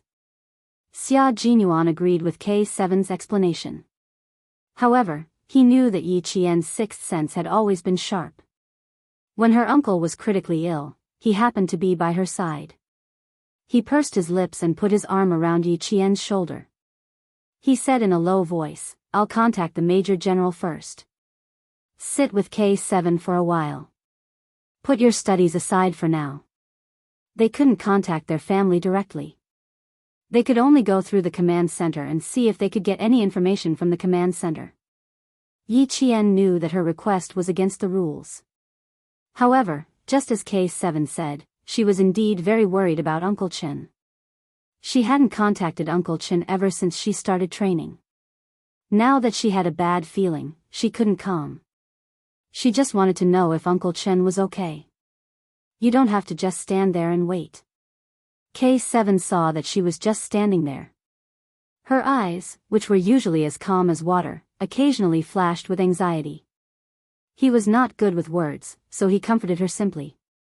When Li Jinmian came over, he saw Yi Jian squatting and jumping on the spot. Beside her was K7 from the Shuiyu Brigade, who was both a forensic doctor and a military doctor. Xia Jinyuan asked him to come over to tutor Yi Jian and also mentioned the situation just now. Only then did he hurry over. Looking at it now, the situation wasn't too bad. K7 saw the devil's arrival and heaved a sigh of relief. He really didn't know how to get along with a female soldier. He didn't know what to say either. Yi Qian didn't feel anything, but K7 himself felt uneasy. Li Jinyan, who also graduated from the National University of Science and Technology, was also a famous person in the school. It wasn't difficult for him to tutor Yi Qian. After seeing Xia Jinyuan's experimental setup, he slowly spoke in a cold voice and began to tutor Yi Qian. Chapter 1759. Although Li Jinyan was a cold person, he was the same type of person as Xia Jinyuan. As commanders, no matter what kind of problem they faced, they could handle it calmly and steadily. He didn't ask Yi Qian what happened just now. Since she was so flustered that even Xia Jinyuan's face darkened, asking again would only make Yi Qian, who was already focused on studying, panic again. Building and formulas are equivalent. Before the experiment, you have to list all the formulas and possible accidents. If you fail halfway through, you can immediately find the problem in the completed steps and formulas. It's not advisable to skim over it like you did. The reason why quantum entanglement was called ghost-like operation by Einstein is because of the phenomenon obtained in the experiment. The most common form of quantum state in a multi-system system is the entangled state. So, you made a mistake. Li Jinyan's professional knowledge was quite strong. Not only that, but his knowledge was also quite broad. Yi Qian's experiment construction was done step by step by him. A large number of formulas were listed from the tip of his pen. In a short while, both sides of 3A4 papers were filled. The concept of entangled state first appeared in 1935 in Schrödinger's paper on the cat state. You can borrow a copy of this paper in the National University of Science and Technology's library. It will be of help to your quantum communication. Li Jinyan, who was tutoring her, was as strict and serious as he was during training. He was full of a cold aura that prevented people from getting close to him. Sometimes, when Yi Qian asked him a question, she had to observe his expression first to avoid being glanced at with a "you're not very smart" look. Since her rebirth, Li Jinyan had only looked at her like that. She had to admit that her self-esteem was still a little hurt. She thought that she was good at all subjects, but in front of Li Jinyan and Xia Jinyuan, she was somewhat inferior. Facing Li Jinyan, who had graduated many years ago and had such strong professional knowledge, Yi Qian paid 120% attention to his explanation. Yi Qian had always been reserved in front of this young major, whose aura was cold and aloof. He was not as relaxed and comfortable as when he was with Xia Jinyuan. Yi Qian, who was immersed in the sea of learning, seemed to have forgotten what had just happened. Following Li Jinyan's train of thought, she occasionally raised her own opinions. She did not notice that the clock had quietly pointed to 10:00 in the evening. What she didn't know was that Xia Jinyuan had specifically instructed Li Jinyan before he came over. "Devil, use your professional knowledge to stall Qing Miao. No matter what, you have to hold her back. When I get a definite answer, I'll come back immediately." Therefore, Li Jinyan really tried his best to recall everything he had learned to stall Yi Qian. Fortunately, Yi Qian was in the same school as him and was in the same command faculty. Otherwise, no matter how capable he was and how broad his professional knowledge was, it would be impossible for him to stall for a few hours. Moreover, quantum mechanics was one of his best professional courses and he had won many awards.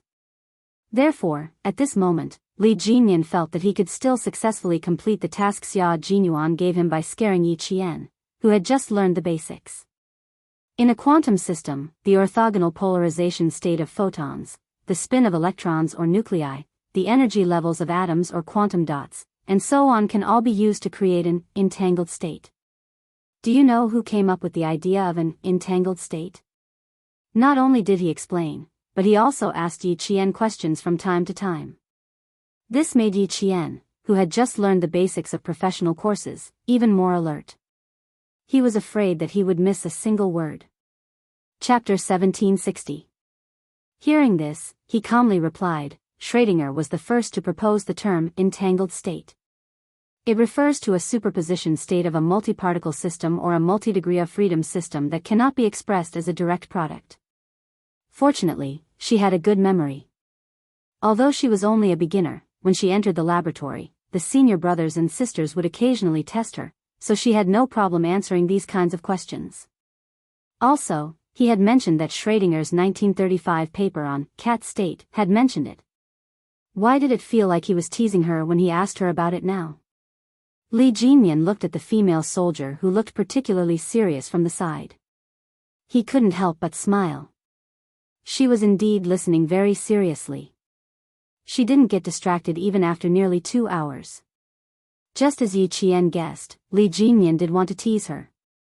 No, it couldn't be considered teasing. He wanted to ease the tension between the two of them.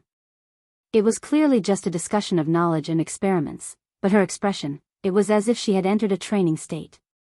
Not only was it like this now, but every time she interacted with him, her entire body would tense up, as if he would do something evil to her in the next second.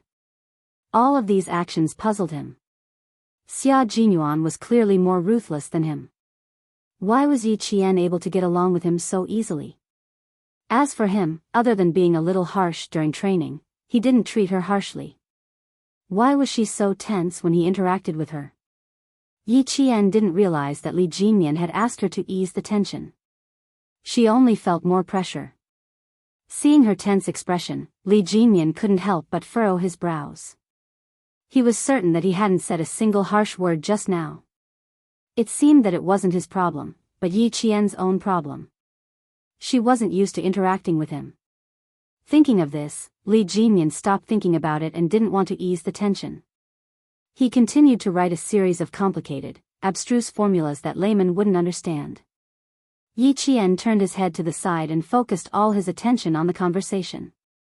He did not expect the cold and indifferent Li Jinyan to make fun of him in order to ease the tension. After waiting for nearly 2 hours, Xia Jinyuan finally received a call from Commander-in-Chief Xia. It was this call that made his expression turn cold. The little fox's sixth sense was accurate once again. Uncle Chen was still being resuscitated due to a problem with his foredrip. His fate was unknown. The nurses and pharmacists who administered the medicine have been arrested. The military has sent people to guard the place. At the same time, the police are also investigating closely. Whether or not this incident was intentional or accidental, we will only know the exact result after the police investigation is completed. Xia Jinyuan did not hide anything from Yi Qian. He told Yi Qian everything he had just heard. Uncle Chen was hospitalized because of gastric bleeding. Before this, he had instructed Captain Liu and the political commissar to keep this a secret from you. Yi Qian was a person who sought results. Once she knew the outcome, she would be able to remain calm and not lose her composure because of the sudden news. Yi Qian, whose face was drained of blood, stared at Xia Jinyuan with eyes as bright as the moon. When he asked the question, his voice was very calm and there wasn't even a trace of trembling. It has been more than 2 hours since he entered the operating room. It seems that the situation is not normal. A problem with the foredrip would directly cause the various organs in the body to fail and there would be complications. Uncle Chen's life is at stake this time. Chapter 1761. That's right, so I won't hide it from you. At the same time, I also need to tell you that our training is a military secret. You can't choose to withdraw. This was the military. They had to give up their family for the sake of everyone. For the sake of the country's peace, the sacrifices that a soldier had to make were not something that ordinary people could imagine. If an accident happened to one's wife and child, the soldiers protecting the country would not be able to appear in time to protect their family. If their parents died, as long as they were still carrying out their mission, they could not be both loyal and filial. They could only choose to be loyal. Hearing that the life and death of her closest family member was uncertain, Yi Qian, as a soldier, could not abandon her training and mission to rush over. She could not even contact the outside world. This was the military. A military unit with iron-like discipline. They had to sacrifice themselves. Yi Qian could not do anything other than stand under the cold moonlight and worry about the safety of her family thousands of miles away. Li Jinyan flipped open the entire training schedule. He listened to Yi Qian's seemingly calm, but in fact, every word she spoke was filled with grief. He pursed his lips and glanced coldly at the schedule. He looked up at Yi Qian. After the desert training, you will head to the plateau. There are 29 hours of flexible time in between. If you can make it to the plateau training within 29 hours, Qing Miao, I agree to give you the freedom to arrange these 29 hours. Then, there were still 8 days until the desert training ended. Yi Qian, who had studied in medical school in her previous life, knew very well that if she could be saved this time, she could wait until the training ended before going back to visit Uncle Chen. If she could not be saved, then she could go back 8 days later. She suppressed the trembling in her heart and looked steadily at Li Jinyan. Although her voice was soft, her words weighed 1,000 pounds. No, there's no need. Uncle Chen did not forget to remind platoon leader Lu and the political commissar not to tell her when he was trying to save his stomach from bleeding. From this, she could see Uncle Chen's attitude. He did not want her to break the military's discipline. Her 2 closest relatives, who had taught and raised her, had told her that discipline was the military's order and could not be violated when she walked the path of the military.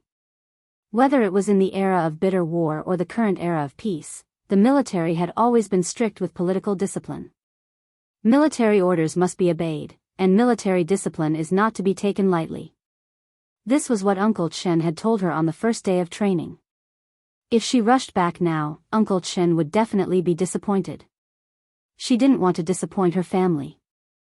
Li Jinyan didn't try to persuade him because he saw a trace of relief flash across Xia Jinyuan's hawk-like eyes because of her words. He really knows Yi Qian very well. Li Jinyan nodded slightly as this thought flashed through his mind. Okay, that's all for tonight. Rest early. Thank you for your hard work tonight. Yi Qian thanked him sincerely. Even though she had just received such bad news, she still maintained the dignity of a soldier. Li Jinyan couldn't help but cheer for her. She wasn't even 20 years old, yet she was able to maintain her composure after hearing that her family was on the brink of death. If he hadn't heard her calm words, he would have mistaken her for a female soldier who was indifferent to her family. She wasn't. It was just that she knew her own identity. It was too cruel for someone like her who wasn't even 20 years old, but she held on to the spirit of a soldier. Xia Jinyuan had already hugged his little fox tightly in his arms. He tightened his iron arms so that she could completely snuggle into his embrace. He wanted her to have someone to rely on and feel at ease. Chapter 1762. Not all soldiers could do this when their loved ones' lives were at stake. Soldiers were humans too. They had blood and flesh, and there were times when they would lose control. Facing Yi Jian, who didn't even let out a sound of pain, he didn't hear her cry or complain, but her hands clutching his clothes tightly were as if she was clutching his heart, making his heart ache so much that it was throbbing. Everything will be fine. Believe me, everything will be fine. My dad already knows about the situation. He has sent a top specialist from the 301 General Military Hospital to the southern province on a private plane. They should have arrived in the southern province by now. The top specialist and the top team. Little Fox, believe me, Uncle Chen will get through this. He hugged her tightly. He wanted so much to be able to share her sorrow. He wanted to bear all the pain and sorrow alone. He wanted so much. But he could not. He could not bear the pain and helplessness in her heart. He could only comfort her with his heart and accompany her with his heart. Yi Qian did not speak. She was afraid that she would cry out loud if she opened her mouth. She had cried too much in her previous life. In this life, she really hated the feeling of tears. She especially hated the feeling of helplessness in the face of difficult problems. She hated the feeling of having nowhere to vent her sorrow. Don't forget, Uncle Chen is a soldier. He is an indomitable soldier. He is also a world-class sniper. He is respected by soldiers from many countries. He has seen too many deaths like this. He has encountered too many difficulties like this. You have to believe that there is no obstacle that Uncle Chen cannot overcome. There is no difficulty that Uncle Chen cannot overcome. We can't go back because the responsibility on our shoulders is too heavy. Uncle Chen will understand your choice and will applaud your choice. That's because he knew that the girl he personally groomed had really grown up and become a qualified soldier. She's even a qualified Special Forces female soldier. Do you still remember what old uncle said? He said that wearing the military uniform is equivalent to shouldering the responsibility of the country and its people. Loyalty and filial piety cannot be achieved at the same time. If it is for the country and its people, as soldiers, we can only choose loyalty. There is no other choice. Uncle Chen won't blame you. On the contrary, he's happy for your growth. Xia Jinyuan's voice was very low.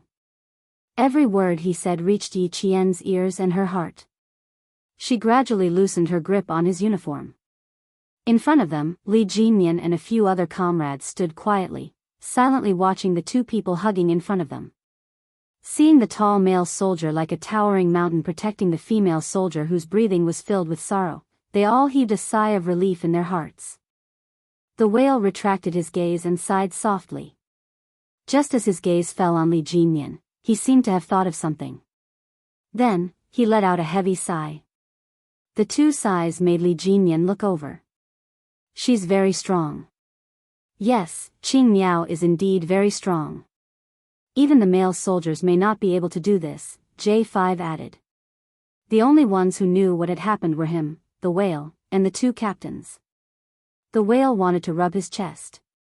His first sigh was indeed because of Qing Miao. As for the second sigh, it was because he had discovered a secret. The two of them hugged each other so tightly. He gave her protection like a mountain, and she gave him tenderness like water. He felt that it would be unnecessary for them to persuade Qing Miao. With Q King around, no matter who went over, it would be unnecessary.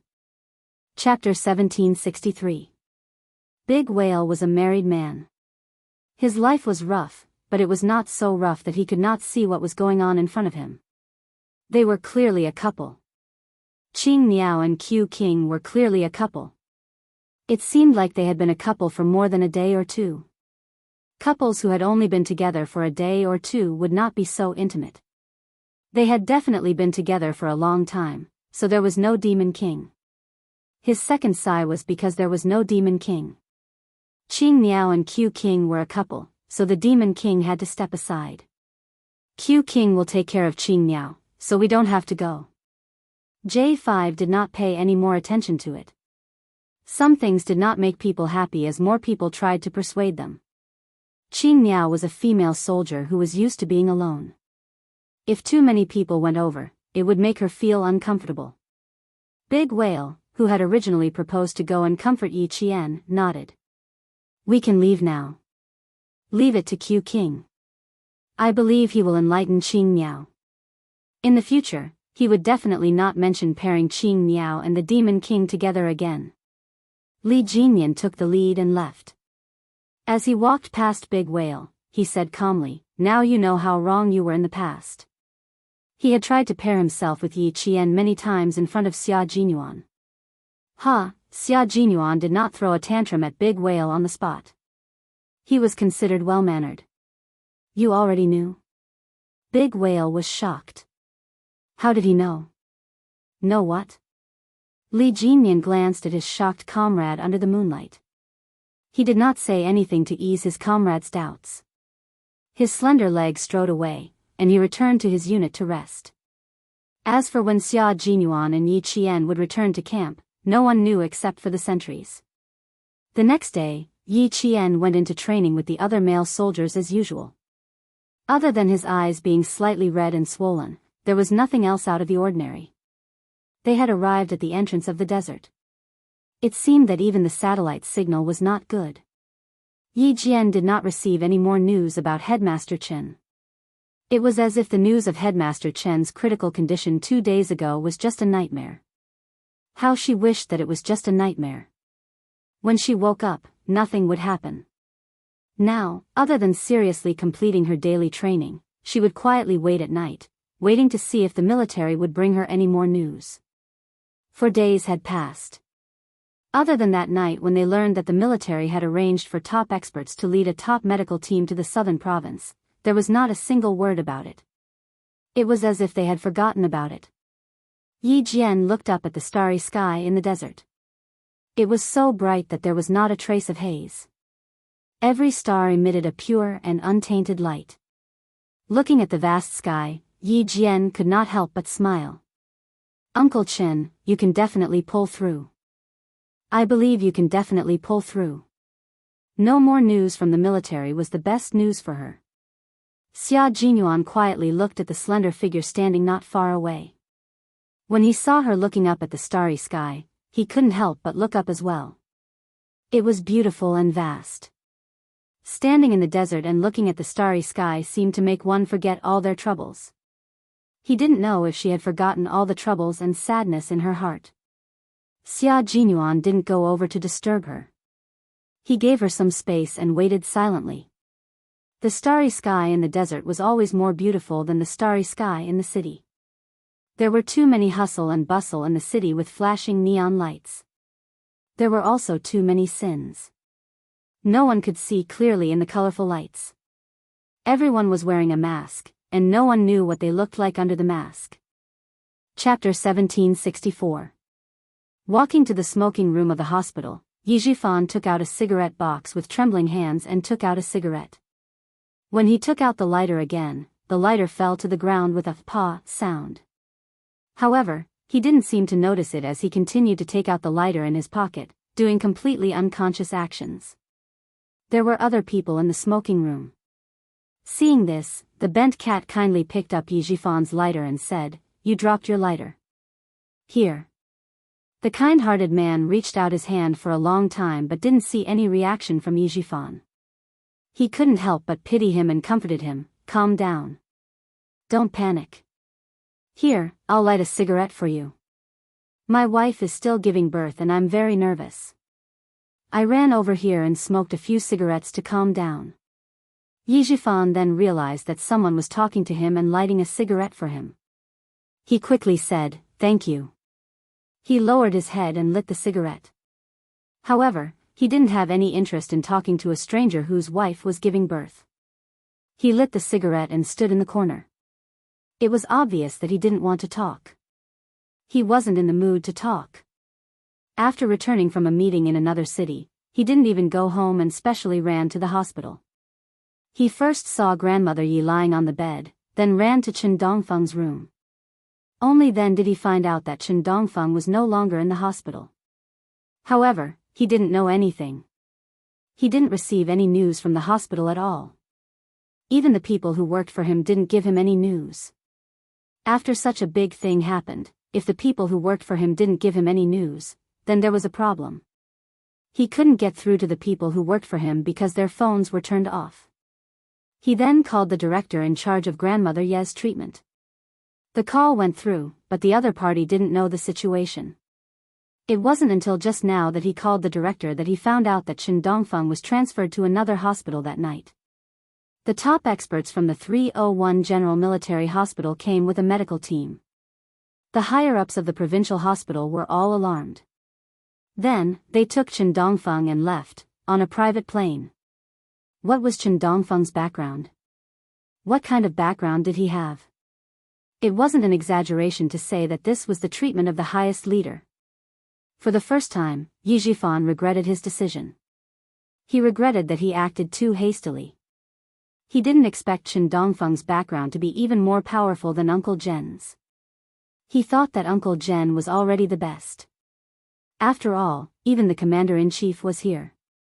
Who would have thought that Chen Dongfeng was even more powerful than his uncle? He had even asked the 301 General Military Hospital to bring a medical team to Southern Province just to save Chen Dongfeng's life. Yi Jifan's smoking speed became faster and faster. He finished one cigarette in less than 2 minutes. When he wanted to light another one, he had to use his lighter several times before he could light it up. The police were involved in the investigation, and all the relevant personnel were under control. The military also stepped in. The more he thought about it, the more flustered Yi Jifan became. He was so flustered that he could no longer stay in the hospital. Our hospital is in big trouble. The police and the military are involved in the investigation. All related personnel are under control. All the records of the medicine used that day have been retrieved. Yi Jifan, who was walking quickly, thought about every word the director said. He walked too quickly and almost tripped over his own feet. He needed to know if Chen Dongfeng was out of danger. It would be best if he didn't lose his face. Since the trouble had already appeared, it would be even more straightforward. Unfortunately, he was only thinking about it. Xia Jinyuan, who received another call from the satellite, looked at Yi Qian, who was still standing in the distance and looking up at the starry sky. A faint smile appeared on his handsome face. He could foresee how beautiful and delicate her smile would be.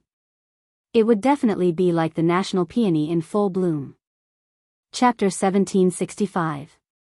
Yi Qian didn't know how long she had been alone. She only knew that when she heard the sound of military boots stepping on the sand, she turned around and saw Xia Jinyuan's deep, dark eyes gently gazing at her with a faint smile. She had always known that there was a gaze silently watching her from not too far away. It was a gaze filled with pity and tenderness, deeply gazing at her and encouraging her. Although he didn't walk over and she didn't turn around, she knew who the owner of this gaze was.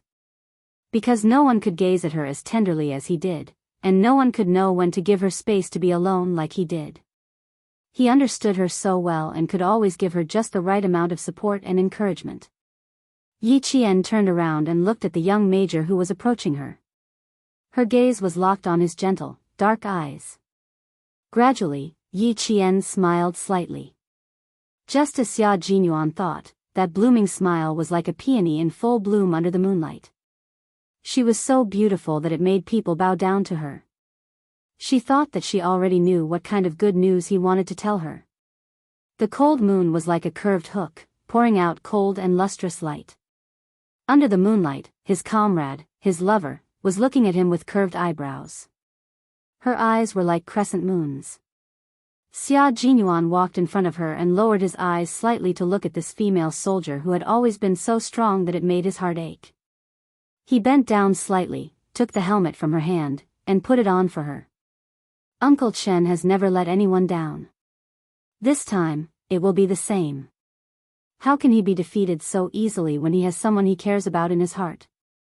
Wearing a combat helmet and a combat desert uniform, the female soldier stood tall and straight. She was even taller than the proud pine tree in the snow. Her eyebrows were as beautiful as a painting, and there was a tenacity that even the best master could not draw. After fastening the buckle of her helmet and adjusting her collar, the young major, who was as handsome as jade, looked at the female soldier who had won his heart. His voice was low and deep like the sound of a guqin. The things you have experienced, the hardships you have suffered, and the pain you have suffered are the obstacles you must go through on your path of growth. Step over them, tame them, and you'll be baptized. Qing Miao, you look like a soldier now. From you, we can see the temperament and awareness that a modern soldier should have. Good female soldier. There was no smooth sailing on the road to growth. Only by smoothing out the bumpy road and blazing through the thorns and thistles could a soldier's true military career. Congratulations, you've taken another big step towards joining our Snowfield Brigade. His last sentence lit up Yi Qian's eyes, and they shone brighter than the stars in the sky. Xia Jinyuan's smile deepened. You don't have to be surprised. In all of our hearts, you are the best female soldier.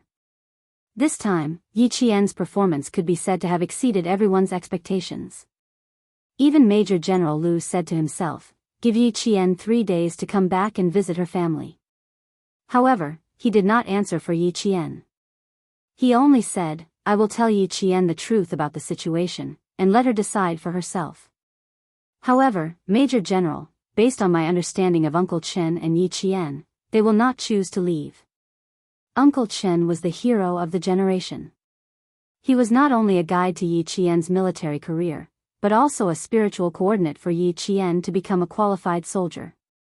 His selfless dedication influenced Yi Qian constantly, and he allowed Yi Qian to follow the correct path that her senior had pointed her in.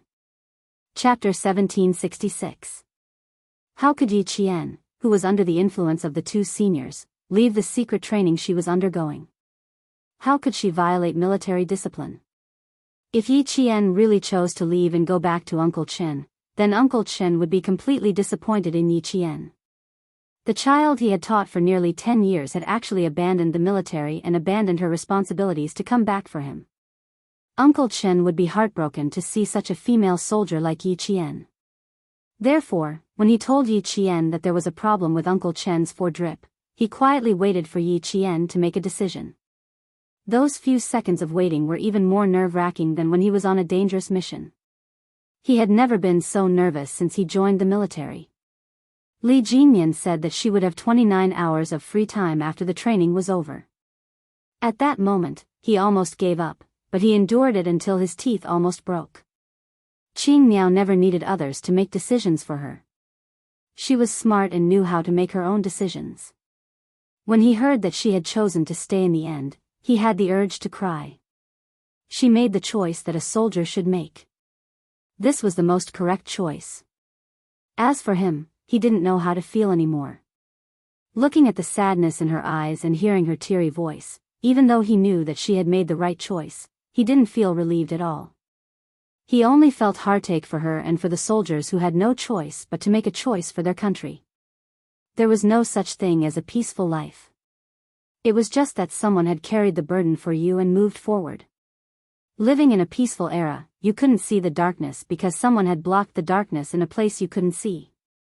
Yi Qian was the epitome of all soldiers. She had sacrificed herself for the sake of thousands of people. The desert was too quiet. It was so quiet that time seemed to have stopped. After a while, Yi Qian saluted the major who had always supported and encouraged her. She had experienced pain and knew how to hide her feelings. She said softly, "Thank you, Major." "You're welcome. It's what I should do." Xia Jinyuan returned the salute. The two of them were only an arm's length away from each other. They were wearing the same military uniform and had the same temperament as they saluted each other. The moonlight stretched out, and the shadows of the two people were reflected in the desert, like two white poplar trees guarding the border. Uncle Chen was already out of danger yesterday, and we entered the depths of the desert the day before yesterday where even the satellite signals are not very stable. Even if the command centers of our two teams want to contact us, they won't be able to. Principal Chen's condition was indeed very dangerous, but he was discovered and rescued in time. After the combined efforts of the specialists from the People's Hospital of Southern Province and the 301 General Military Hospital, he was finally transferred from the ICU to the special ward after the 72-hour critical period. Due to Principal Chen's special identity, the military hid the fact that Principal Chen is out of danger for the sake of caution. The only people who know about this are Commander Liu, Political Commissar Yan, Commander-in-Chief Xia, and Major General Liu. In the army, only you and I know. Although the devil and the others know a little, they don't know about Uncle Chen's identity. The two of them walked side by side from the sand dune back to the camp. Xia Jinyuan did not hide what he knew and told Yi Qian in detail. The military has put pressure on the Southern Province Police and asked them to investigate this matter as soon as possible. This matter will be resolved by the military. We can't interfere at will. His life had just been out of danger, but he was sent to the ICU again because of an infusion problem. The military's main focus was on whether the infusion accident was man-made or a work mistake. Chapter 1767. Xia Jinyuan didn't tell Yi Qian about the military speculations. Since he had already said so, with her intelligence, she would definitely be able to make some guesses. In any case, whether it was man-made or a work mistake, it wasn't something Yi Qian could interfere with for now. Letting the military handle everything was the best way to handle it. As smart as Yi Jian was, she understood the military headquarters guess. She pursed her lips tightly as a cold light flashed across her eyes. The military headquarters was so cautious in their arrangements that they were more worried that this was a premeditated accident. Uncle Chen had a special identity as a retired soldier under the protection of the country. His identity and whereabouts could not be exposed. If this was a premeditated accident, Yi Qian's expression became even more tense, and the hostility in her eyes became more intense. A premeditated accident? A work accident? No matter what it was unforgivable. Uncle Chen's identity might need to be changed again. The military has already begun to make secret arrangements. I'm afraid Uncle Chen won't be able to return to Shuku village. Perhaps, Uncle Chen might be sacrificed again to get rid of all the trouble. If that happened, then every time his little fox returned to Shuku village, there would be no one waiting for her to come home. Uncle Chen would no longer appear in the village where she was born and raised. His little fox would be the only one left in the empty house. The image of Yi Qian standing alone in front of the house flashed across his mind. Xia Jinyuan's heart throbbed painfully. Yi Qian, on the other hand, was very open-minded.